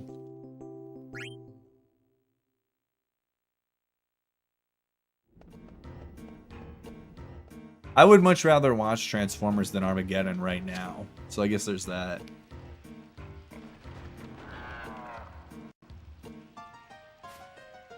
Yeah, I've not seen The Rock. I'll have to check it out. It seems that you guys seem to have a pretty hard inkling that that's the answer. Yeah, I'll have to check that out. Megan Fox is also in 2 Michael Bay Teenage Mutant Ninja Turtle movies, and spoiler alert, they were not fucking good.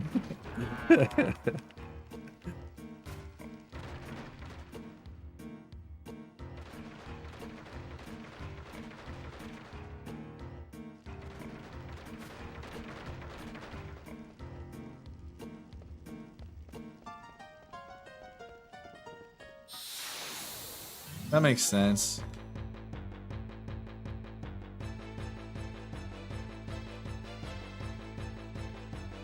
Is Michael Bay the next Deacons? Who is his cinematographer in a lot of his? Does he use the same guy in a lot of films?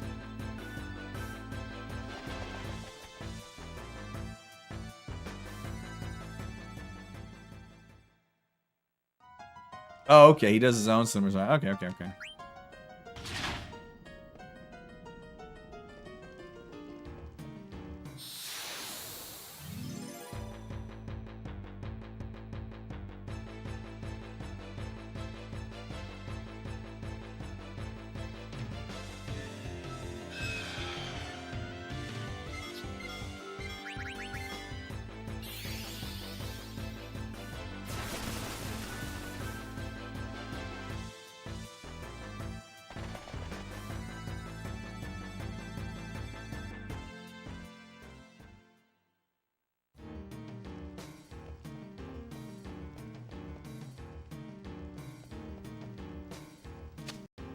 I mean, I don't think that like film people think that Michael Bay is like a shitty filmmaker by any stretch of the imagination.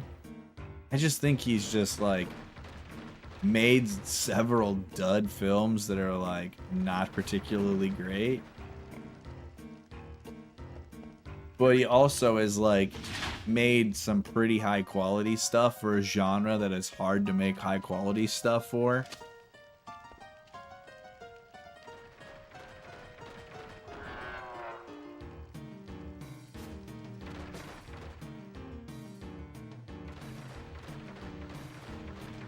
Welcome to Earth. Yeah, that makes sense actually. I think I agree with that.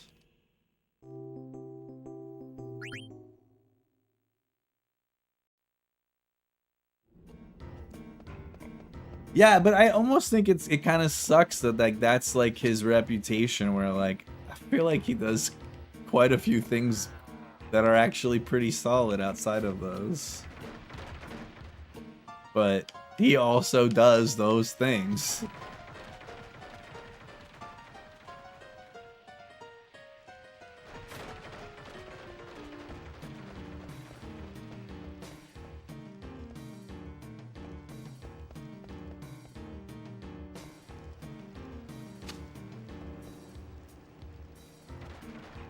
Probably.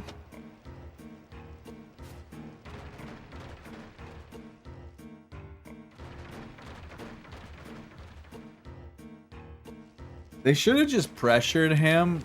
Like, like when they were just trying to make like every video game adaptation ever, You know what video game adaptation I would absolutely bring Michael Bay in to do the film for? Like, there's only one right answer.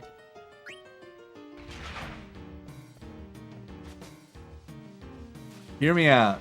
Jib's ready for this? Michael Bay's Minesweeper the movie.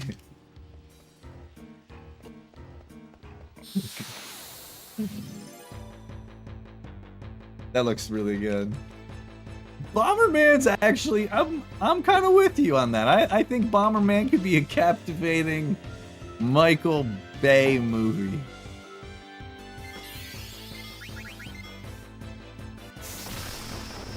Listen, I've not seen this movie, so I'm sorry if any of you like it, but to me it just looks like dog shit. I think that Michael Bay's Minesweeper adaptation would be better than the actual Battleship movie that they made.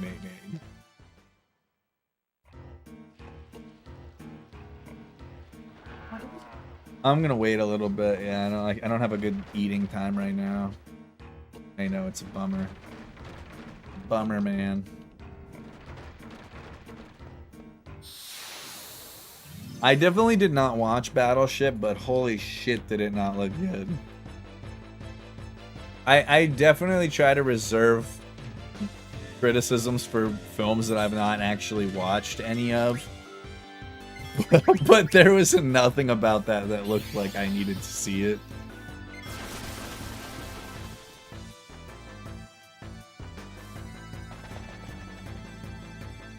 Nobody watched Battleship, and everybody's life is better for it. Yeah, well, for sure. I really,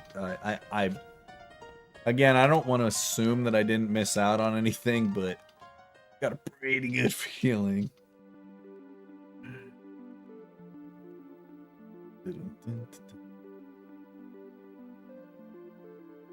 I'm excited.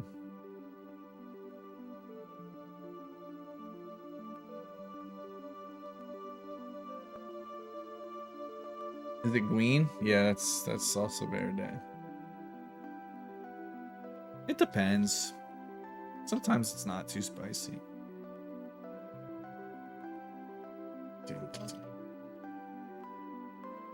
Exactly. That's a classic Michael Bay type play, Jibbin. Put in someone as a main actress who's conventionally good looking but not particularly good at the acting component. Actually, and you know what, I actually feel kind of bad saying that because I actually don't think Megan Fox is like a shitty actress or anything. I don't think she is a particularly great actress, but I can't possibly imagine Riri being like a killer.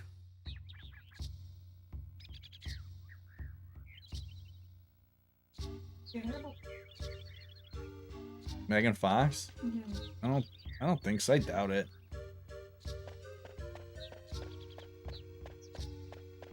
The creation is like. Yeah, that makes sense. I've never seen Jennifer's Body, but I know people tend to like it quite a bit.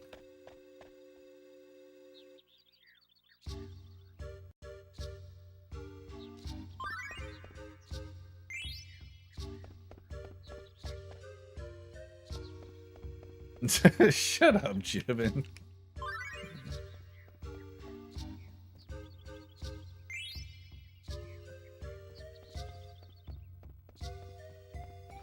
No, I've heard people really liked it, yeah.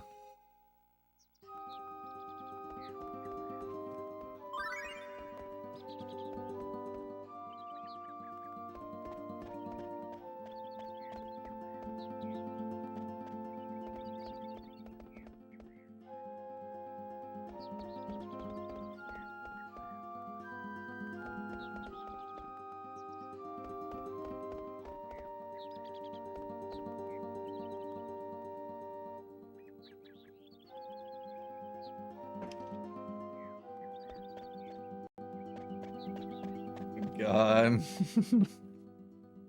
Jennifer's Body, Jennifer Connelly. Easy.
I've not really seen a lot of Jennifer Connelly movies, but she's like in a lot of really good things. Like the movies that I have seen with Jennifer Connelly in them are all, at least the ones I'm thinking of, are all good movies. That is one of the movies I was thinking of, Chew, and that might actually be like her best acting in anything.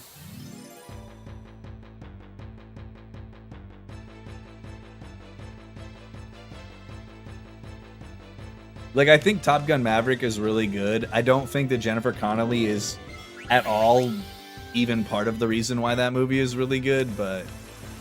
No, I know. I was just thinking about Jennifer Connelly after you said that. And I was just like, huh, she's in a lot of movies that I think are pretty good.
Yeah. I'm sure they are.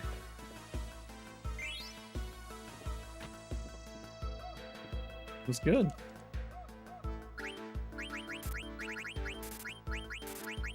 I need some. Wait. I didn't organize. Oh no. No, it's gonna mess up my inventory now. Ogre, iron sword, another sword, javelin. There we go.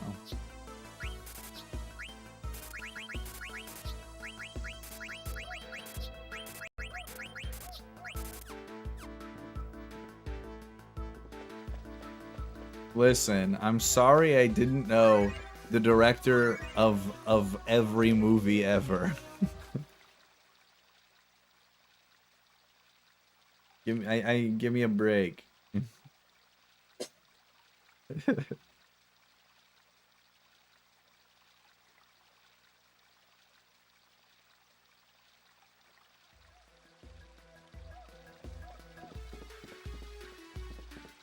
Especially a director that I don't particularly care about his body of work.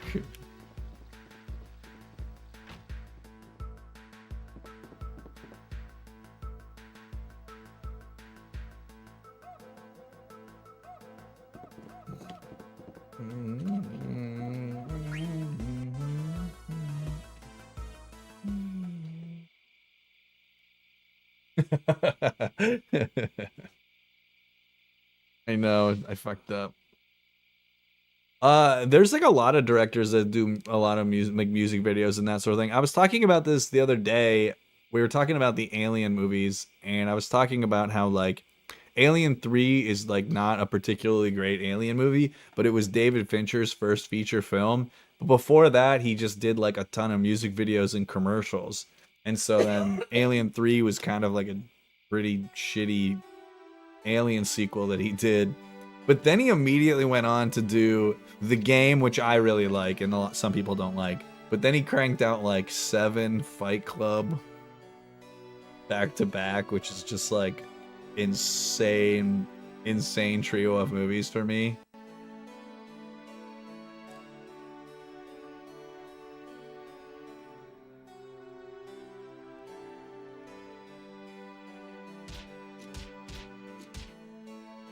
Or not. That's actually funny. I don't hate Alien 3 either, but I definitely think it's like not particularly great.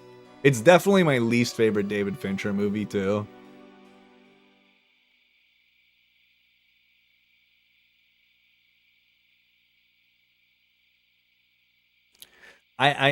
Interestingly, while I think some of his music videos are pretty good, I actually think his commercials are better. Like I've gotten, sometime you should just get on YouTube and just watch like David Fincher commercial compilations. He has some really good commercials.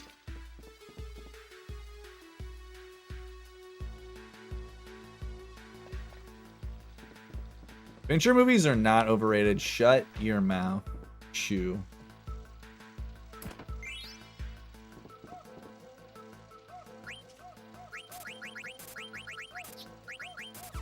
We will not take any David Fincher slander in this house. Because then he went, you know, a couple years later, then he cranked out like Zodiac and The Social Network, which are two of the greatest movies ever made. Like,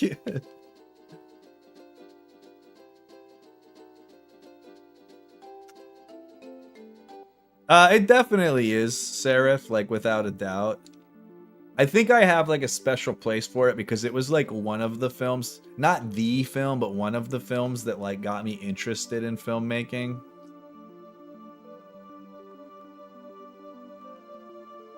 I definitely like it a lot. I think I would go Zodiac, The Social Network, VII are probably my top 3 Finchers in that order.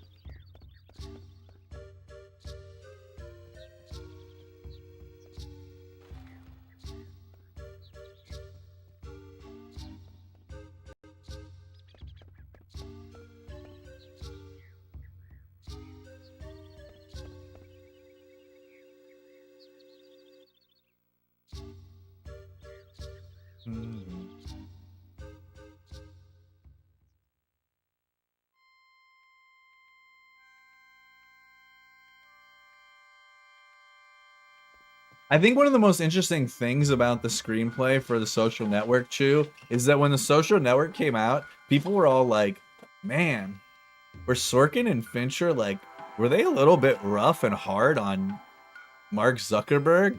And then, like, now in hindsight, I think everyone can universally agree that that movie almost did Zuckerberg, like, way too many favors, being like too nice about him. Like, I think that's one of the most interesting things that has aged with that film is like the shift on the take on how hard it was or how critical it was on Zuckerberg.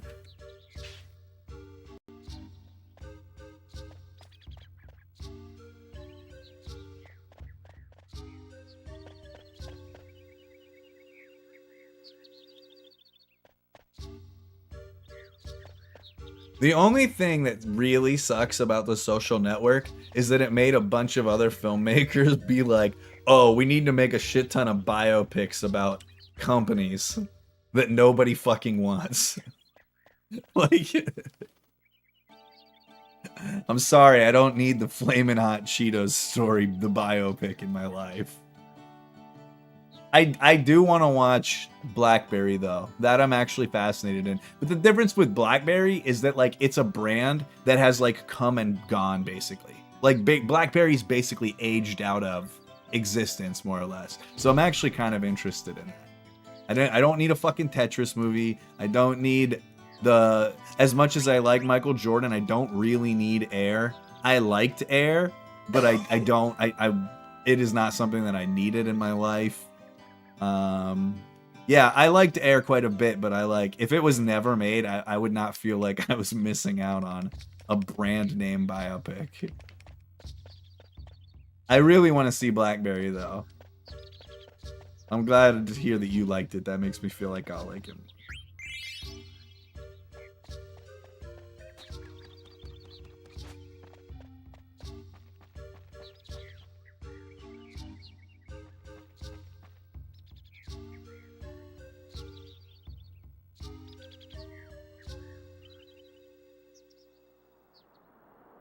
Yeah, that's probably true. I do think one good thing that we got out of Social Network is just both like a platform for both Jesse Eisenberg and Andrew Garfield to keep doing things. I want to see the Jesse Eisenberg's new movie that he wrote and directed. I want to watch that. I heard it's like pretty sweet. I like Andrew Garfield. I think Andrew Garfield was the worst Best Actor nominee when he was nominated for Hacksaw Ridge, but what can you do? I actually don't like Justin Timberlake jibs, but I will say that there is like a really funny, cruel, interesting irony to me that Justin Timberlake played specifically Sean Parker in that movie. Like, that's just actually just such a good casting choice. Let's go! Oh, he's gonna get to go, isn't he, that piece of shit? Well, not even just that. I meant more of just the fact that he was playing the person that I imagine at some point, I gotta believe Justin Timberlake was literally suing Sean Parker for Napster. Like, he had to have been involved in that lawsuit, right?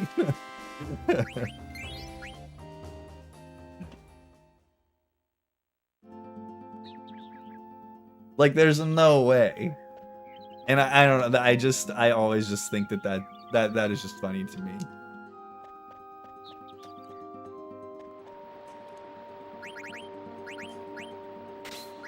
I don't actually need this.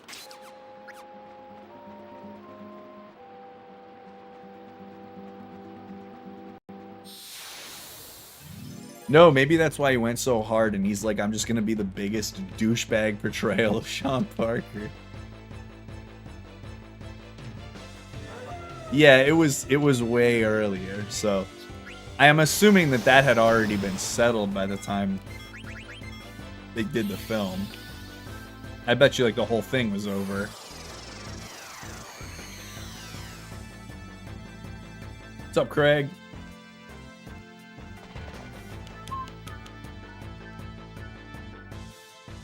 Yeah, so I imagine that they were probably all resolved well before the film came out. So what year did it come out? 2010, 2011, something like that? 10, 11, 12? I think Zodiac was like 07. 2010, I was gonna say, I thought it was like right around there.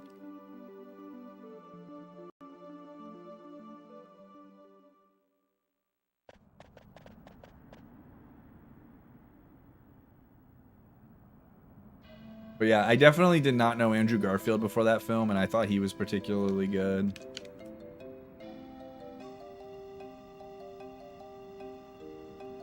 Oh my god, what's her name? Brenda Song? She's in that movie for like 2 scenes.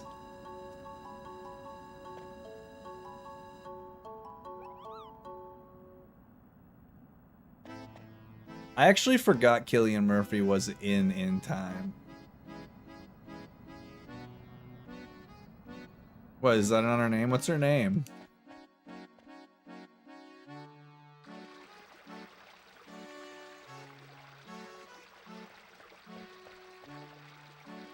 Macaulay Culkin's wife.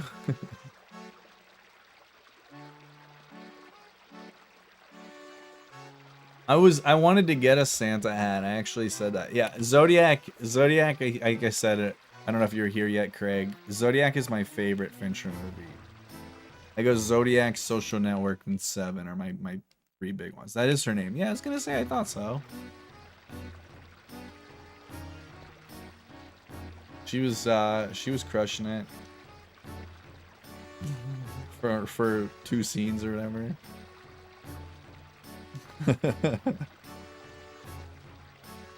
And then there's there's like one random Dakota Johnson scene.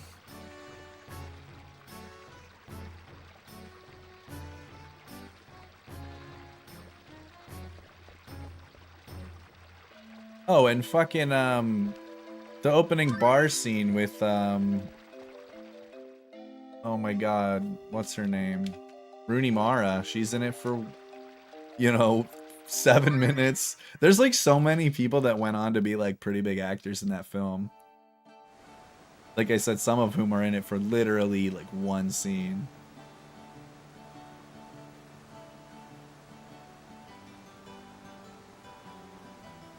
Brenda Song was in fact London Tipton. That is correct. Yeah, she's married to Macaulay Culkin now. But before that, she was a Harvard student in Social Network.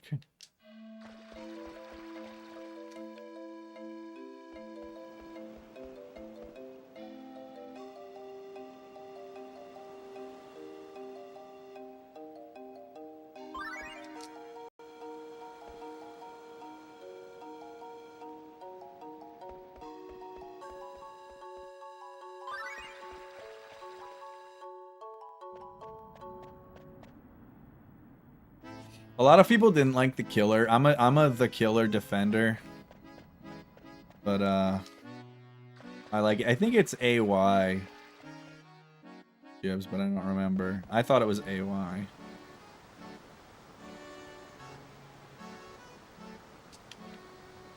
Macaulay Culkin.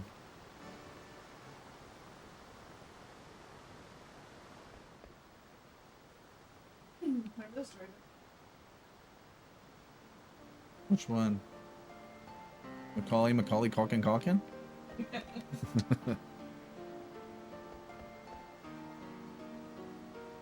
I kind of was hoping Brenda Song was going to change her name to Brenda Macaulay Culkin Song.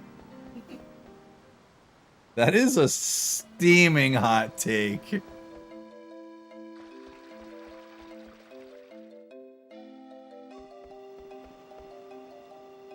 Home Alone 3 is the best one. Yeah, I said that's a steaming hot take. Jibbin said it's a nuclear take. Curious who the celeb being referred to that attended hard they're referring to.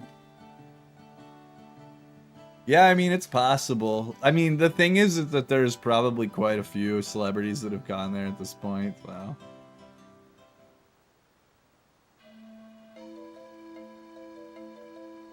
But that's a pretty good guess.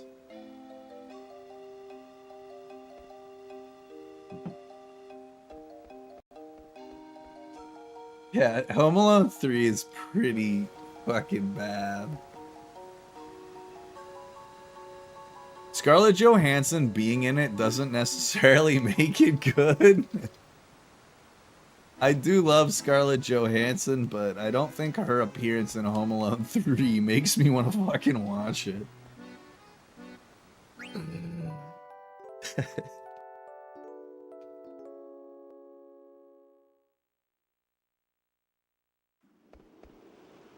Yeah, it was just like a completely next level. And they were like, "Hey, we're gonna hide some shit in a remote controlled car."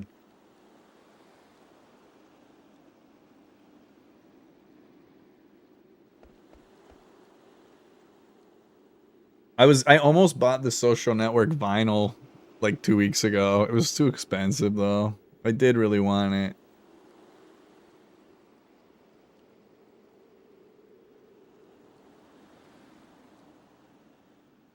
Yeah, oh yeah, that's right. It was ballistic missile chips even. What a fucking movie, dude. Oh my god.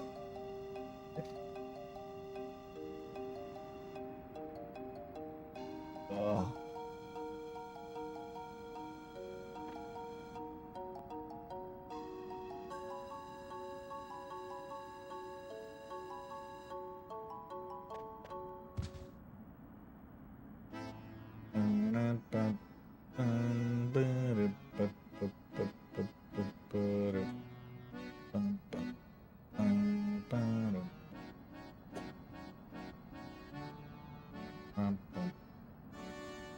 What's my favorite terrible movie? How terrible does it have to be? I feel like some of these are gonna be like, people are gonna try to say that they're good movies, but they're fucking not. That's the thing, is like, my favorite terrible movies are movies that there are people that I actually think would defend as being good, but they're just really not. I think the two most obvious ones that come to mind really quickly are The Day After Tomorrow and Big Trouble in Little China. Those are definitely on the list. And I know someone's gonna come up and be like, Pork Chop Express is great. And they're right, but it's definitely a pretty bad movie.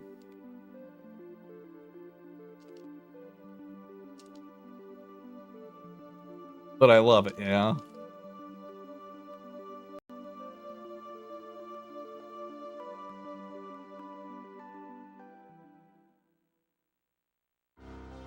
Yeah. Big Trouble in Little China is very self-aware.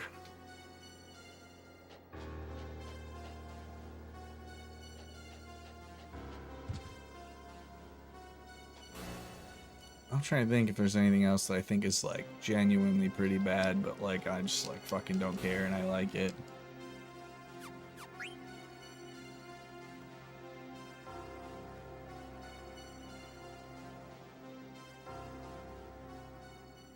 I gaslit you into watching Big Trouble in Little China? How did I gaslight you into watching it?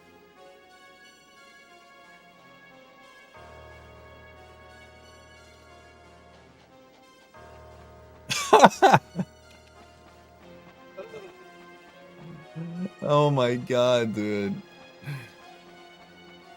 That is just peak cinema. That is just absolutely must see Kurt Russell. Yeah, you gotta get in here, Craig.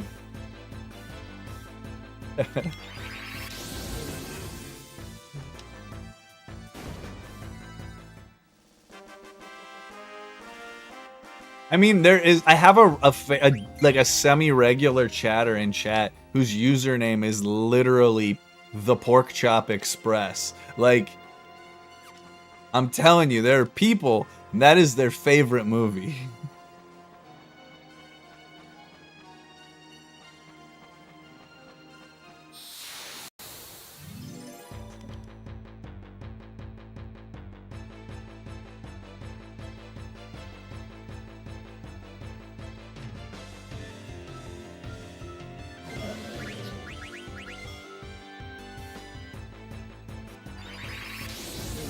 Thanks for the bits, Craig. Sky High. What do you think?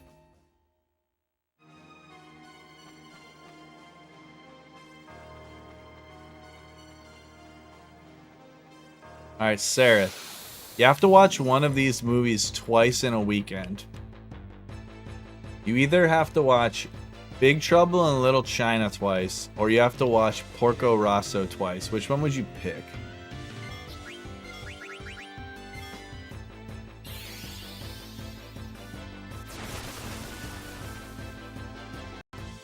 You know another movie that I think is pretty bad that I like, actually, is The Sum of All Fears adaptation. No, you can't sleep. You have to watch them the whole way through. Yo, Palmer, thanks for the raid, brother. How's it going, dude?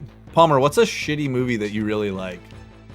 Like a movie that you're like, this is not a great movie at all, but I like it. You also, I don't mean to like break your heart, but oh, dude, that's true. You watched all of the Nick Cage movies. Dude, did you see the purple one, the one with the purple shit that comes from space? That one, I watched that. And then there's a peephole one. He buys a hotel, and there's like a peephole that he discovers. The voyeur or something like that. I think it might just be the voyeur. Yeah.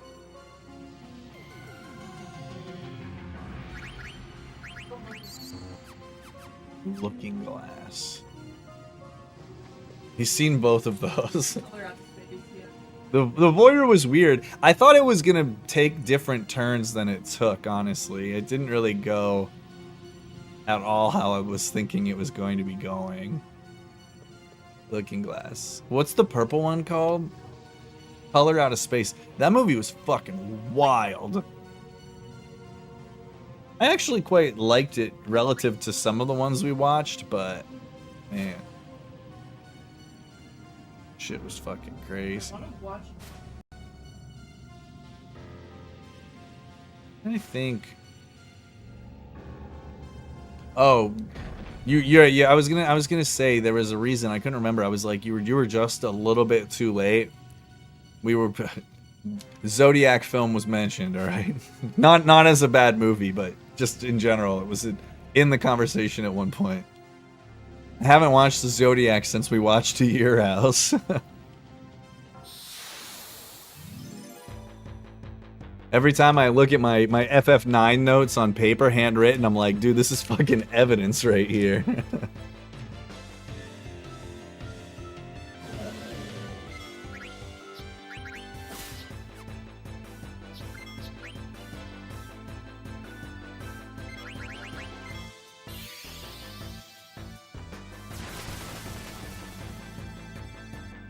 What's up, Captain Nerd?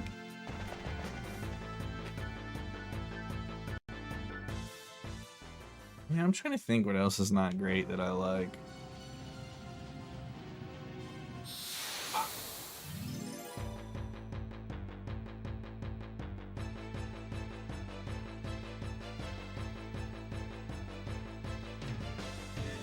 I'll give you one that I don't actually know. I really like J.J. Abrams' Star Trek Into Darkness with Benedict Cumberbatch. I don't know if people think that that's a bad movie or not, but I quite like it, and I could see people thinking it's not good.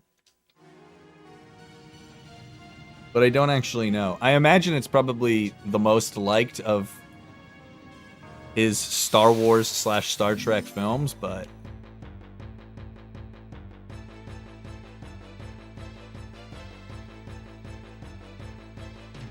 Yo, thanks for the 5-month rescribe, Gregory. Appreciate it.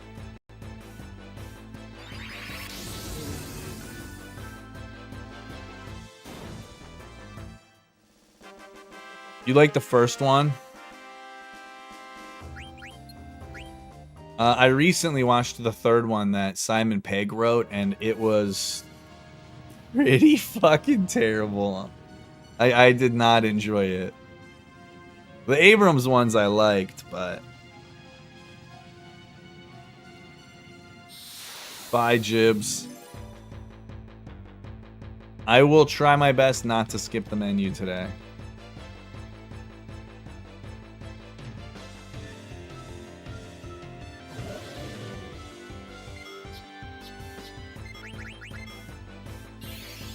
Is that the one that I just said was really bad? No, that's not. What's Insurrection? Is that Next Generation era movie? Anacondas 2.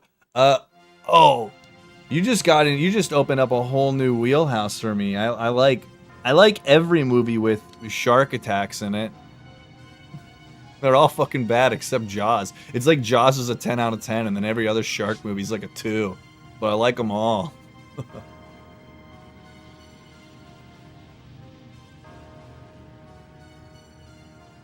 The only next-gen movie I've seen is Nemesis. We just finished watching the original series, and we're watching next-gen now. And then we're gonna go back. We're gonna watch all the original films, and then we'll watch the next-gen movies.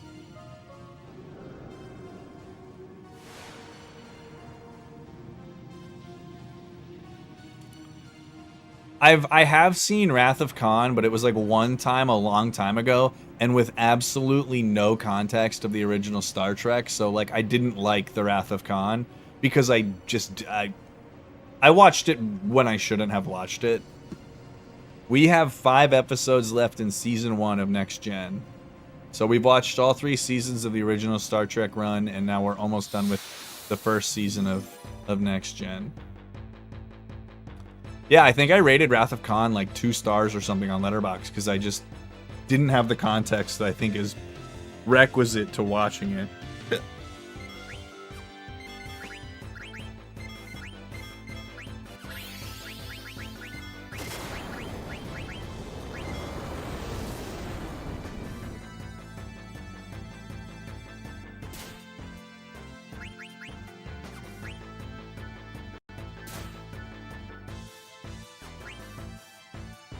Okay.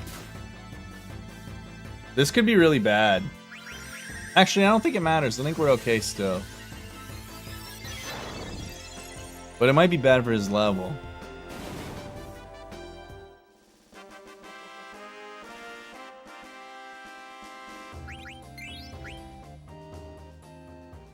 We got enough AP from killing stuff that it should be a problem. Shouldn't be a problem.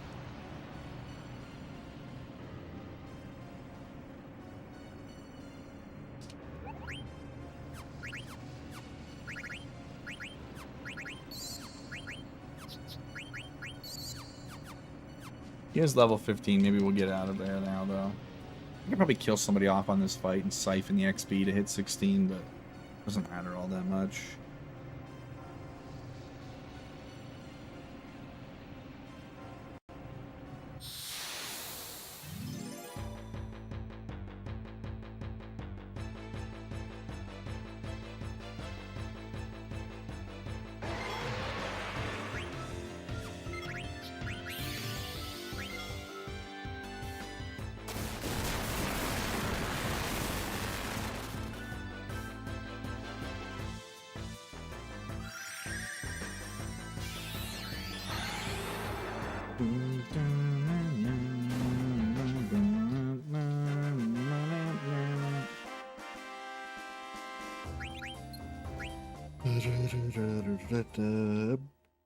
Yeah.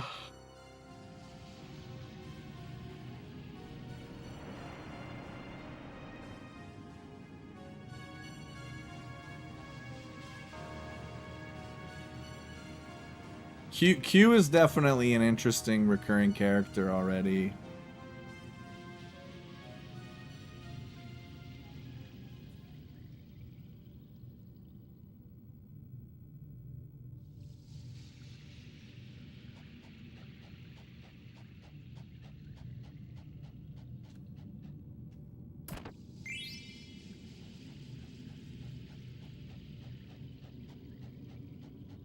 Probably not. I mean, I imagine, is the next generation the most successful of all the series?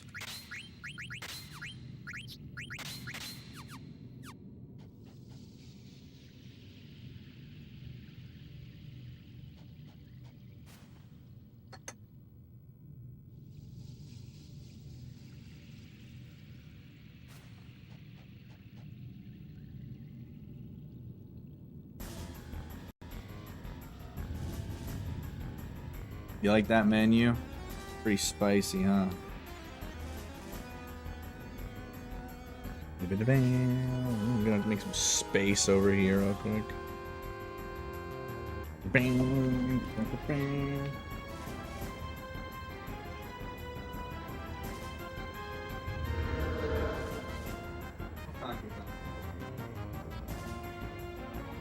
You like them? Oh, okay. Emma liked them, guys. Ah. Tell me more. The Phantom Man ass? My Star Wars take is that The Phantom Menace is the worst Star Wars movie.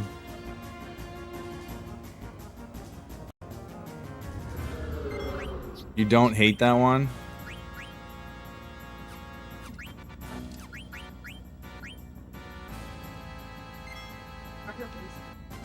Yeah. I don't love it.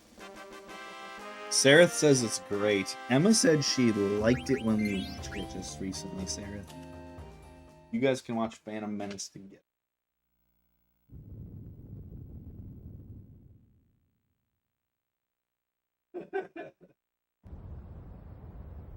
How do you do this? Why is it? Red one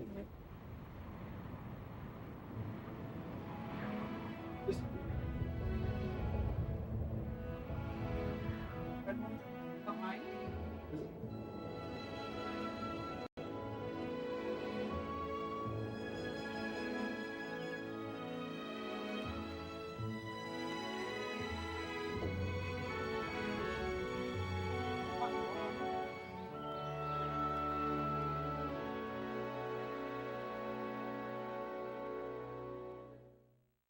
Got lime juice on my fingers now.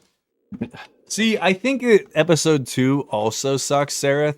But I just think that at least episode 2 like has more things that move the Star Wars plot forward than episode 1.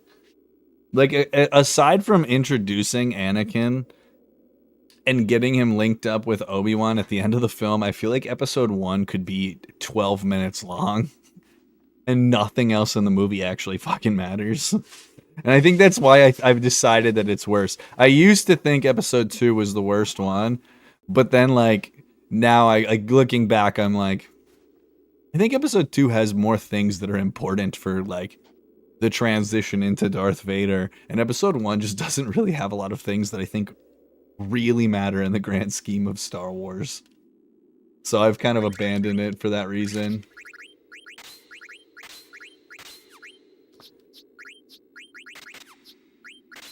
I would not argue that anyone who thinks 2 is worse than 1 should change their mind. Like, I think it's pretty close, I think, but... Yeah, the new trilogy is pretty bad. I actually like episode 7. I don't hate it, but 8 and 9 are pretty fucking rough.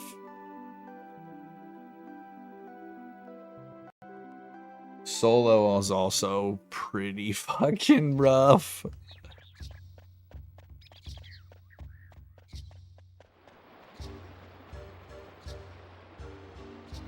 Rogue One, yeah, I like Rogue One, actually.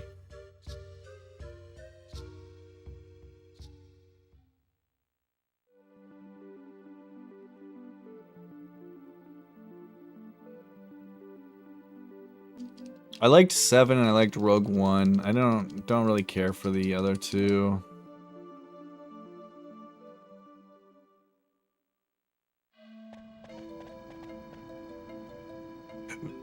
See, I don't know that I agree with that take, Random. I would watch Empire Strikes Back today, and there are a ton of things that I could point out and be like, this is a reason why I think this is a good movie.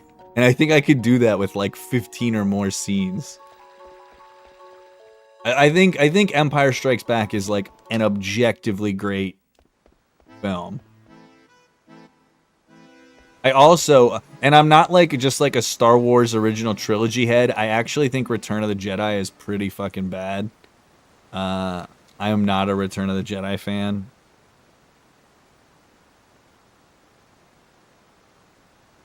Wait, is that a thing, Sarah? Or are you just making a joke? They're not actually doing that, are they?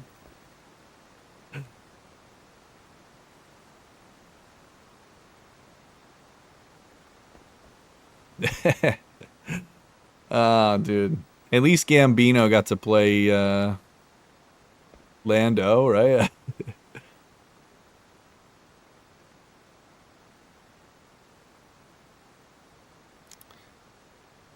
People seem to just enjoy the Star Wars Disney Plus series way more than the films at this point. Yeah, I think those two are like actually really good films. I know you were just exaggerating a bit, but and I also don't think your take is like completely inaccurate either about like just like a lot of Star Wars Defenders fandom being nostalgia based because of like the toys and stuff growing up. Like that's certainly true.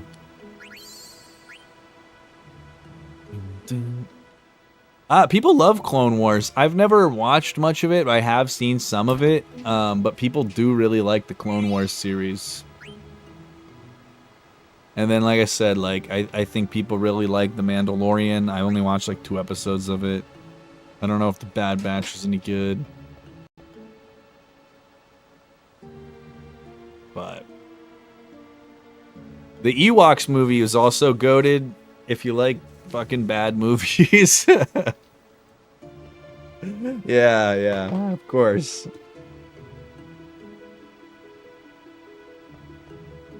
I regret bringing up Star Wars.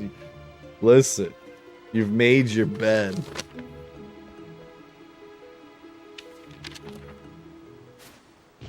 All right, I put my notes a page ahead so that I won't be behind.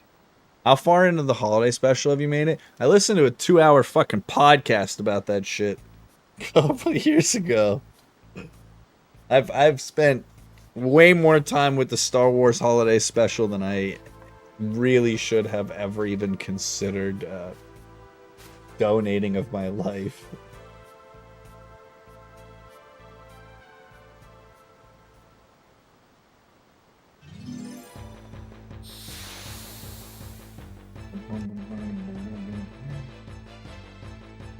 M-Chan is speedrunning New Super Luigi. Do you think it takes place in New York City?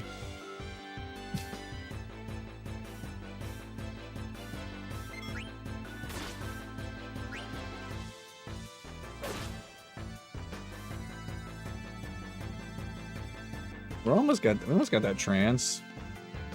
Can we sneak this in? Can we get it? No, we're not gonna get trance here. Maybe on the next hit we'll trance though. Or maybe not, you know? We'll see what happens. Let's just see what happens here, because if I do trance, then I think we'll not heal.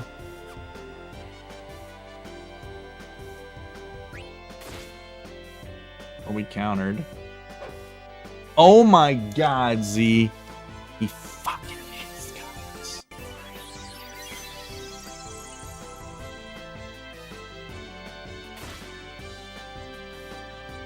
That could have been so good, because now we're going to have to...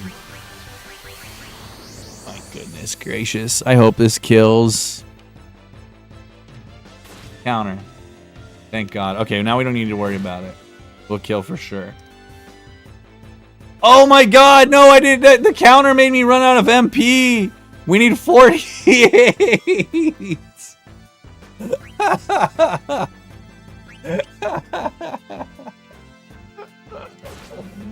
Oh my god, dude. What a fight.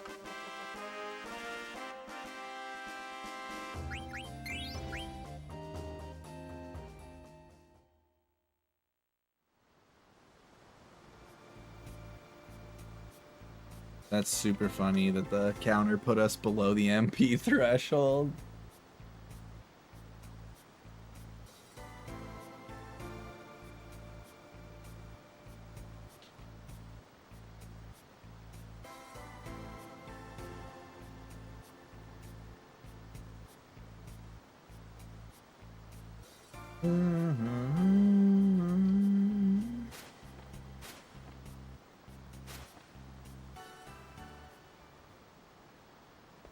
Alright, it's taco time.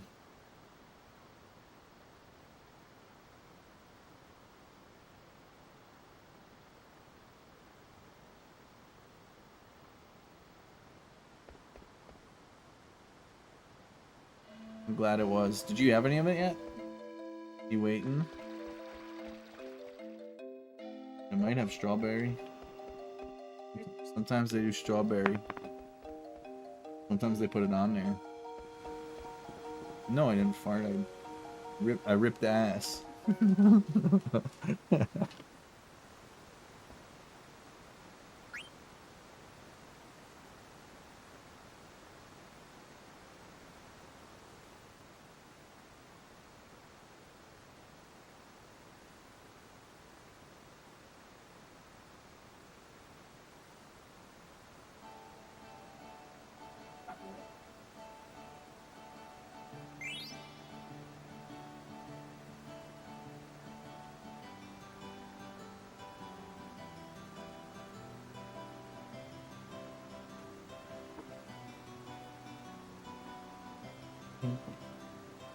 What's up, Cease? I got tacos.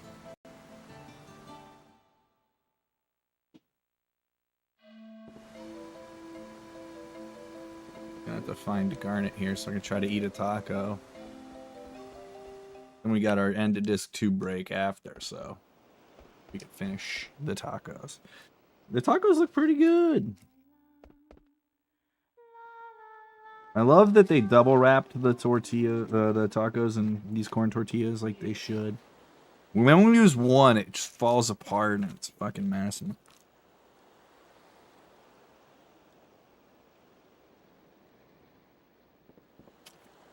Well, we've never had tacos from this place, so I got the smorgasbord. Did 1 chicken, 1 steak, and 1 barbacoa.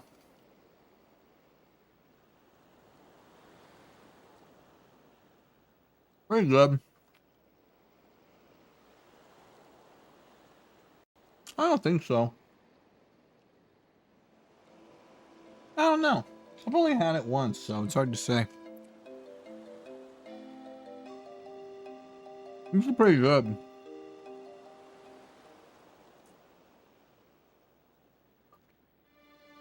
Burritos are typically made with flour tortillas that are large, and you wrap all the ingredients that you put in the burrito in, and it's enclosed on all sides, and there's usually rice and beans in it. Tacos are typically just meat and vegetables, maybe a little cheese, and their tortillas, like these tortillas, are corn tortillas, not flour tortillas. Not that you can't have flour tortilla tacos, but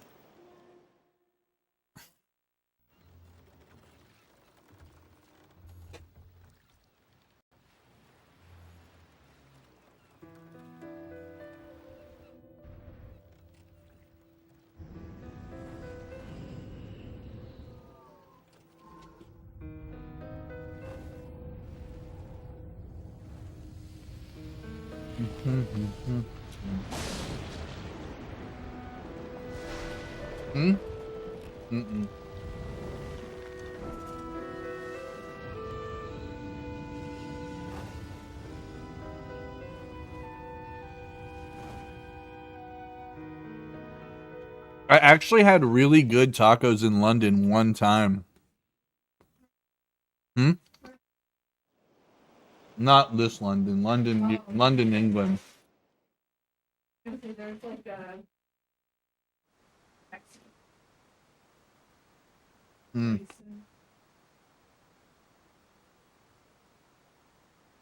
That's what we're eating now, Sneezy, and they're pretty good.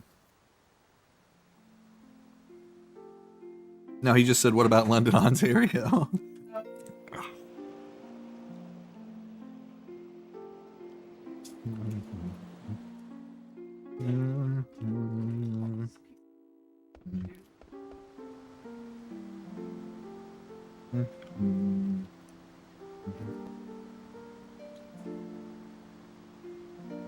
You guys have banging Indian food in England now.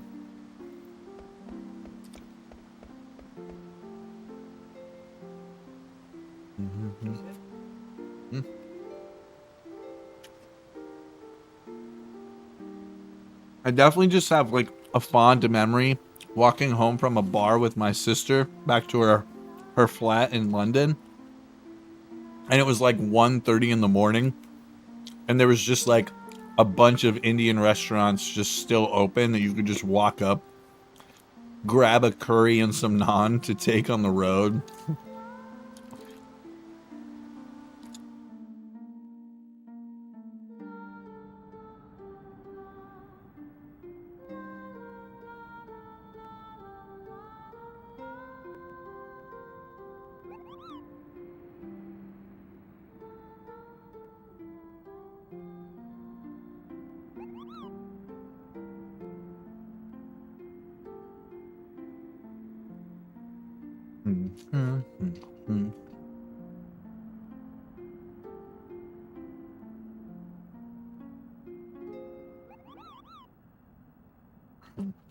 That sounds like prime real estate for that SNES.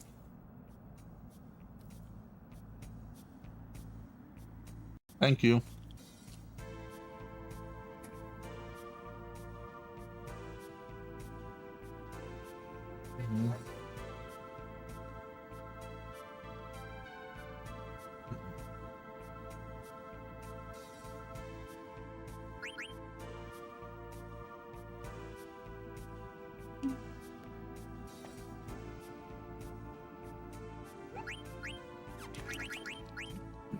Yeah, I feel like they would just get more popular over time, Sarah. Like, they're like a universally liked food.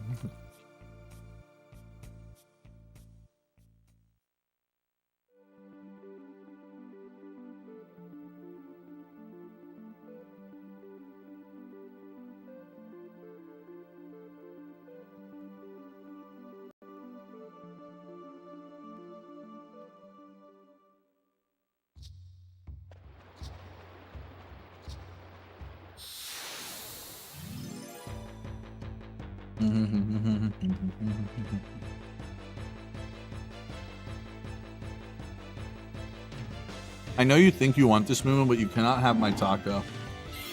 There's onions in it.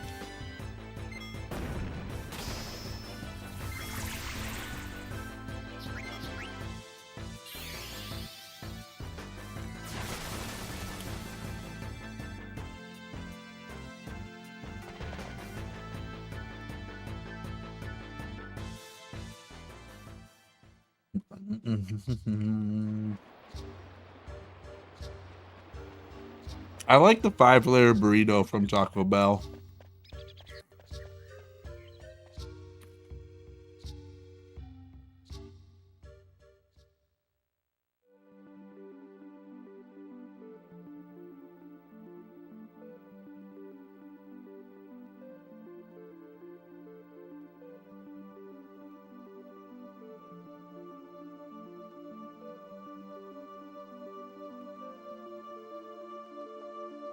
Gordita Crunch is pretty ace, yeah.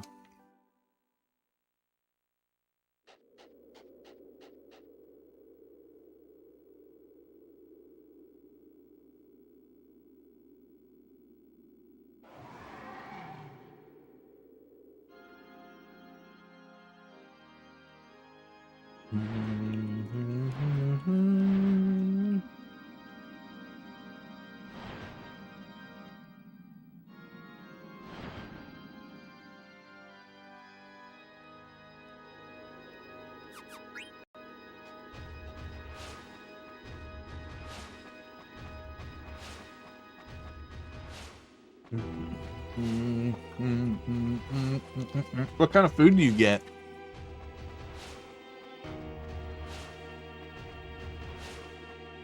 Chew. Chew. Ugh.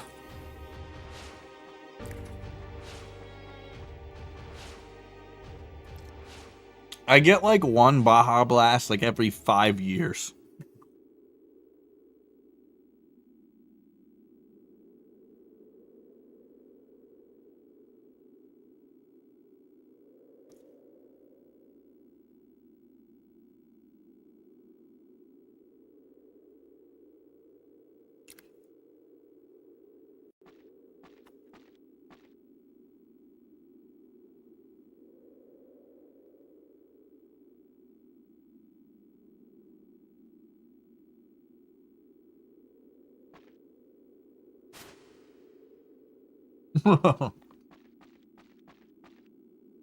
It's not Altoona.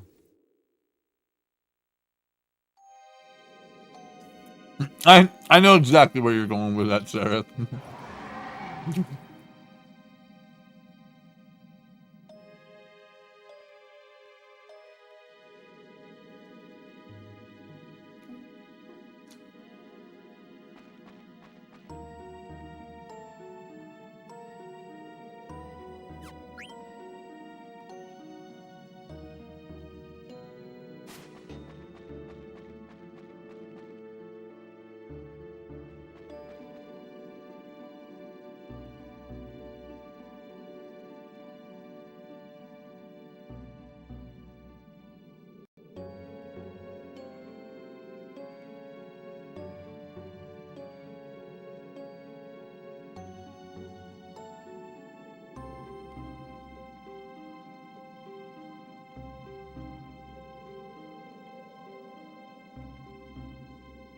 You get out of there, please.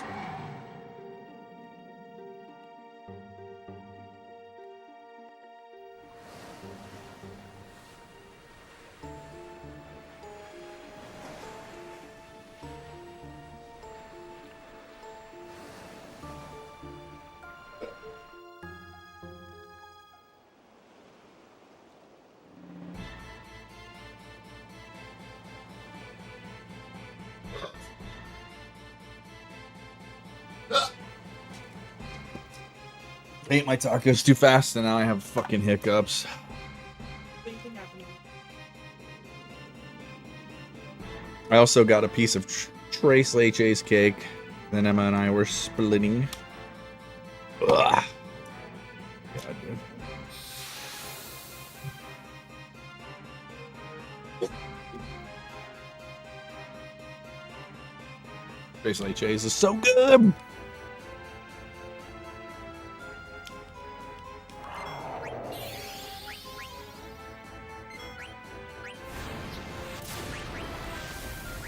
I need to heal my boy. Bless you.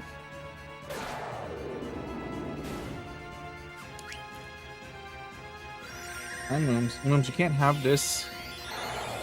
It's not for Momo.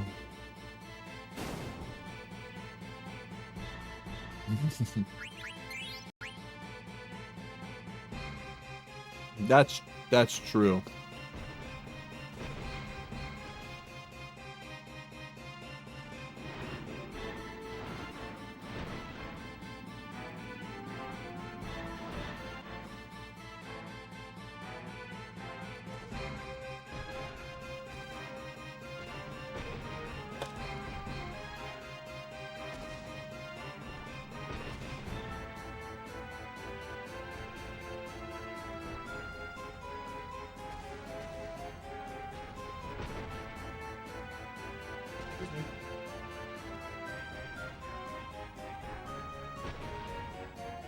No, there's nothing for you. You want to get in your bed?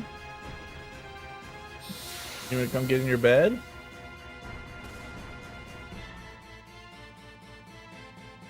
Here, come here. Come get in your bed. She's like, can I have a treat?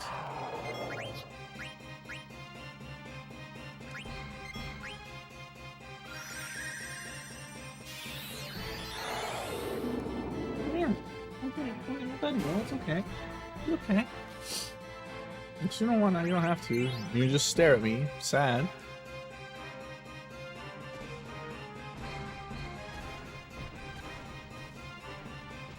She is trying to manipulate you. She is a master manipulator.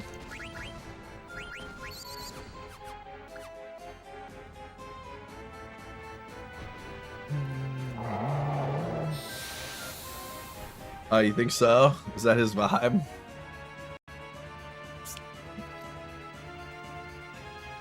She a habitual liar? No, she never lies. She's very honest. Just a girl that knows what she needs, she wants, you know?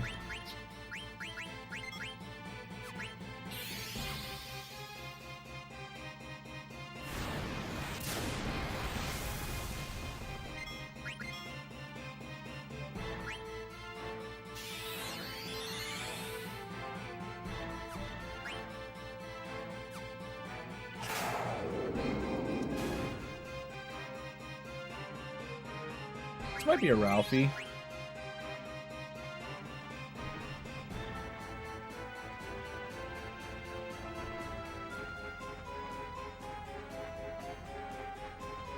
I need to get another drink, honestly. I'm gonna go get a drink. Once we get to the bottom here. Yeah, maybe we're not getting Ralphie. Good shit.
Ugh.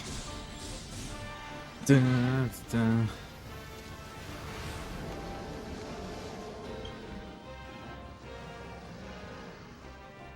Well, it's a double-edged sword, right? Like, that is true, but also 100% of my spouse's income is Canadian dollars, so it's bad in that sense, so it's like, you know, generally not great either way. Momo, want a blueberry? You want a blueberry? Come on, come around. Can I have a high five? Oh, thank you. That was a really strong high five. Thank you. Oh, you're so nice. Yeah, so it's kind of a double-edged sword. Hi. Can I have a kiss? Can you give Dad a kiss? Ew. Hi.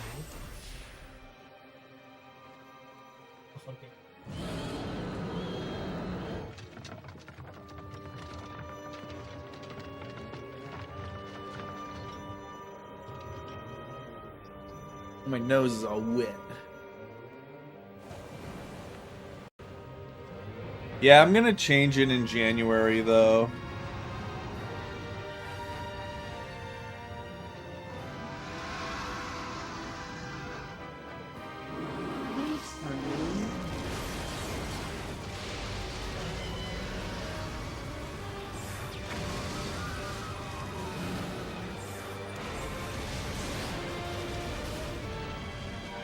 Sit down. Sit down.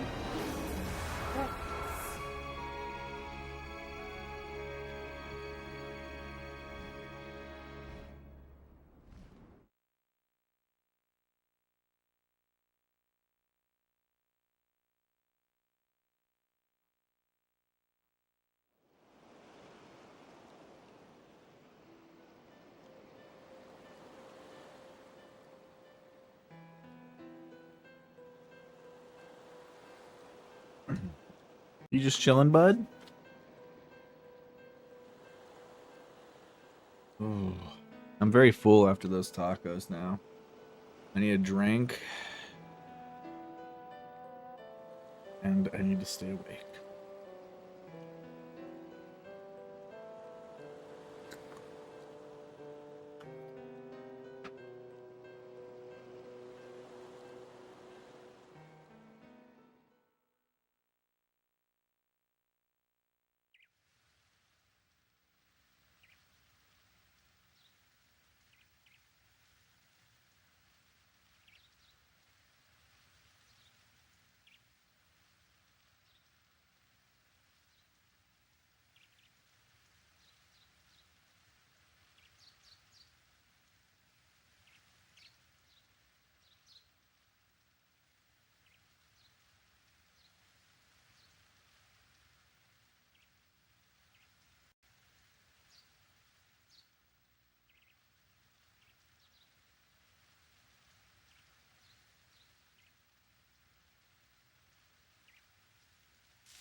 This is not a new camera actually, but it hasn't desynced too bad yet. New camera soon. I decided to just force this one to be on today for the sake of the Christmas Eve spectacular. It is functional. That's a good descriptor.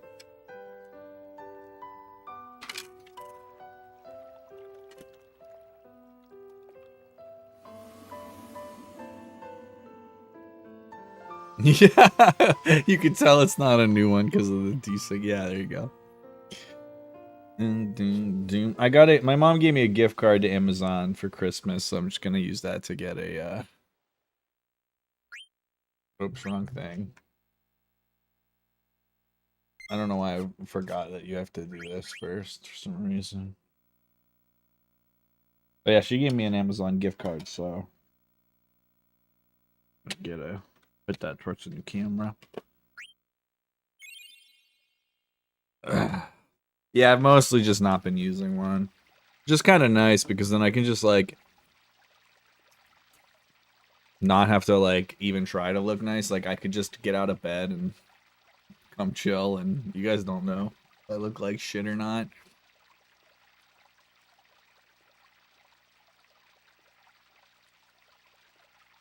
I'm watching Morningcraft speedrun Parasite Eve right now.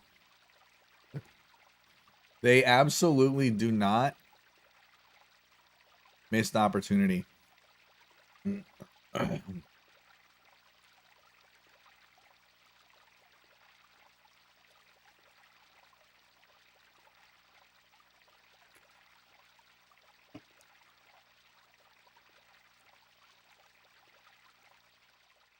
All right, we're doing tot strats. I'm placing the bets up here for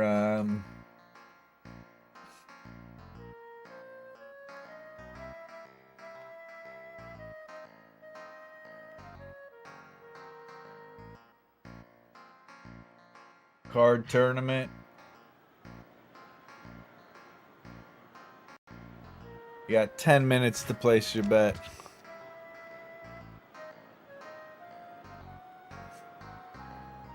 I try to put around 35 to 40 a week. Was pretty bad the last month. I didn't really stream all that much for a number of reasons, and I've just been busy in a way. I was out of town 2 weekends in November, so, or I guess it was 1 November, 1 December actually.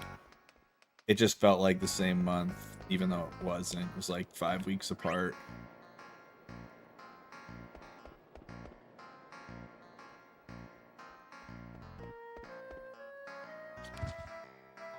And then obviously this is Christmas, so we're gonna be gone for a couple days. But yeah, I was pretty good about it mostly. Did you house it?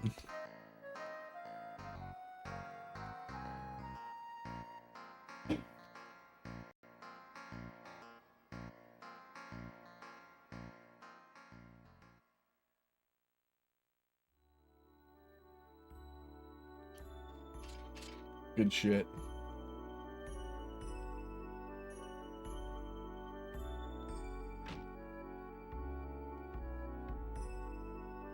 Yo, Alk, thanks for the sub, Areno, for 11 months. I appreciated it. Thank you so much, bud.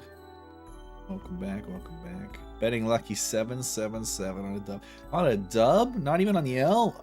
I don't remember. I can't remember if you're a proponent of tot strats or not.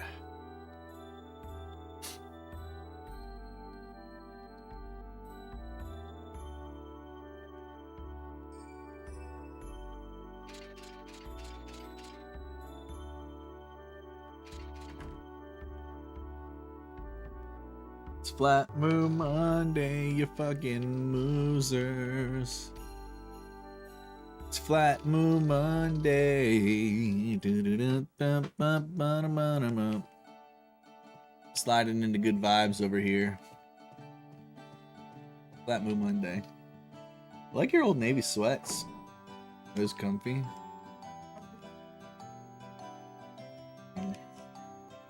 Oh, dude, guys! Now that while I have my cam on, check out what I got at the Pokemon Toronto Regional. They actually had a little Wartortle plush. I feel like my boy Wartortle never gets the respect that he deserves.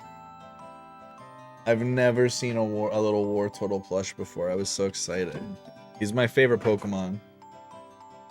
And he's not super popular, so he just doesn't get a lot of things. There's not a lot of things with him on it. Yeah, I wholeheartedly agree. I actually think Blastoise is like kind of mid. What's up, William? This is, I know, she's a great dog. Mama, someone's saying you're a good dog. Uh-oh. Think mom might be getting her a treat. Boy.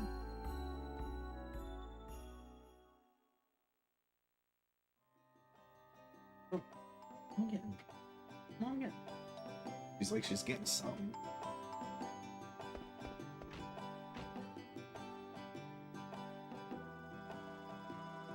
Blasters. Get her a high five from her. Yeah, get her a high five. Give mom a high five. She's like, I'll give you a high five. Thanks, Moo. Good, good. Oh, that is so nice. You're so sweet. Say thanks for the blueberry, Mom.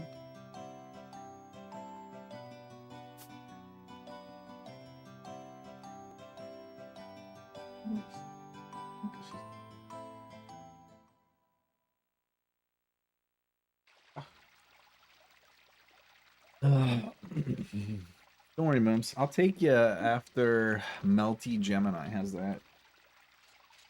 Yeah, I know. That's like an hour and 40 minutes away. I know, she is pretty adorable. She's a very good dog. We obviously love her deeply. I never really wanted a dog, like, to live with a dog. I always liked dogs, but I always liked, like, having friends with dogs that I would, like, go to places or, like, go to hanging out at events or something or a brewery, and I would play with my friends' dogs. But then after I'm done playing with it, I've had my fill with the dog, like, they fucking take it home. And I liked that. And then, but then we got Moo in my life. Emma adopted Moo, and I started coming over, and yeah, we became pretty close very quickly. And then, obviously, in the summers, whenever I would stay here and I would be not working because school was out, me and Moo, it would just be me and Moo every day. I've spent so much time with this dog in the last 6 months. And obviously, as you guys all know, she's my stream buddy. I love waking up, getting a shower, getting my coffee.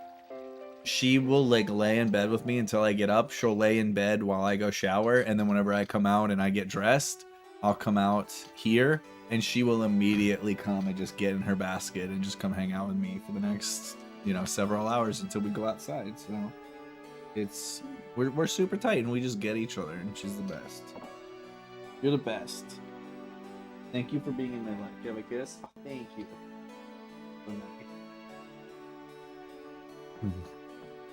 She's also just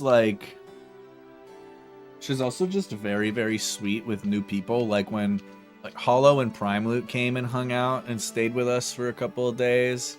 And dude, she fell in love with Hollow so fast, and nobody likes Hollow.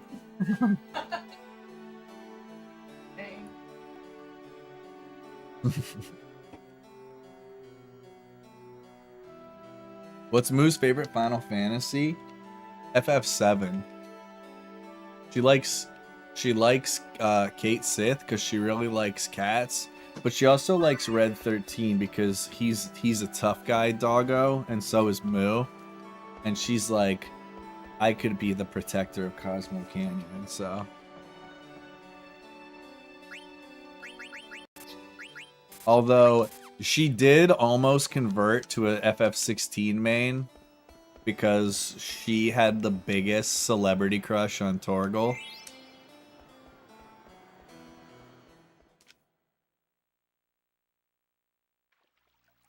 You coming back? No, she thinks she's done. She's like, I don't know where I'm gonna go. When I played FF7 Remake and Rebirth, her favorite character was not shockingly Stamp. But then in Rebirth, I think it was Salmon. Hey, Moo. Hi. He's like, I don't know. Yeah, that's the only song of the Final Fantasy songs that she knows any of the words to. She loves the part when it's like, bow wow wow, bow wow wow.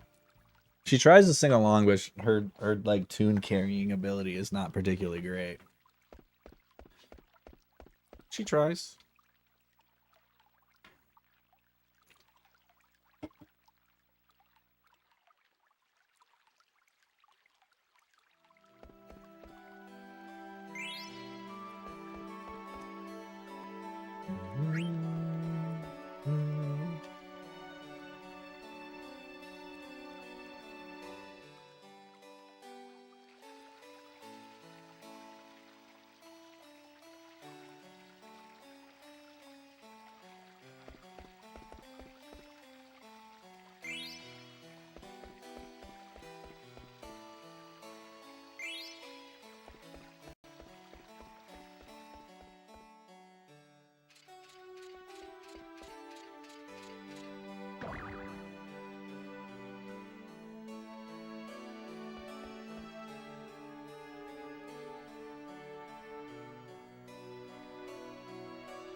Boom, bum, boom, bum, boom, bum, boom, bum.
Cards are actually not bad, but you know what they say.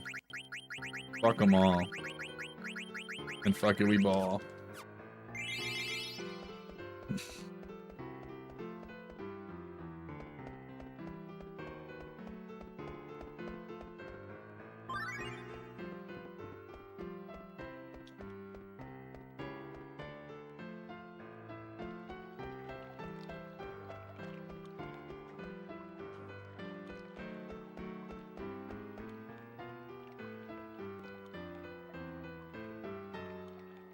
All right.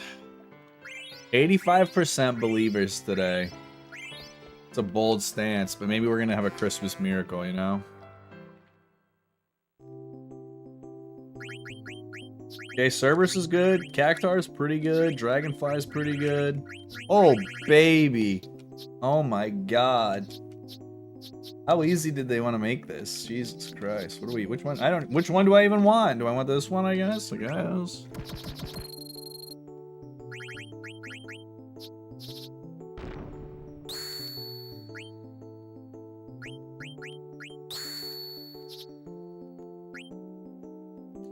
That's not a cool place to go. Can I do this? Yeah, I can do this.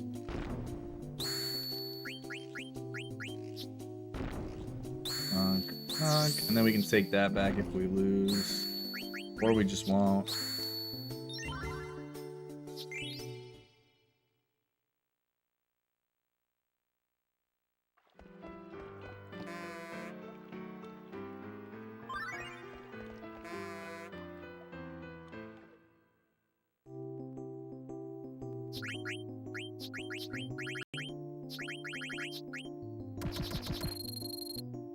Always first, huh? Okay.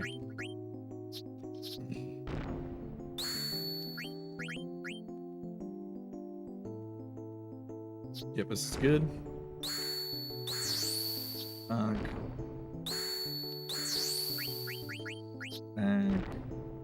Oh no, that's unfortunate.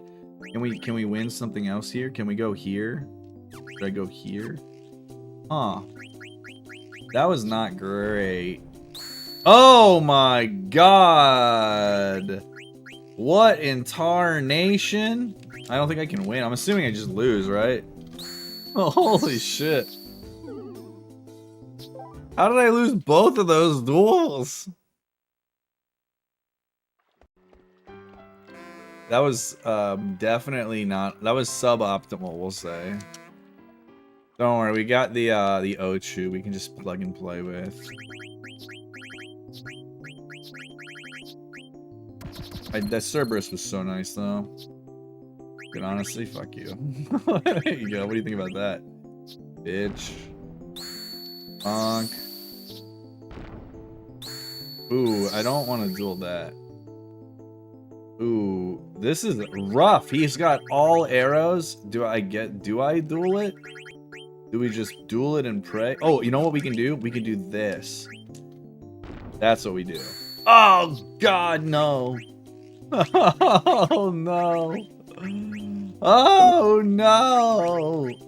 I think we have to go here. Do we have a chance if we win this? Oh, yeah, we win. We win. Bonk. Wasn't even scared. Grab this. That's a little bit better than our Ocho. Dude, that player number 2, dude.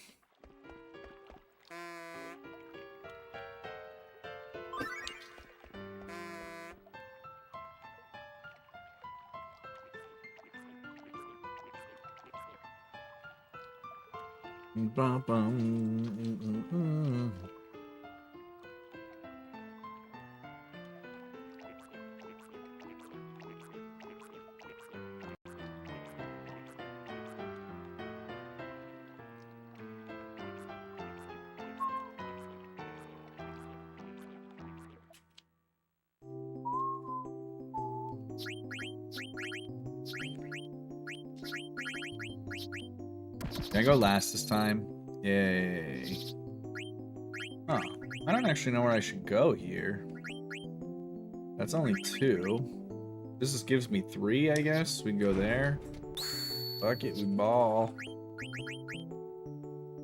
I like that play. Good. Cool. And then we go here. Oh! Dude, how many, like, duels that I shouldn't lose am I going to lose? That's like 4. Jeez. That goblin, dude, he did not go down without a fight every duel. Shout outs to the believers. Congrats. You did it.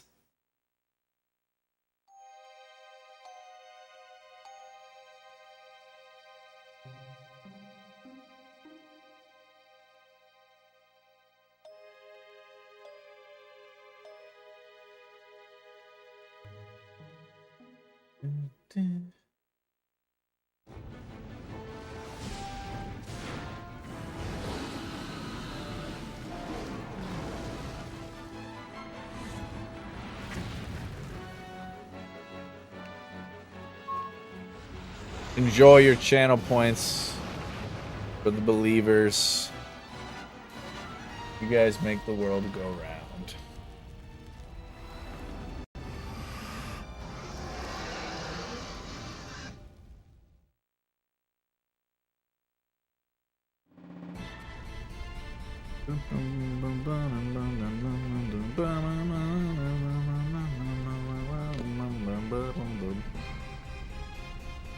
Emma, am I allowed to wear my new sweatpants even though it's not Quimus yet?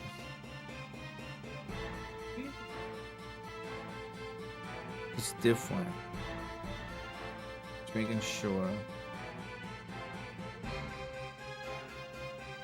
I'm gonna put them on.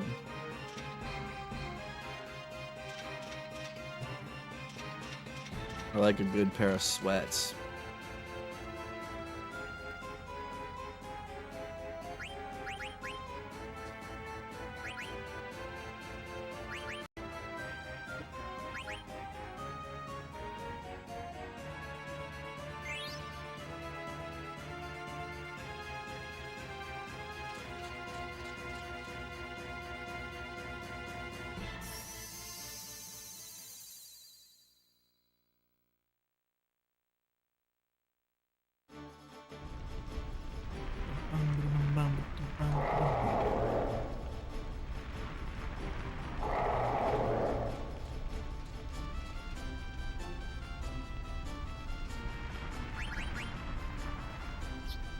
Uh,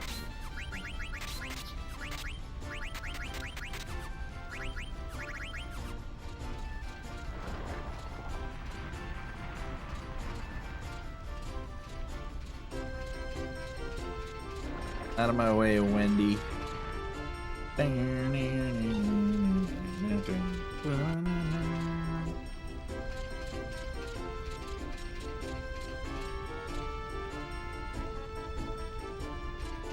Shit. There we go.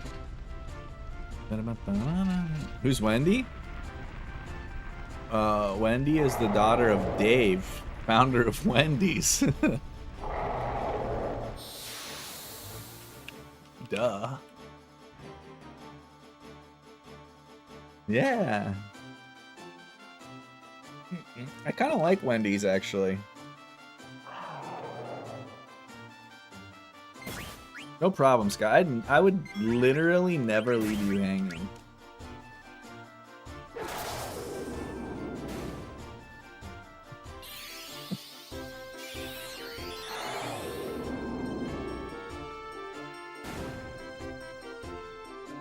Oh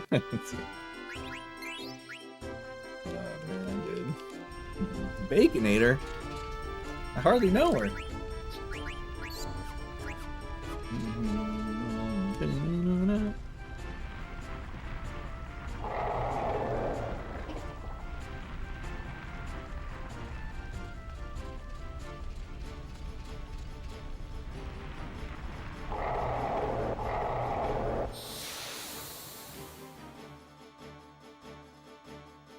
I know you're hoping I die so we can just finish RE4. Like, I know that's what you actually want, Scott. You don't have to tell me.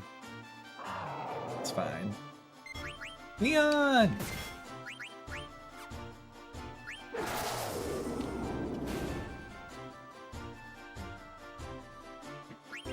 Just in case you get trapped in a room with Ada and Ada. Your dream come true.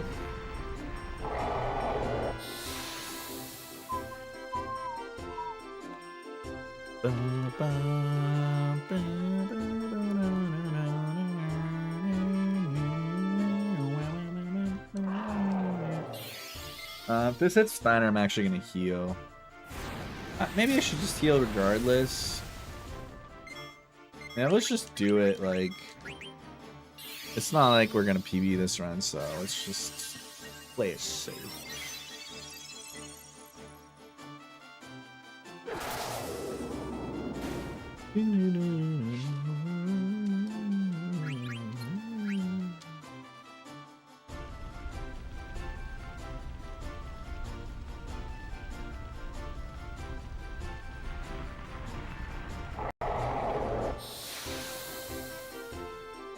Drinking this root beer, and I wish I just got water. I might not drink the rest of this.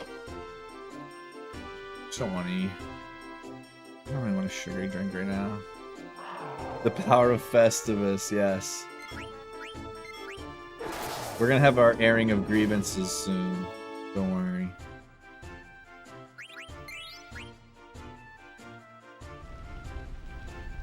We don't have room for one, unfortunately.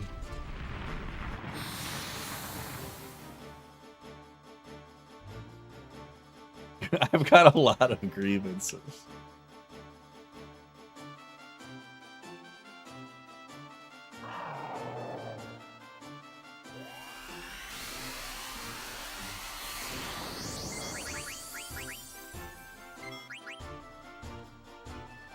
Bonk. Don't miss. Thank you.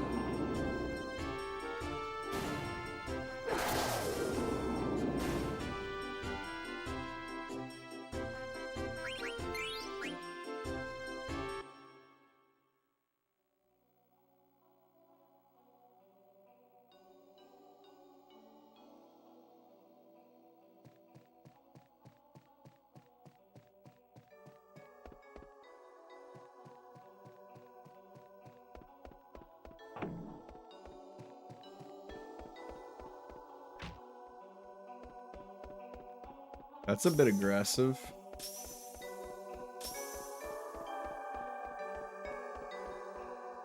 I'm gonna go get my water. I'm gonna dump the rest of this root beer out. I don't want any more sugary drinks in here. No more sugar in this mouth.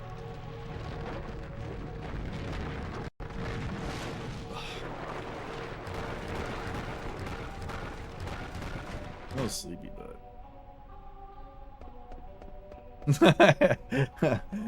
Premature grievance airing over here, guys. Everybody shame Scott for fucking breaking protocol. He just doesn't seem to care. He doesn't have respect for the holiday. Alright, get my water.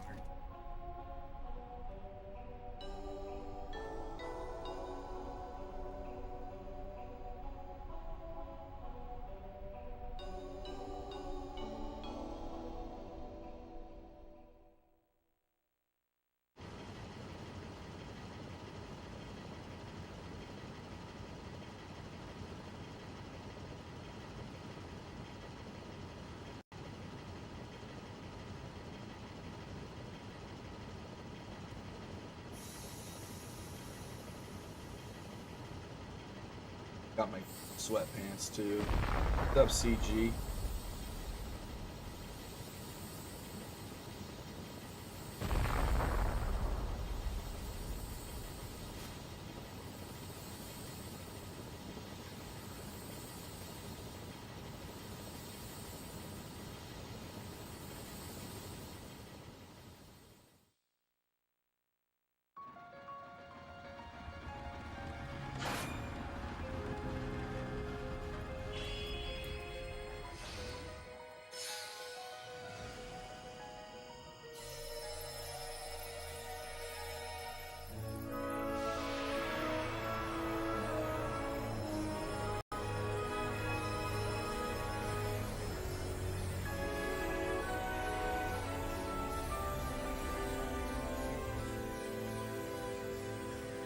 Check me out, Mom. Boom. They're comfy. Unzip the pockets. Ooh, it has pockets. Thanks.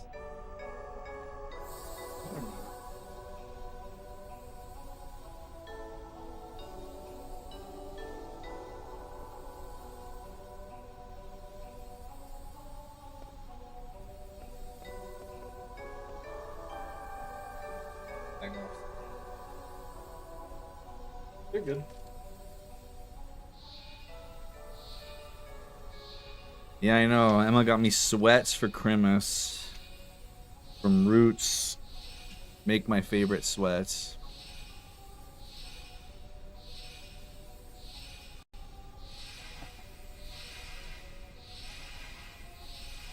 Whoa. Show them to the people? Man, you want me to model on my new sweats? Suppose. I'm supposed to. Oh, right there. Look at that. There's a beaver. Look at that. Look at this. Look at that right there. They're black.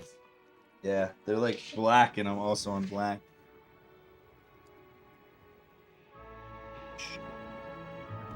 Yeah, no, I'm wearing black socks, black pants, and a black shirt now. But they got pockets. Look at these pockets. And they got a zipper. You guys hear this?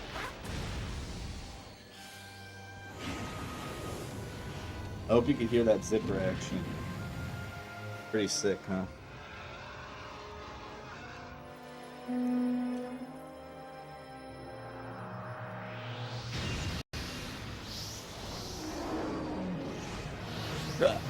Oh, and I got a black hat on today, too. Yeah, we got it all.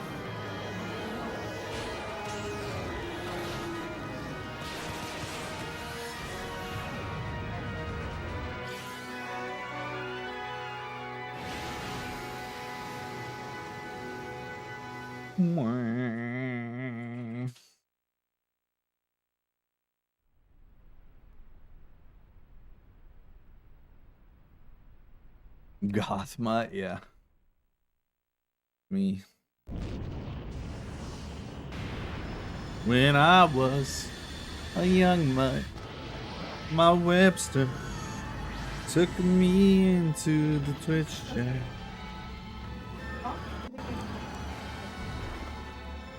Everything I do. 1.4 billion. Is like How much is it? that. Oh. I thought it was gonna be a 1 billion plays kind of song for sure. But I'm like,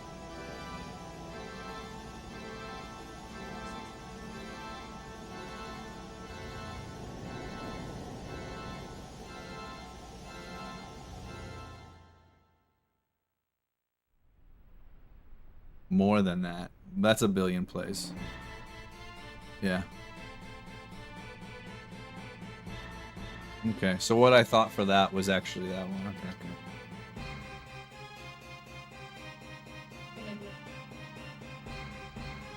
oh, heaven.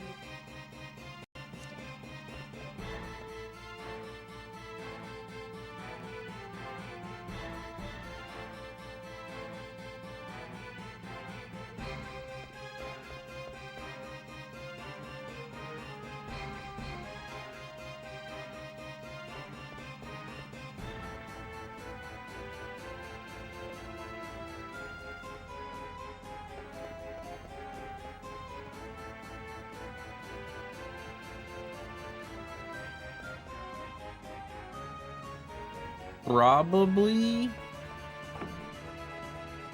Does he have any other songs over 500 million plays? Yeah.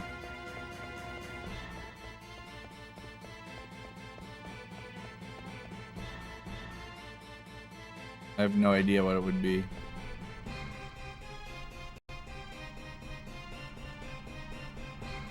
Heaven. Oh, okay, okay. This,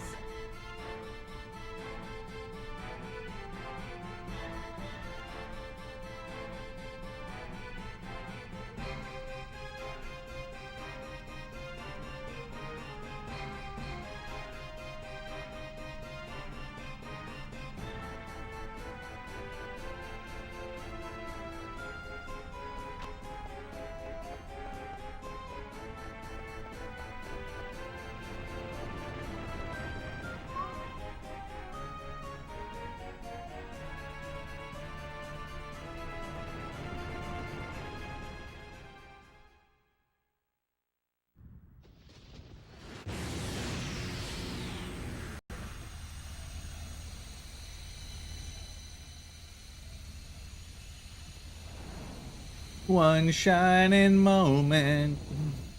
You did win points. Thanks for being a believer.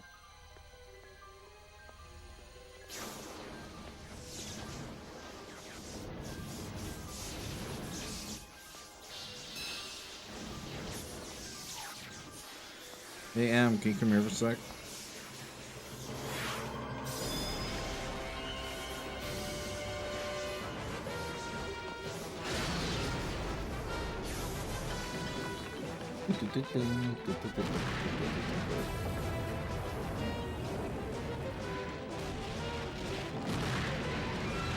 Heyo! another something. I don't have one. Oh, do I have one? I thought it was Aerodactyl. No, I think it was, Okay. Right. Right. That's right. Celebi not being a fairy type is fucking bullshit.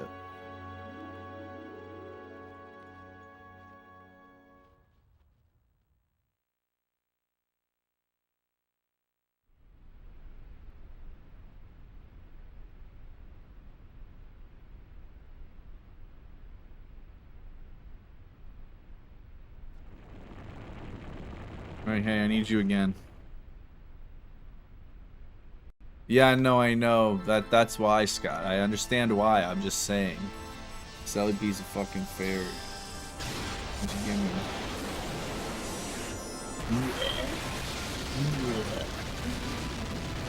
Okay. It was top middle. You'd never pick that.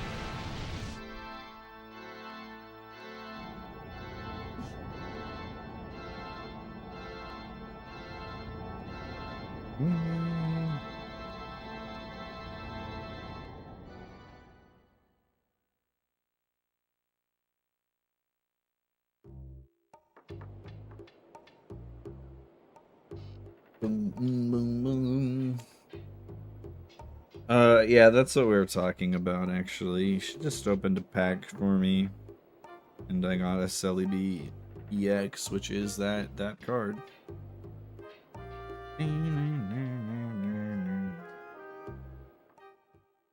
Alright, let's do the Poke Doku.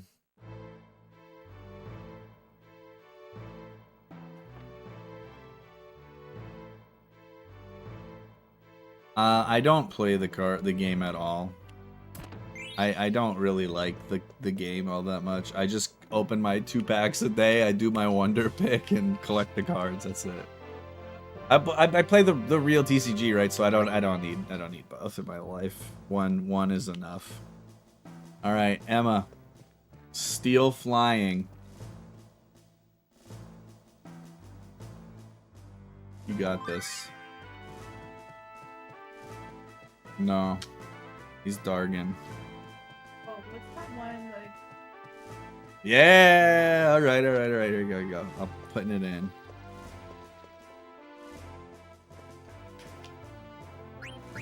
Yeah, that's fair. I think because, like, I kind of do the opposite where I get up, and while I'm drinking my coffee and waking up, I do a couple of TCG games on live. And you know what I mean? Like, I feel like it's basically it just scratches that itch. And that's, like, good enough for me. Alright. Skarmory. Good job. Okay. Flying Legendary. And then you also need a Flying Dragon. Flying and Dragon type. No, you can do Lugia. Lugia, Flying Dragon.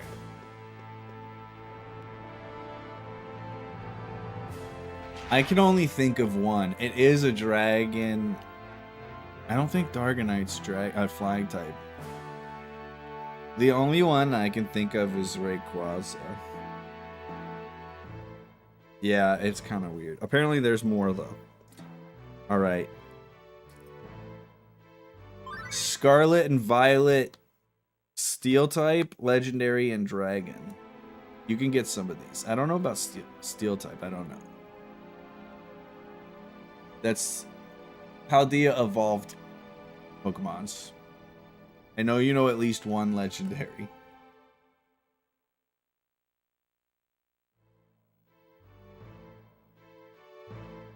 Like, how would I know that? The legendaries are several of them are on the packs.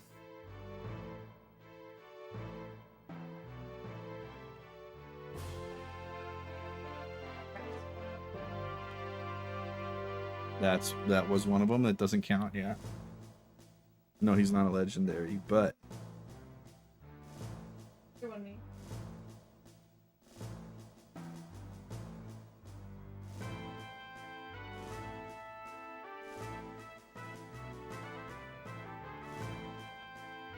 give you a hint. I think Oh, fuck yeah. no, the wrong era. He's a legendary though. A little bit too early. I'll give you a clue. Yes, goddamn it. Okay, you got it. Yeah. There you go. I was gonna say, it's the other. You've already named. You've named both names. I want to give our cat. Okay. Mega Steel, Mega Legendary, Mega Dargan. Mega Dargan, Ampharos. Mega Steel, Mega Legendary. Yeah, Emma wants to get a cat, and I said, I'm happy for you to get a cat. Can I have naming rights to the cat if I say yes to the cat? And the names that I offered up are Chiampao and Lugia V-Star. Those are the names that I put on the table.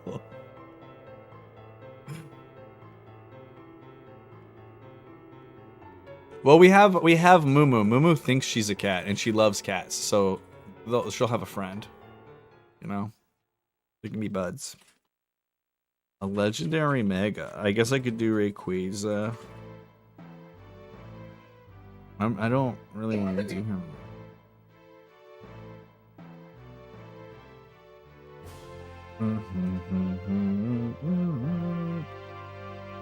Steel Mega. Mega Steelix, right? Yeah, he's got a Mega. Boom. We did it. We won the grid today.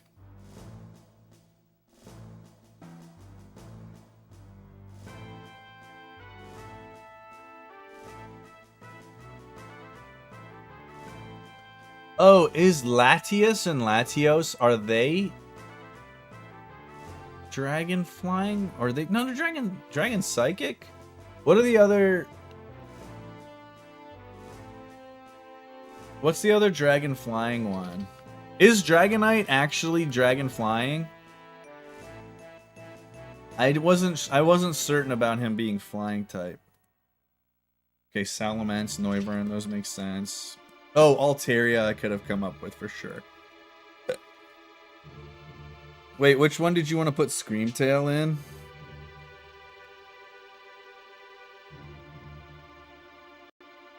Oh, for the cat name?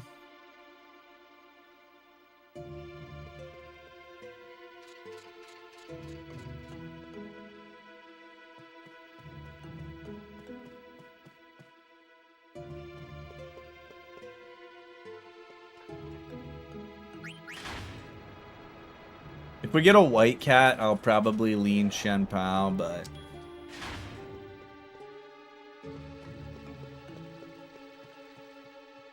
and Paulo.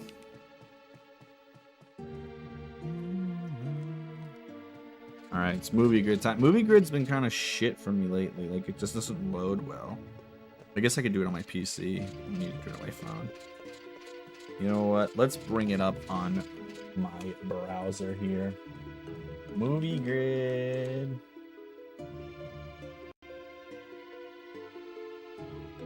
Alright, director Martin Scorsese. Oscar-nominated film, one-word title, ignoring the 3 or more word title. This should be pretty fucking easy.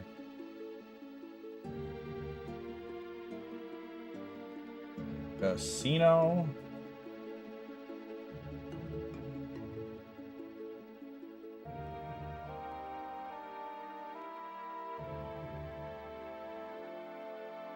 Trying to think some. You know what? Let's just do Raging Bull. I bet you people will pick newer things, like The Departed. Yeah, Raging Bull, 8%. Let's go. 3 or more word title.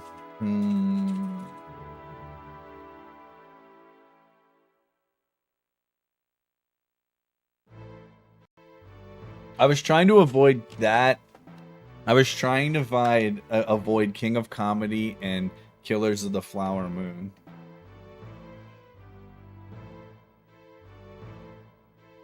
I just thought those two would be mega common, but I could be wrong.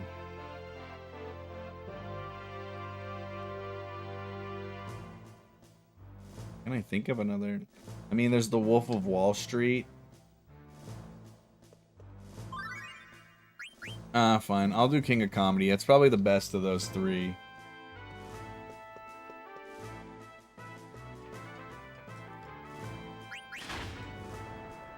You're gonna watch Raging Bull soon? Kind of a heavy movie, honestly. Yo, Oki, thanks so much. I appreciate it. Alright, King of Comedy. 7.5%. Good job, guys. That was pretty good. Alright. Scarlett Johansson.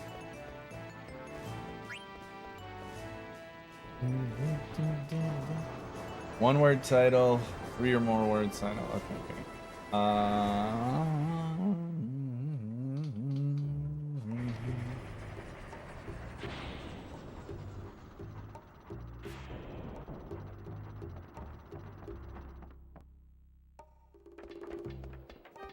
I don't want to do the Avengers, obviously. I could do Lucy for the one word. I think what else she's got. One word movies.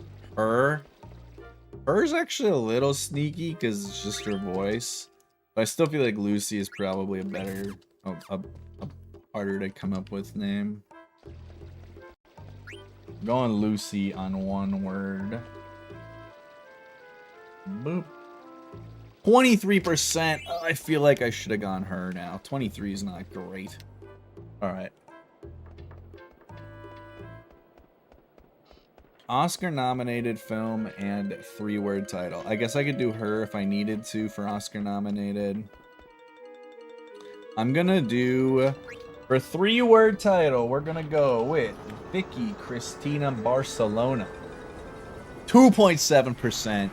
Let's go, baby. All right, we made up for the flop of the Lucy pick. Now we need to pick an Oscar-nominated ScarJo movie.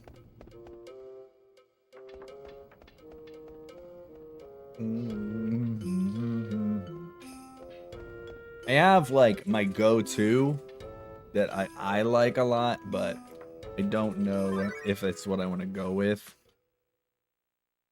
Home Alone 3. Home Alone 3 would have been a goated 3-word movie.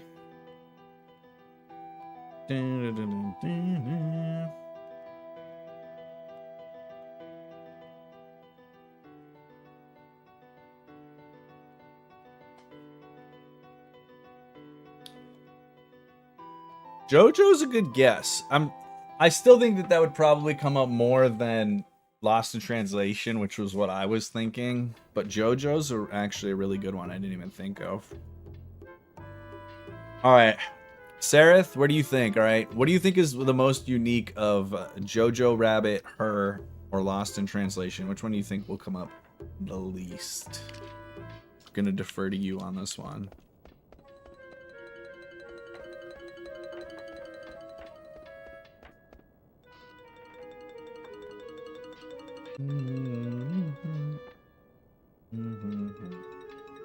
Alright. I always just get nervous whenever, like, the first movie I think of is what I think about sticking there. 21%. Okay. Bradley Cooper. We got A Star is Born. Got Maestro. Both an Oscar nominated. Ooh, dude. Okay, I got a good one for him for Oscar nominated movie that I think might come up not a ton. I'm gonna go with Nightmare Alley. Mainly because although it was nominated for Best Picture, I think it was pretty easy to forget for a lot of people. I liked it though. I'm going Nightmare Alley. 3.6%. Oh, we're cooking, baby. Okay. Obviously, Maestro is a playable 1-word title for Bradley. I imagine that's probably something we should have dodged because of its recency.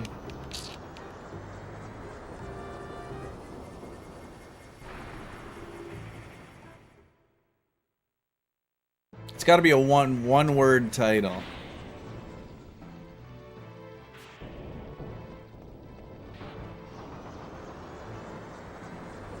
And then we got 3 or 4. 3 or more, I guess I could do like Silver Linings Playbook. The Hangover 3. Like, I don't want to do the Hangover sequels. Yeah, I need a 1-word title. 1 word and a 3-word title for them. Which, like I said, I've already named some. I'm just trying to think of what the best, most original would be.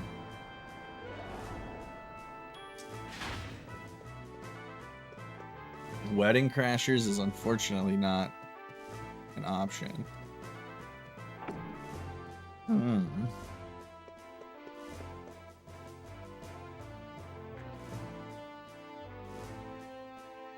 Okay. I think we might just need to bite some bullets here.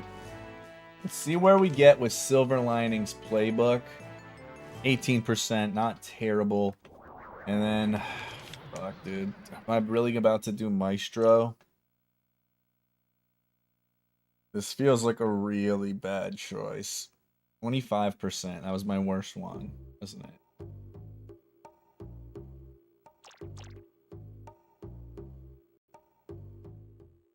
Crazy Seraph? Lost in Translation was the most common Oscar nominee for ScarJo. That's fascinating. But I think it got skewed by the fact that her was the most common answer for one-word title. So I think that people weren't using her because they couldn't think of another one-word title movie. I kind of fucked up. I should have just realized that, and I bet her would have been a far better answer. Xander Blue, my goat. Thanks for the bit.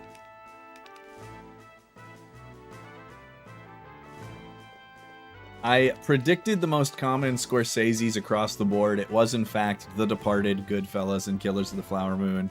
Those all were not super surprising, which is why I wanted to dodge all three of those.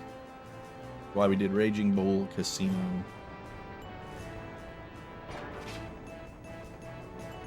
Oh, right. Yeah, I didn't really think much about it. But like now that I see that her was 30% of the one-word answers, I makes sense that it probably wouldn't have been super common in the Oscar nominee. Yeah, I should have thought about that more.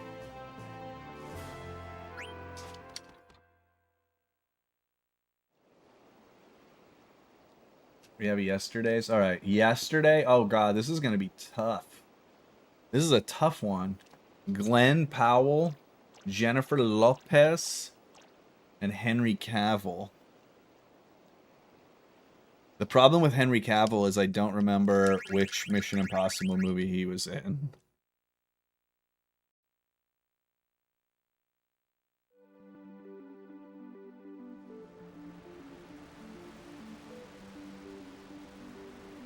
He was in Man of Steel. And Batman vs. Superman. Which I can use in 2 categories. I actually don't think I'm going to be able to beat this one.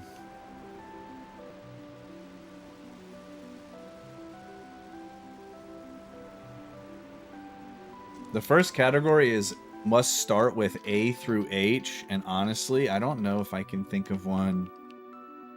Okay, I have a Glenn Powell and a Jennifer Lopez.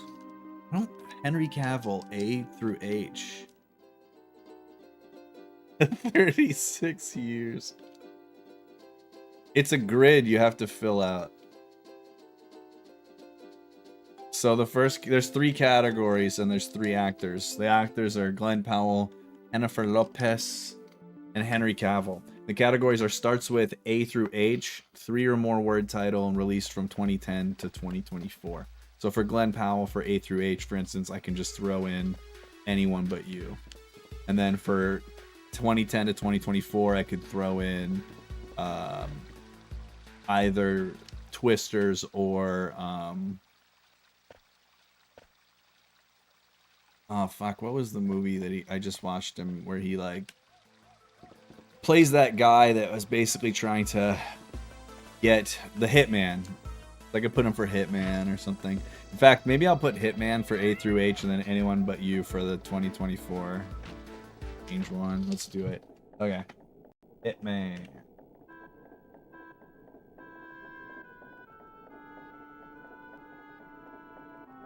Unless...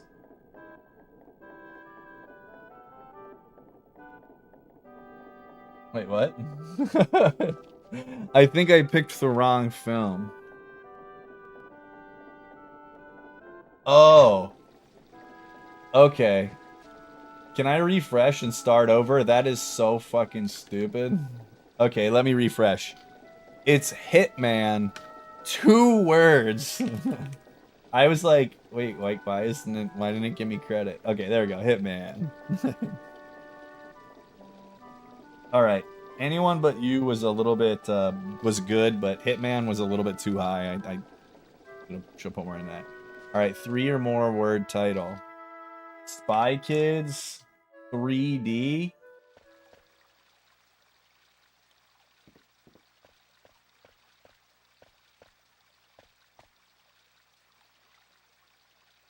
.9%. I'm surprised, but not that surprised. But I can't believe that Spy Kids 3D for Glenn Powell was a worse answer than anyone but you. All right, Jennifer Lopez. Let's just think of some movies here. Is she in The Breakup? She's in Geely. She's in Selena.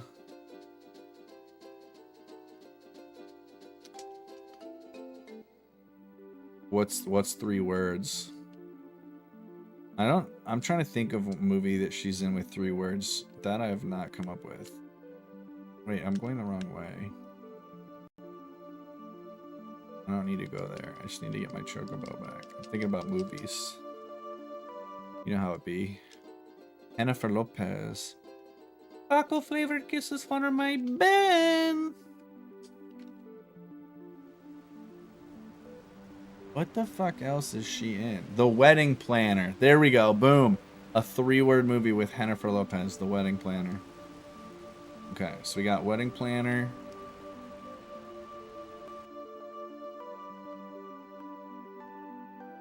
(2010 to 2024). What is a movie that she did 2020? Like in the last 15 years? What the fuck was she in?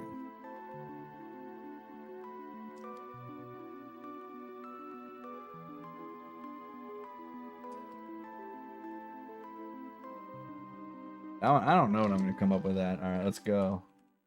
The Wedding Planner. 15%.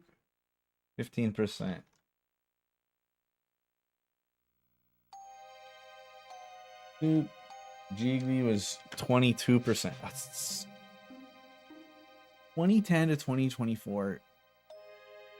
Jennifer Lopez film. I have no idea. All right. Yo, Blue with all the biddies. Thanks, Blue. Appreciate it. Yo, what's up, Mishrak? How's it going, brother? What's up, my dude? All right, Henry Cavill starts with A through H. Don't fucking know. What Mission Impossible movie was Henry Cavill in? For the hands. Oh yeah, I got it. I got all your stuff right over there. Just chilling in a pile.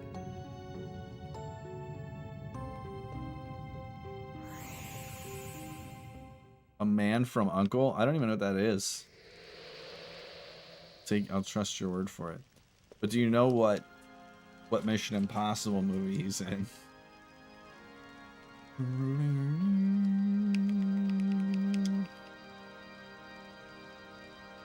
What's up, Free Kill? How's it going? Fuck you. The worst dungeons in the game.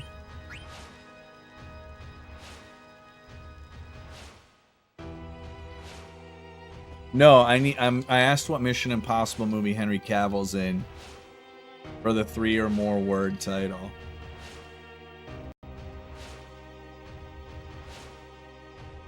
Is Henry Cavill, does he make an appearance in Aquaman? I've not seen it.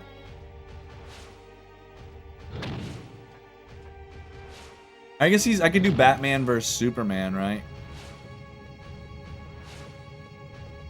A Man from Uncle. Yeah, I've really never heard of that.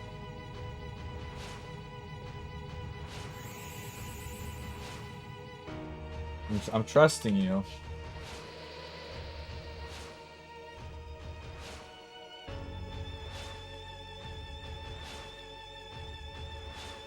The only one that comes up is The Return of the Man from Uncle. 15 years later. The original apparently is not in their database.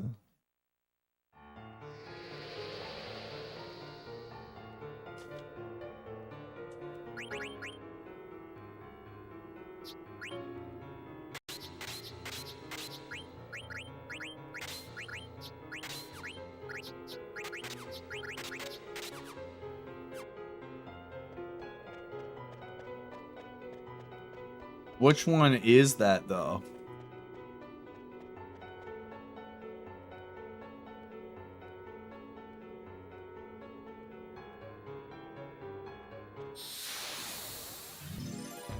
So if we go Mission Impossible, we've got Fallout, Rogue Nation, or Ghost Protocol, because it's not Dead Reckoning.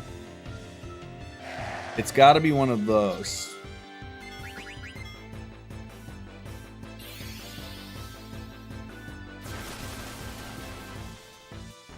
Rogue Nation? I'm going with Rogue Nation. Fuck it. It was not Rogue Nation.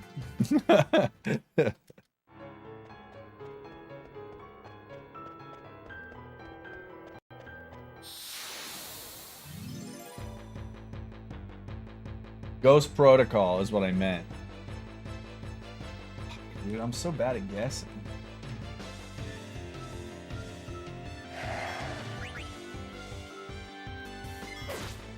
It was Fallout.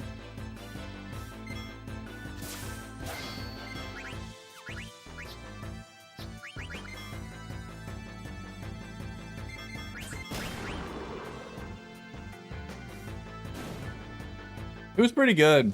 I just watched all of them in the last year, Mish.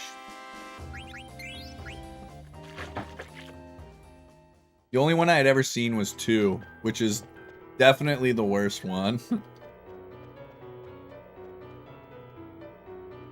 I think basically all of them, from the time they brought in Simon Pegg, are all really good. And there are definitely a couple that I think I would say I like better than the first one. The last two, the two most recent ones, are both like solid. And it is definitely not a genre that I give a shit about at all.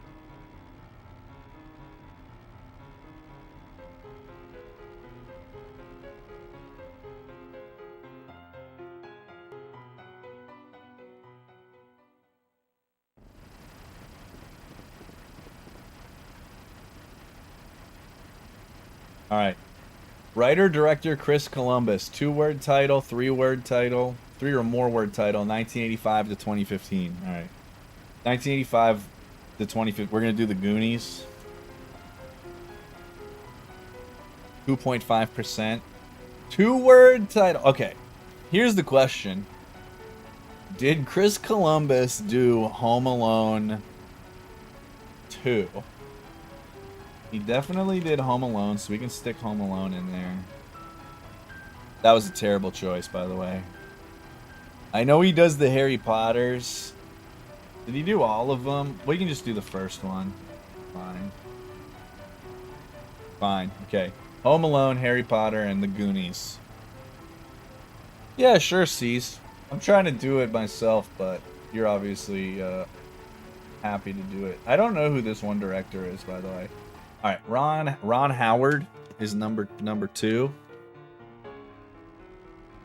Ron Howard? I actually don't know how many Ron Howard movies I can name. Like, I guess we can do Apollo 13. Get that out of the way. He did Drive?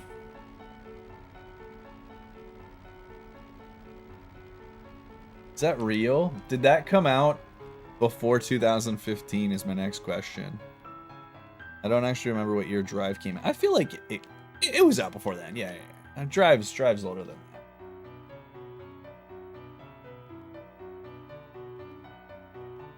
Boop.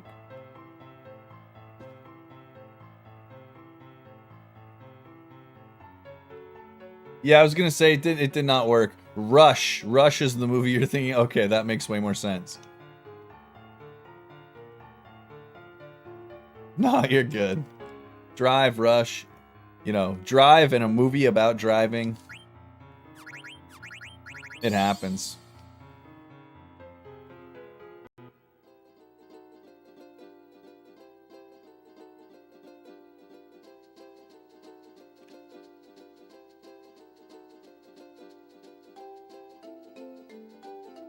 I mean, we got 5 out of 6.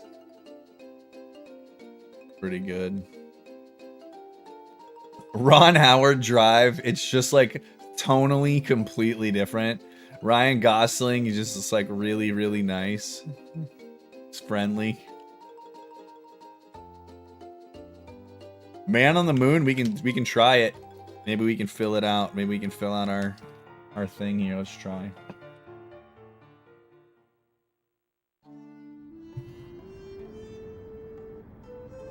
Nope.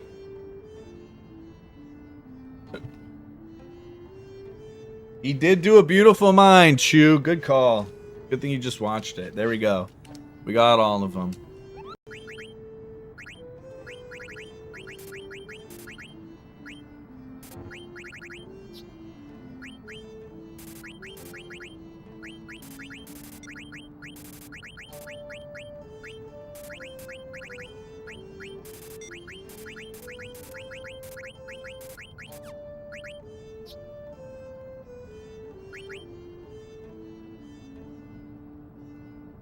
I'm like having a brain fart. And I'm not on the right page because I haven't been in a long time. So to you. Yeah, it goes you. Okay, yeah. I don't know why.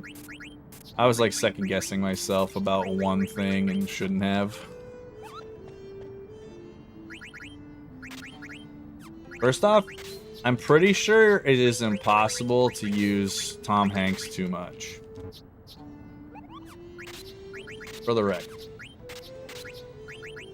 Nope.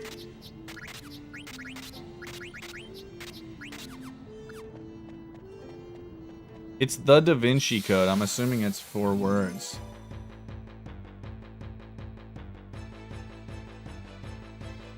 Oh, Mrs. Doubtfire. Hell yeah. That's a great shout. Okay, here we go. This is a good one. Alright, we got Robert Duvall, Faye Dunaway, and James Caan. And the categories are Oscar-nominated film. Title starts with A through H, and 1960 to 1990.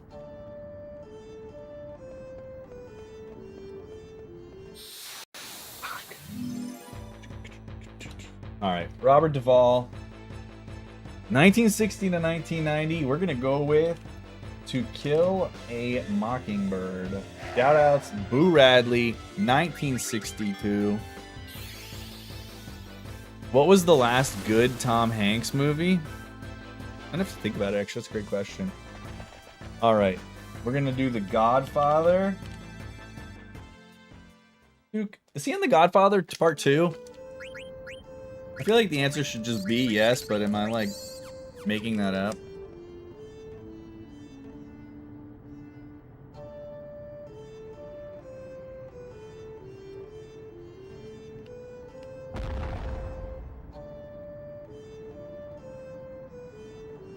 You know what I should have done is I should have done The Godfather on Oscar-nominated film and fucking deep impact for my A through H Robert Duvall appearance.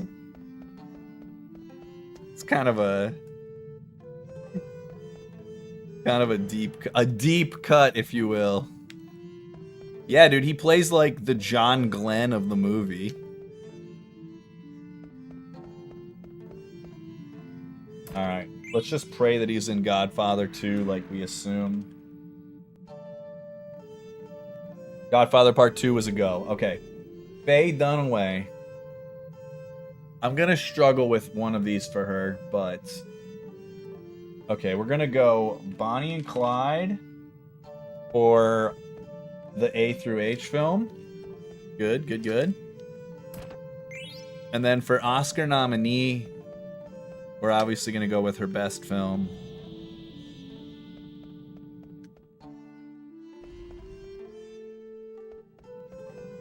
Oh man, she in... Is All the President's Men the one Nixon movie? I feel like she might be in that. Which I guess I can sneak in here. But we're going to go Oscar nominee. We're going to go with Network. Fuck. And then I'm going to take a stab in the dark here. And go with All the President's Men. I'm not actually positive that it was her in this film, but...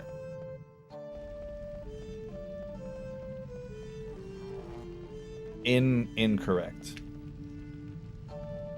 But we gave it a shot, alright? I tried. Okay.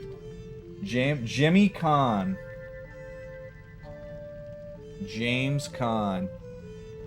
I'm just gonna assume that Misery was nominated for something. It was. Okay, good. Misery's our nominee.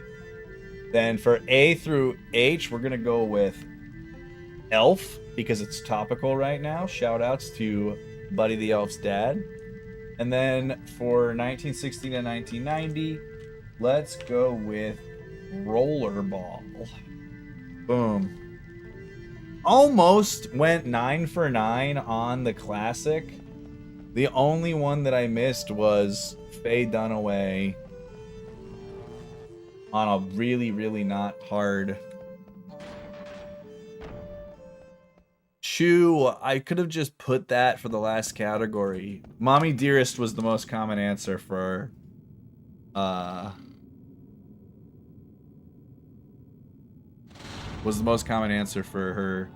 last one. Rollerball, yeah, the original Rollerball was James Caan. What's up, Alan? What is that movie? Woodward. It is All the President's Men was the movie I was thinking of, starring Robert Redford and Dustin Hoffman. I just thought Faye Dunaway was in it for some reason. I guess she's not. It's a good movie too. It's basically about Bernstein and Woodward. Yeah, you like that? You like the rollerball shout?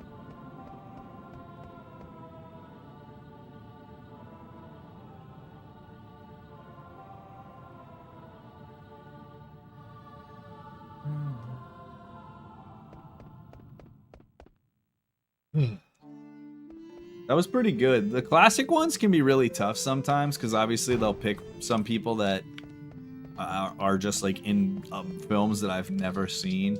Fortunately for this one, Robert Duvall, Jimmy Caan, and Faye Dunaway are all people that I've obviously seen enough stuff in to fill out a grid.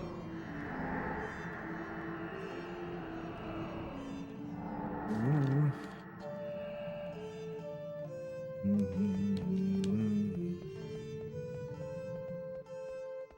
If you've never seen Network, by the way, or Bonnie and Clyde, you should watch both of those movies.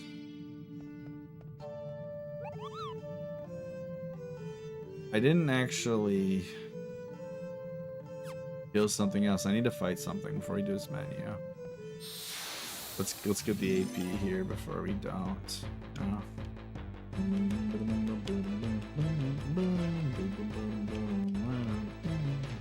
Then we can kill an ogre on the way out.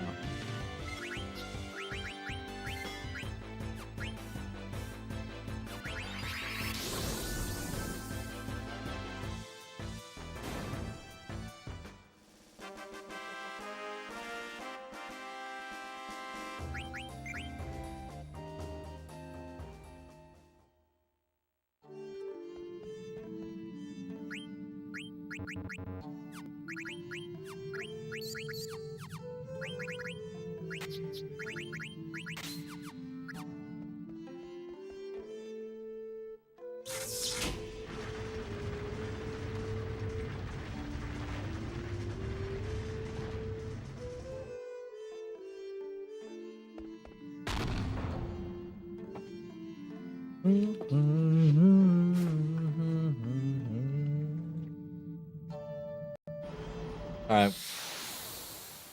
Gonna do the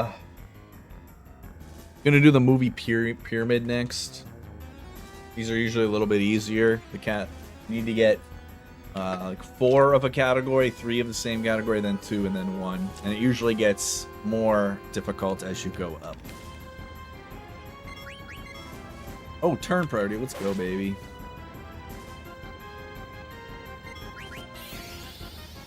Whirlwind.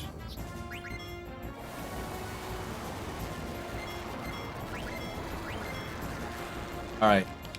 The bottom tier, we need 4 movies starring Saoirse Ronan between 2000 and 2024, which is probably all of her Filmography.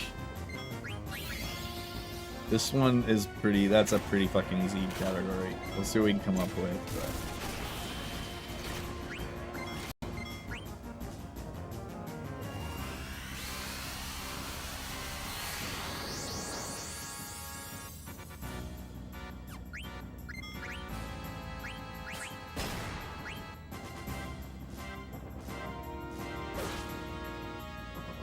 I'm gonna go with some lesser big ones. I'm gonna go with the Lovely Bones, the Host.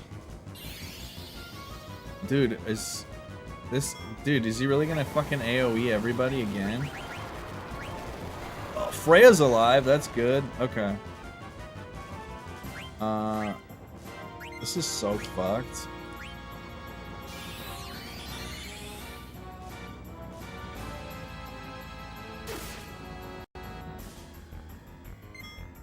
Please don't.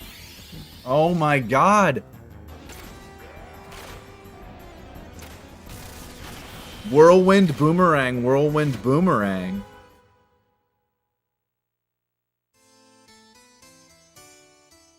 That's actually crazy. He didn't use Photon or Propeller Wind one time. That may actually have been... I mean, it wasn't unwinnable. I guess I technically could have thrown an Elixir there instead of a Phoenix Down on Amarant, but holy hell. That's fucking wild. Dude. I was like, surely he'll use one of his non-lethals eventually, right? Yeah, exactly, Cease. Like, that was my thought. Is like, surely he'll use a non-lethal.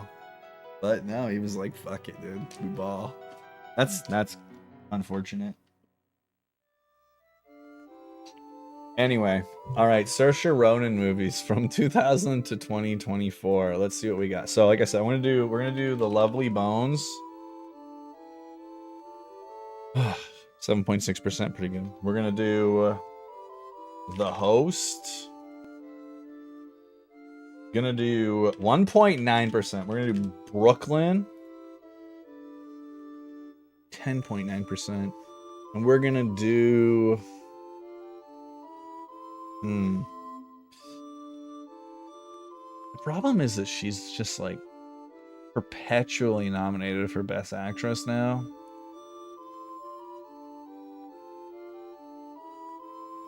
Fuck it, let's just do... We're doing Lady Bird. It's just my favorite movie with her in it. We're fucking doing it. I don't care. 17%. Don't give a shit. All right.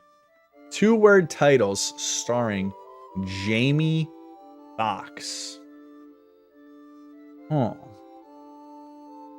So, obviously, The Amazing Spider-Man doesn't work. Collateral, Ray, Django. So we can do Django Unchained. Is he in Horrible Bosses? I've never actually seen that, so I did not know he was in that. He's in Horrible Bosses 2. That's too long. If he's in the first one, we could use it. All right, let's do Django, which is gonna be 100% probably. 27%. All right. Is it the first one? Listen, is this another fucking? If this, I swear to God, if this is another Rush versus Speed thing.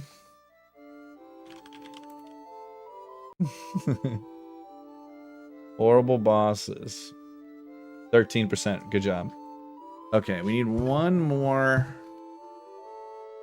Jamie Foxx movie, 2 words. Oh, Baby Driver's a good one. That's a great movie too. Good shout, Chu. Good job. Good job. All right. Dude, your boy Bruce Willis. Bruce Willis starts with the letters A or H. A through H. Fortunately, no Unbreakable. No Sixth Sense. So we could go Armageddon. Die Hard. Which I would like to avoid the diehards if I could.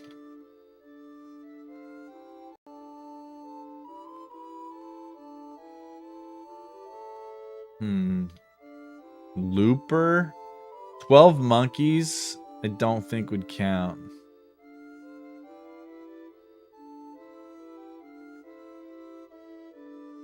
So we have a winning combination right now, but I don't really want to do those if possible. Is he in the Expendables? Is he in any of the sequels, Sareth? Can we do like the Expendables 3?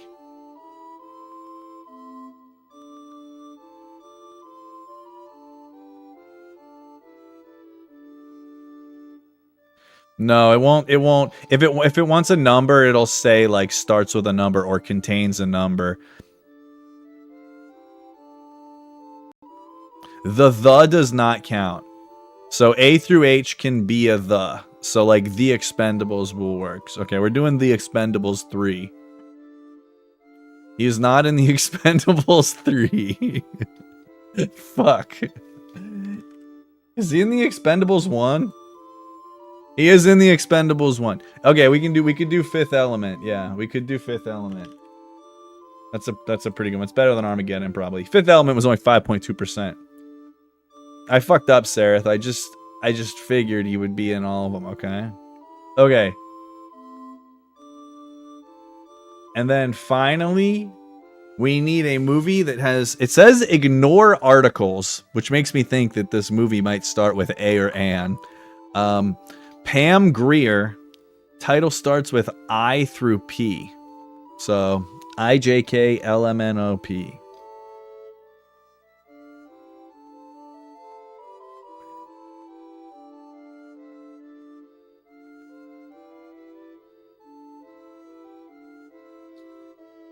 I was gonna say, do we just do Jackie Brown? Like, is that just the answer? I'm trying to think. Like, I don't even know if I can name another movie with her. Pam Grier plays Jackie Brown in Jackie Brown. That's the only thing that I can think of that I know her from. But I'm sure she's in more things. Yeah, fuck it. We'll just do it. Like, it's the one I know. Jackie Brown, if you've never seen it, is like, in my opinion, probably the most underrated Quentin Tarantino movie. I like Jackie Brown a lot. It's like top 3, top 4 Quentin movies for me. 83% picked Jackie Brown. I want to know. Can I see what the least picked answers were? No, it doesn't show the least picked answers. But we filled the pyramid. Good job, guys.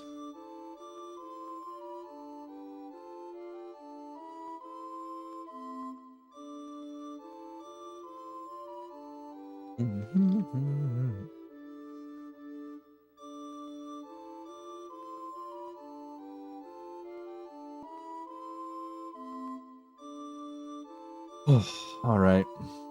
That was a good time. Thanks for doing movie grids with me while we get punked by Ark. Classic. Gotta love it. It was just a weird series of RNG. That was pretty uncommon. Four lethal attacks in a row is like really, really uncommon.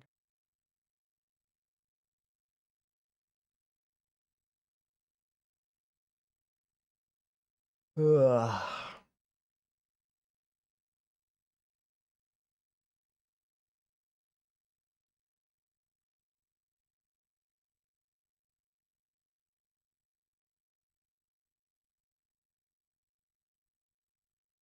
All right. Let's rate Arj. He just went live a little bit ago. He's also doing a little Christmas special with Parasite Eve, which is the best Christmas game.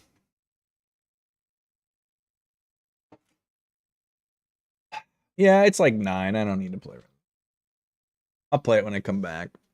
Maybe I'll play a little bit tonight by myself, but I won't play a lot. Emma, when are we going to your parents? Okay, so we're not going tomorrow night. Okay. Maybe I'll play it tomorrow, Scott. We're leaving on Christmas.